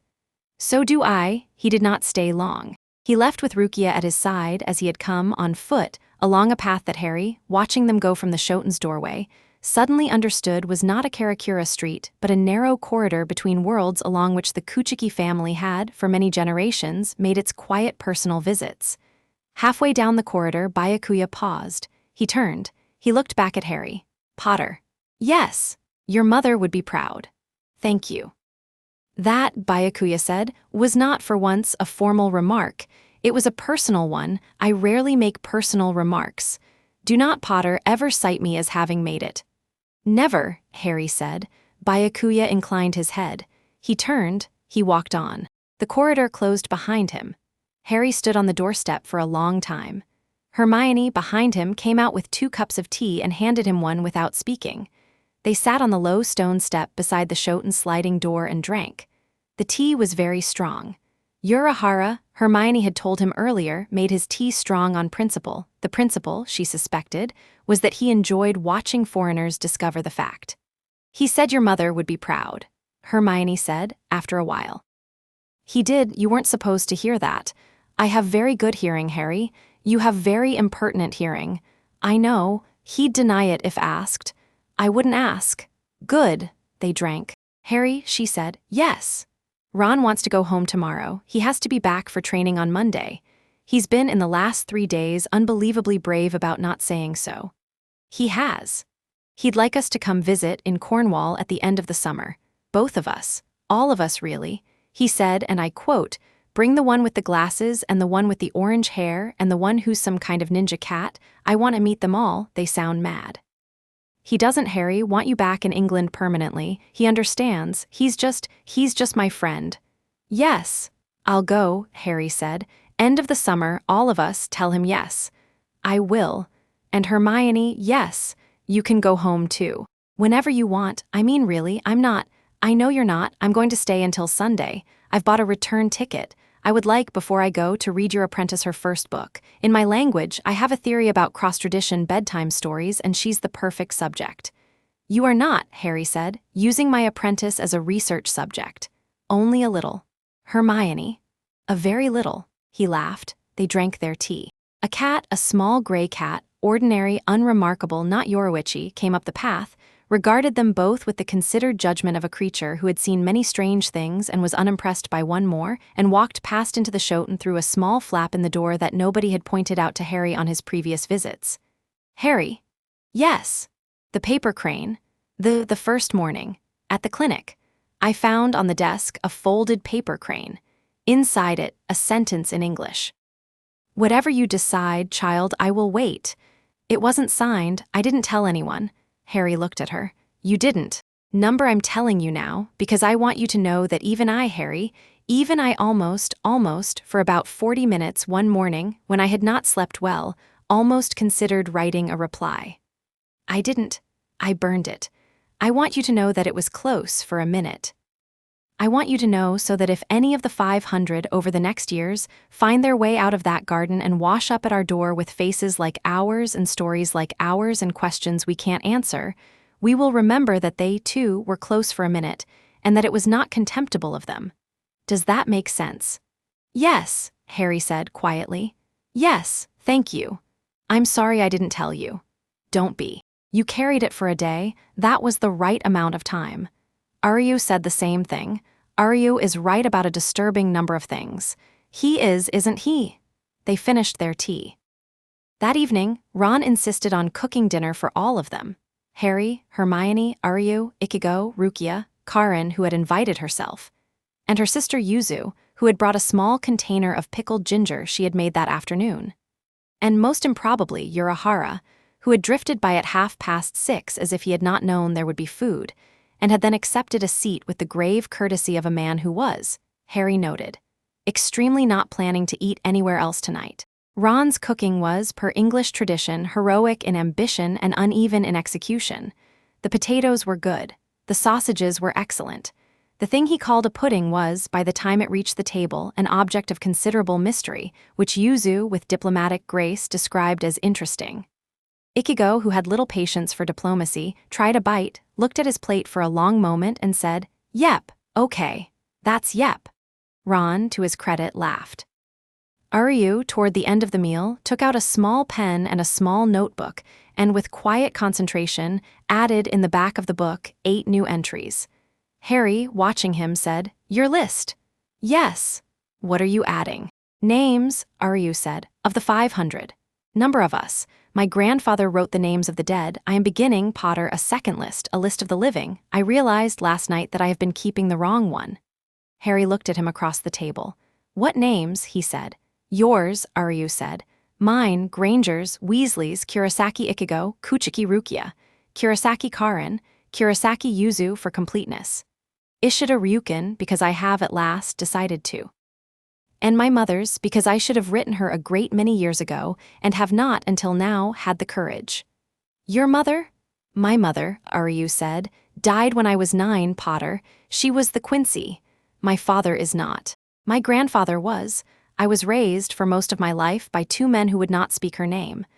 I am going to speak it now, in this book, on this page, in my handwriting, in front of you who are my witness.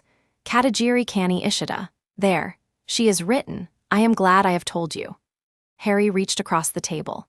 He put his hand, briefly, on Aryu's, and then, because neither of them could sustain more than 3 seconds of that kind of thing before becoming embarrassed, removed it. "Thank you for telling me," Harry said quietly. "Thank you for sitting at this table."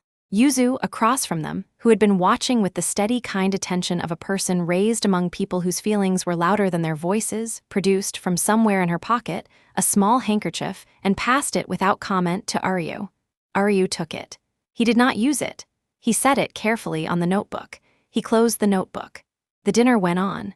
At midnight, everyone dispersed. Karin and Yuzu were walked home by Ichigo. Rukia caught a gate back to the 6th Division barracks. Urahara bowed himself out, fan in hand, down the quiet street toward his shop.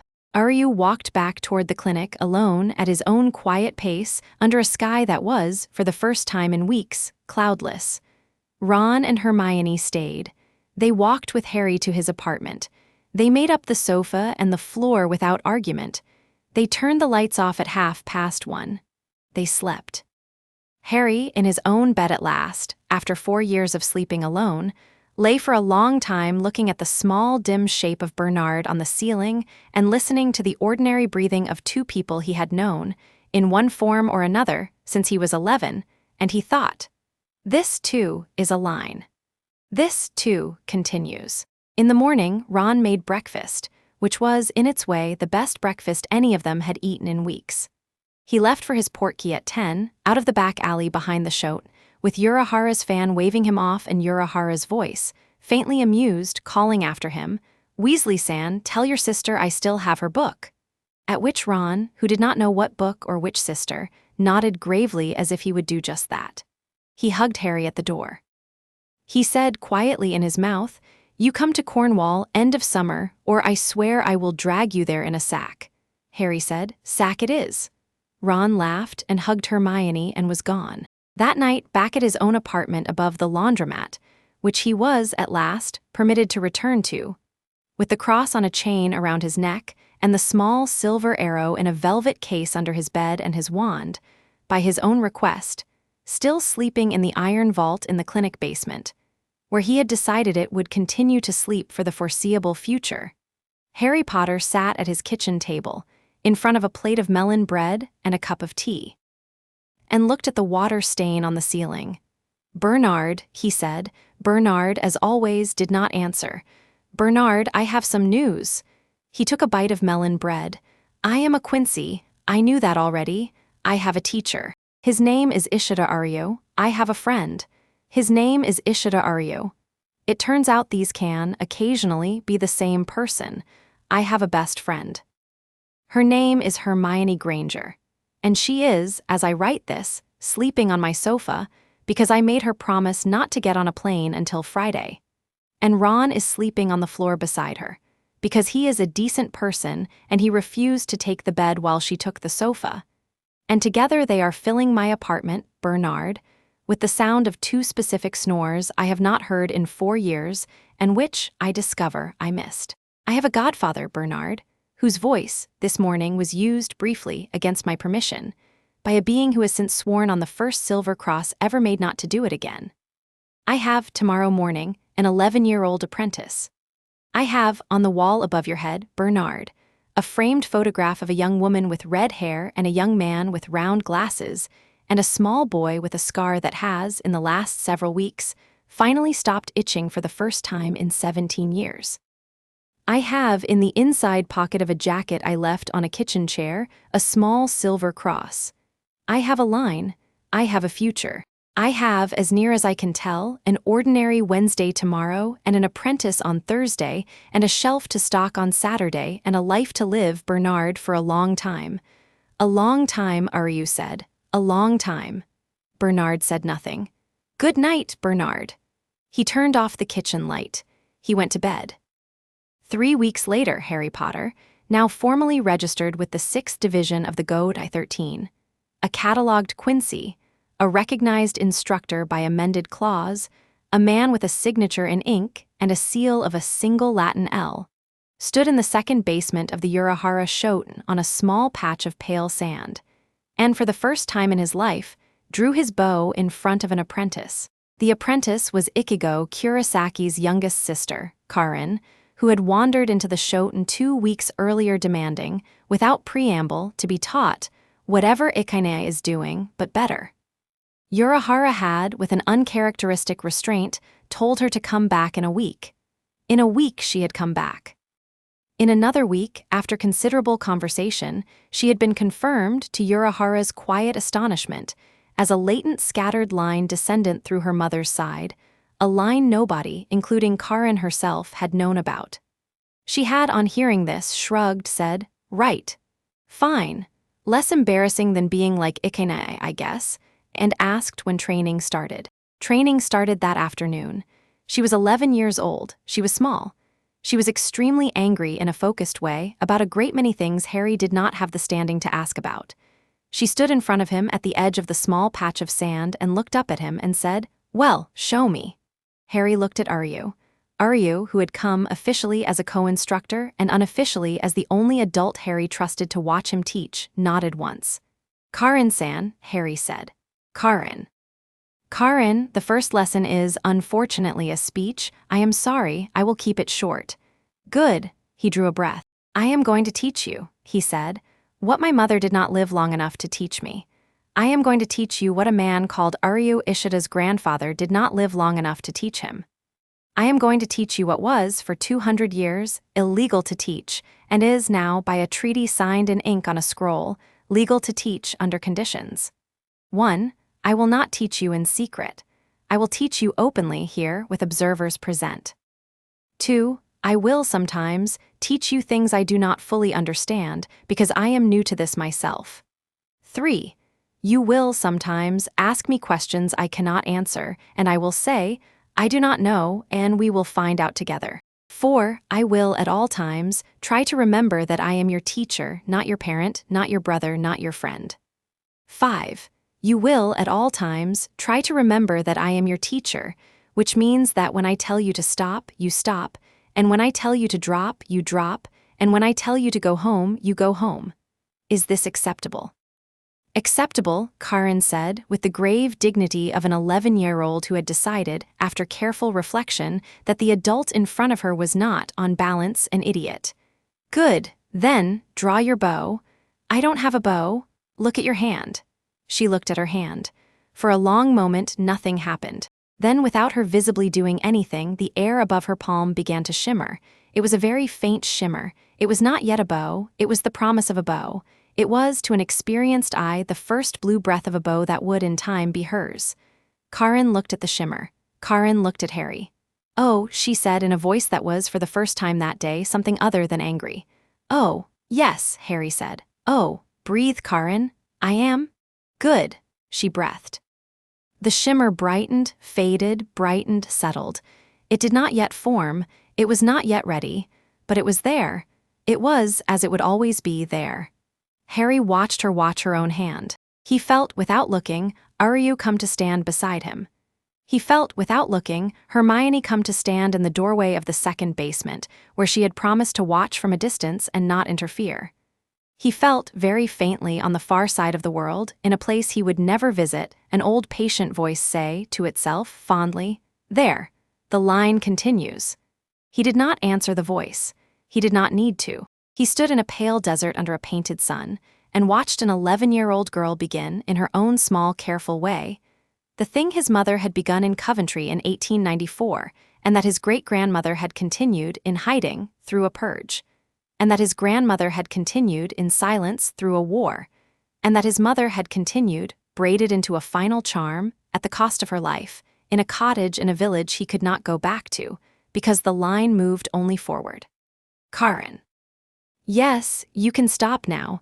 I don't want to. I know, stop anyway. We will come back tomorrow. Promise, promise. She lowered her hand. The shimmer gathered itself into a small compact spark, which drifted up, hung for a second above her palm, and dissolved into her skin. She shook out her fingers. She grinned lopsidedly at Harry in a way that reminded him with an uncomfortable warmth of her brother. "Potter-sensei," she said experimentally. "Please don't. Potter-sensei.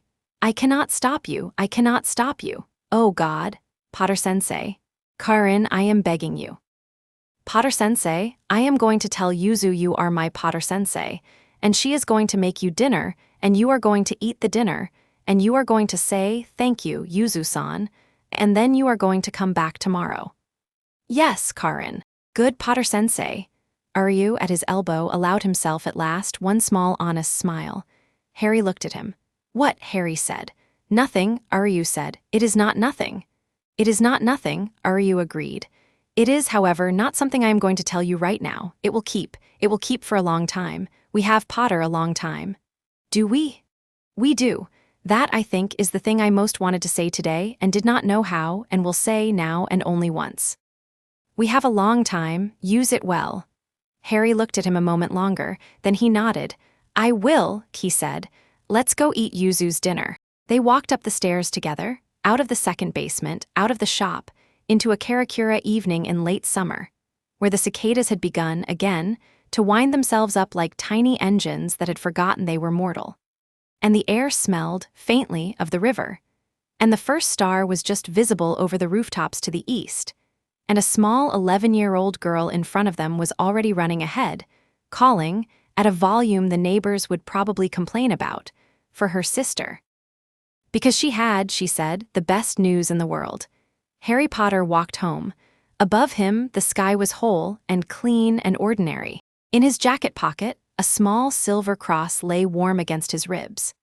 And somewhere, in a garden in a place that was not any of the world's, an old man with long dark hair and a trimmed dark beard closed his eyes very gently for the last time and did not open them again, and the garden quietly went on being a garden, tended by 500 hands that were not yet quite sure what they were doing, but were, at least, trying.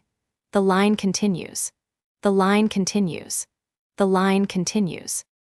In a locked cedar chest in the basement of the Ishida Clinic, behind 2 feet of iron and an older layer of bone, a wand, at peace, did not dream. In a small engraved silver arrow, in a velvet case under a futon, the characters glowed, very faintly, very steadily, in a cobalt blue that would one day belong, by right, to a small, angry 11-year-old girl who was not yet done with her 5th grade homework.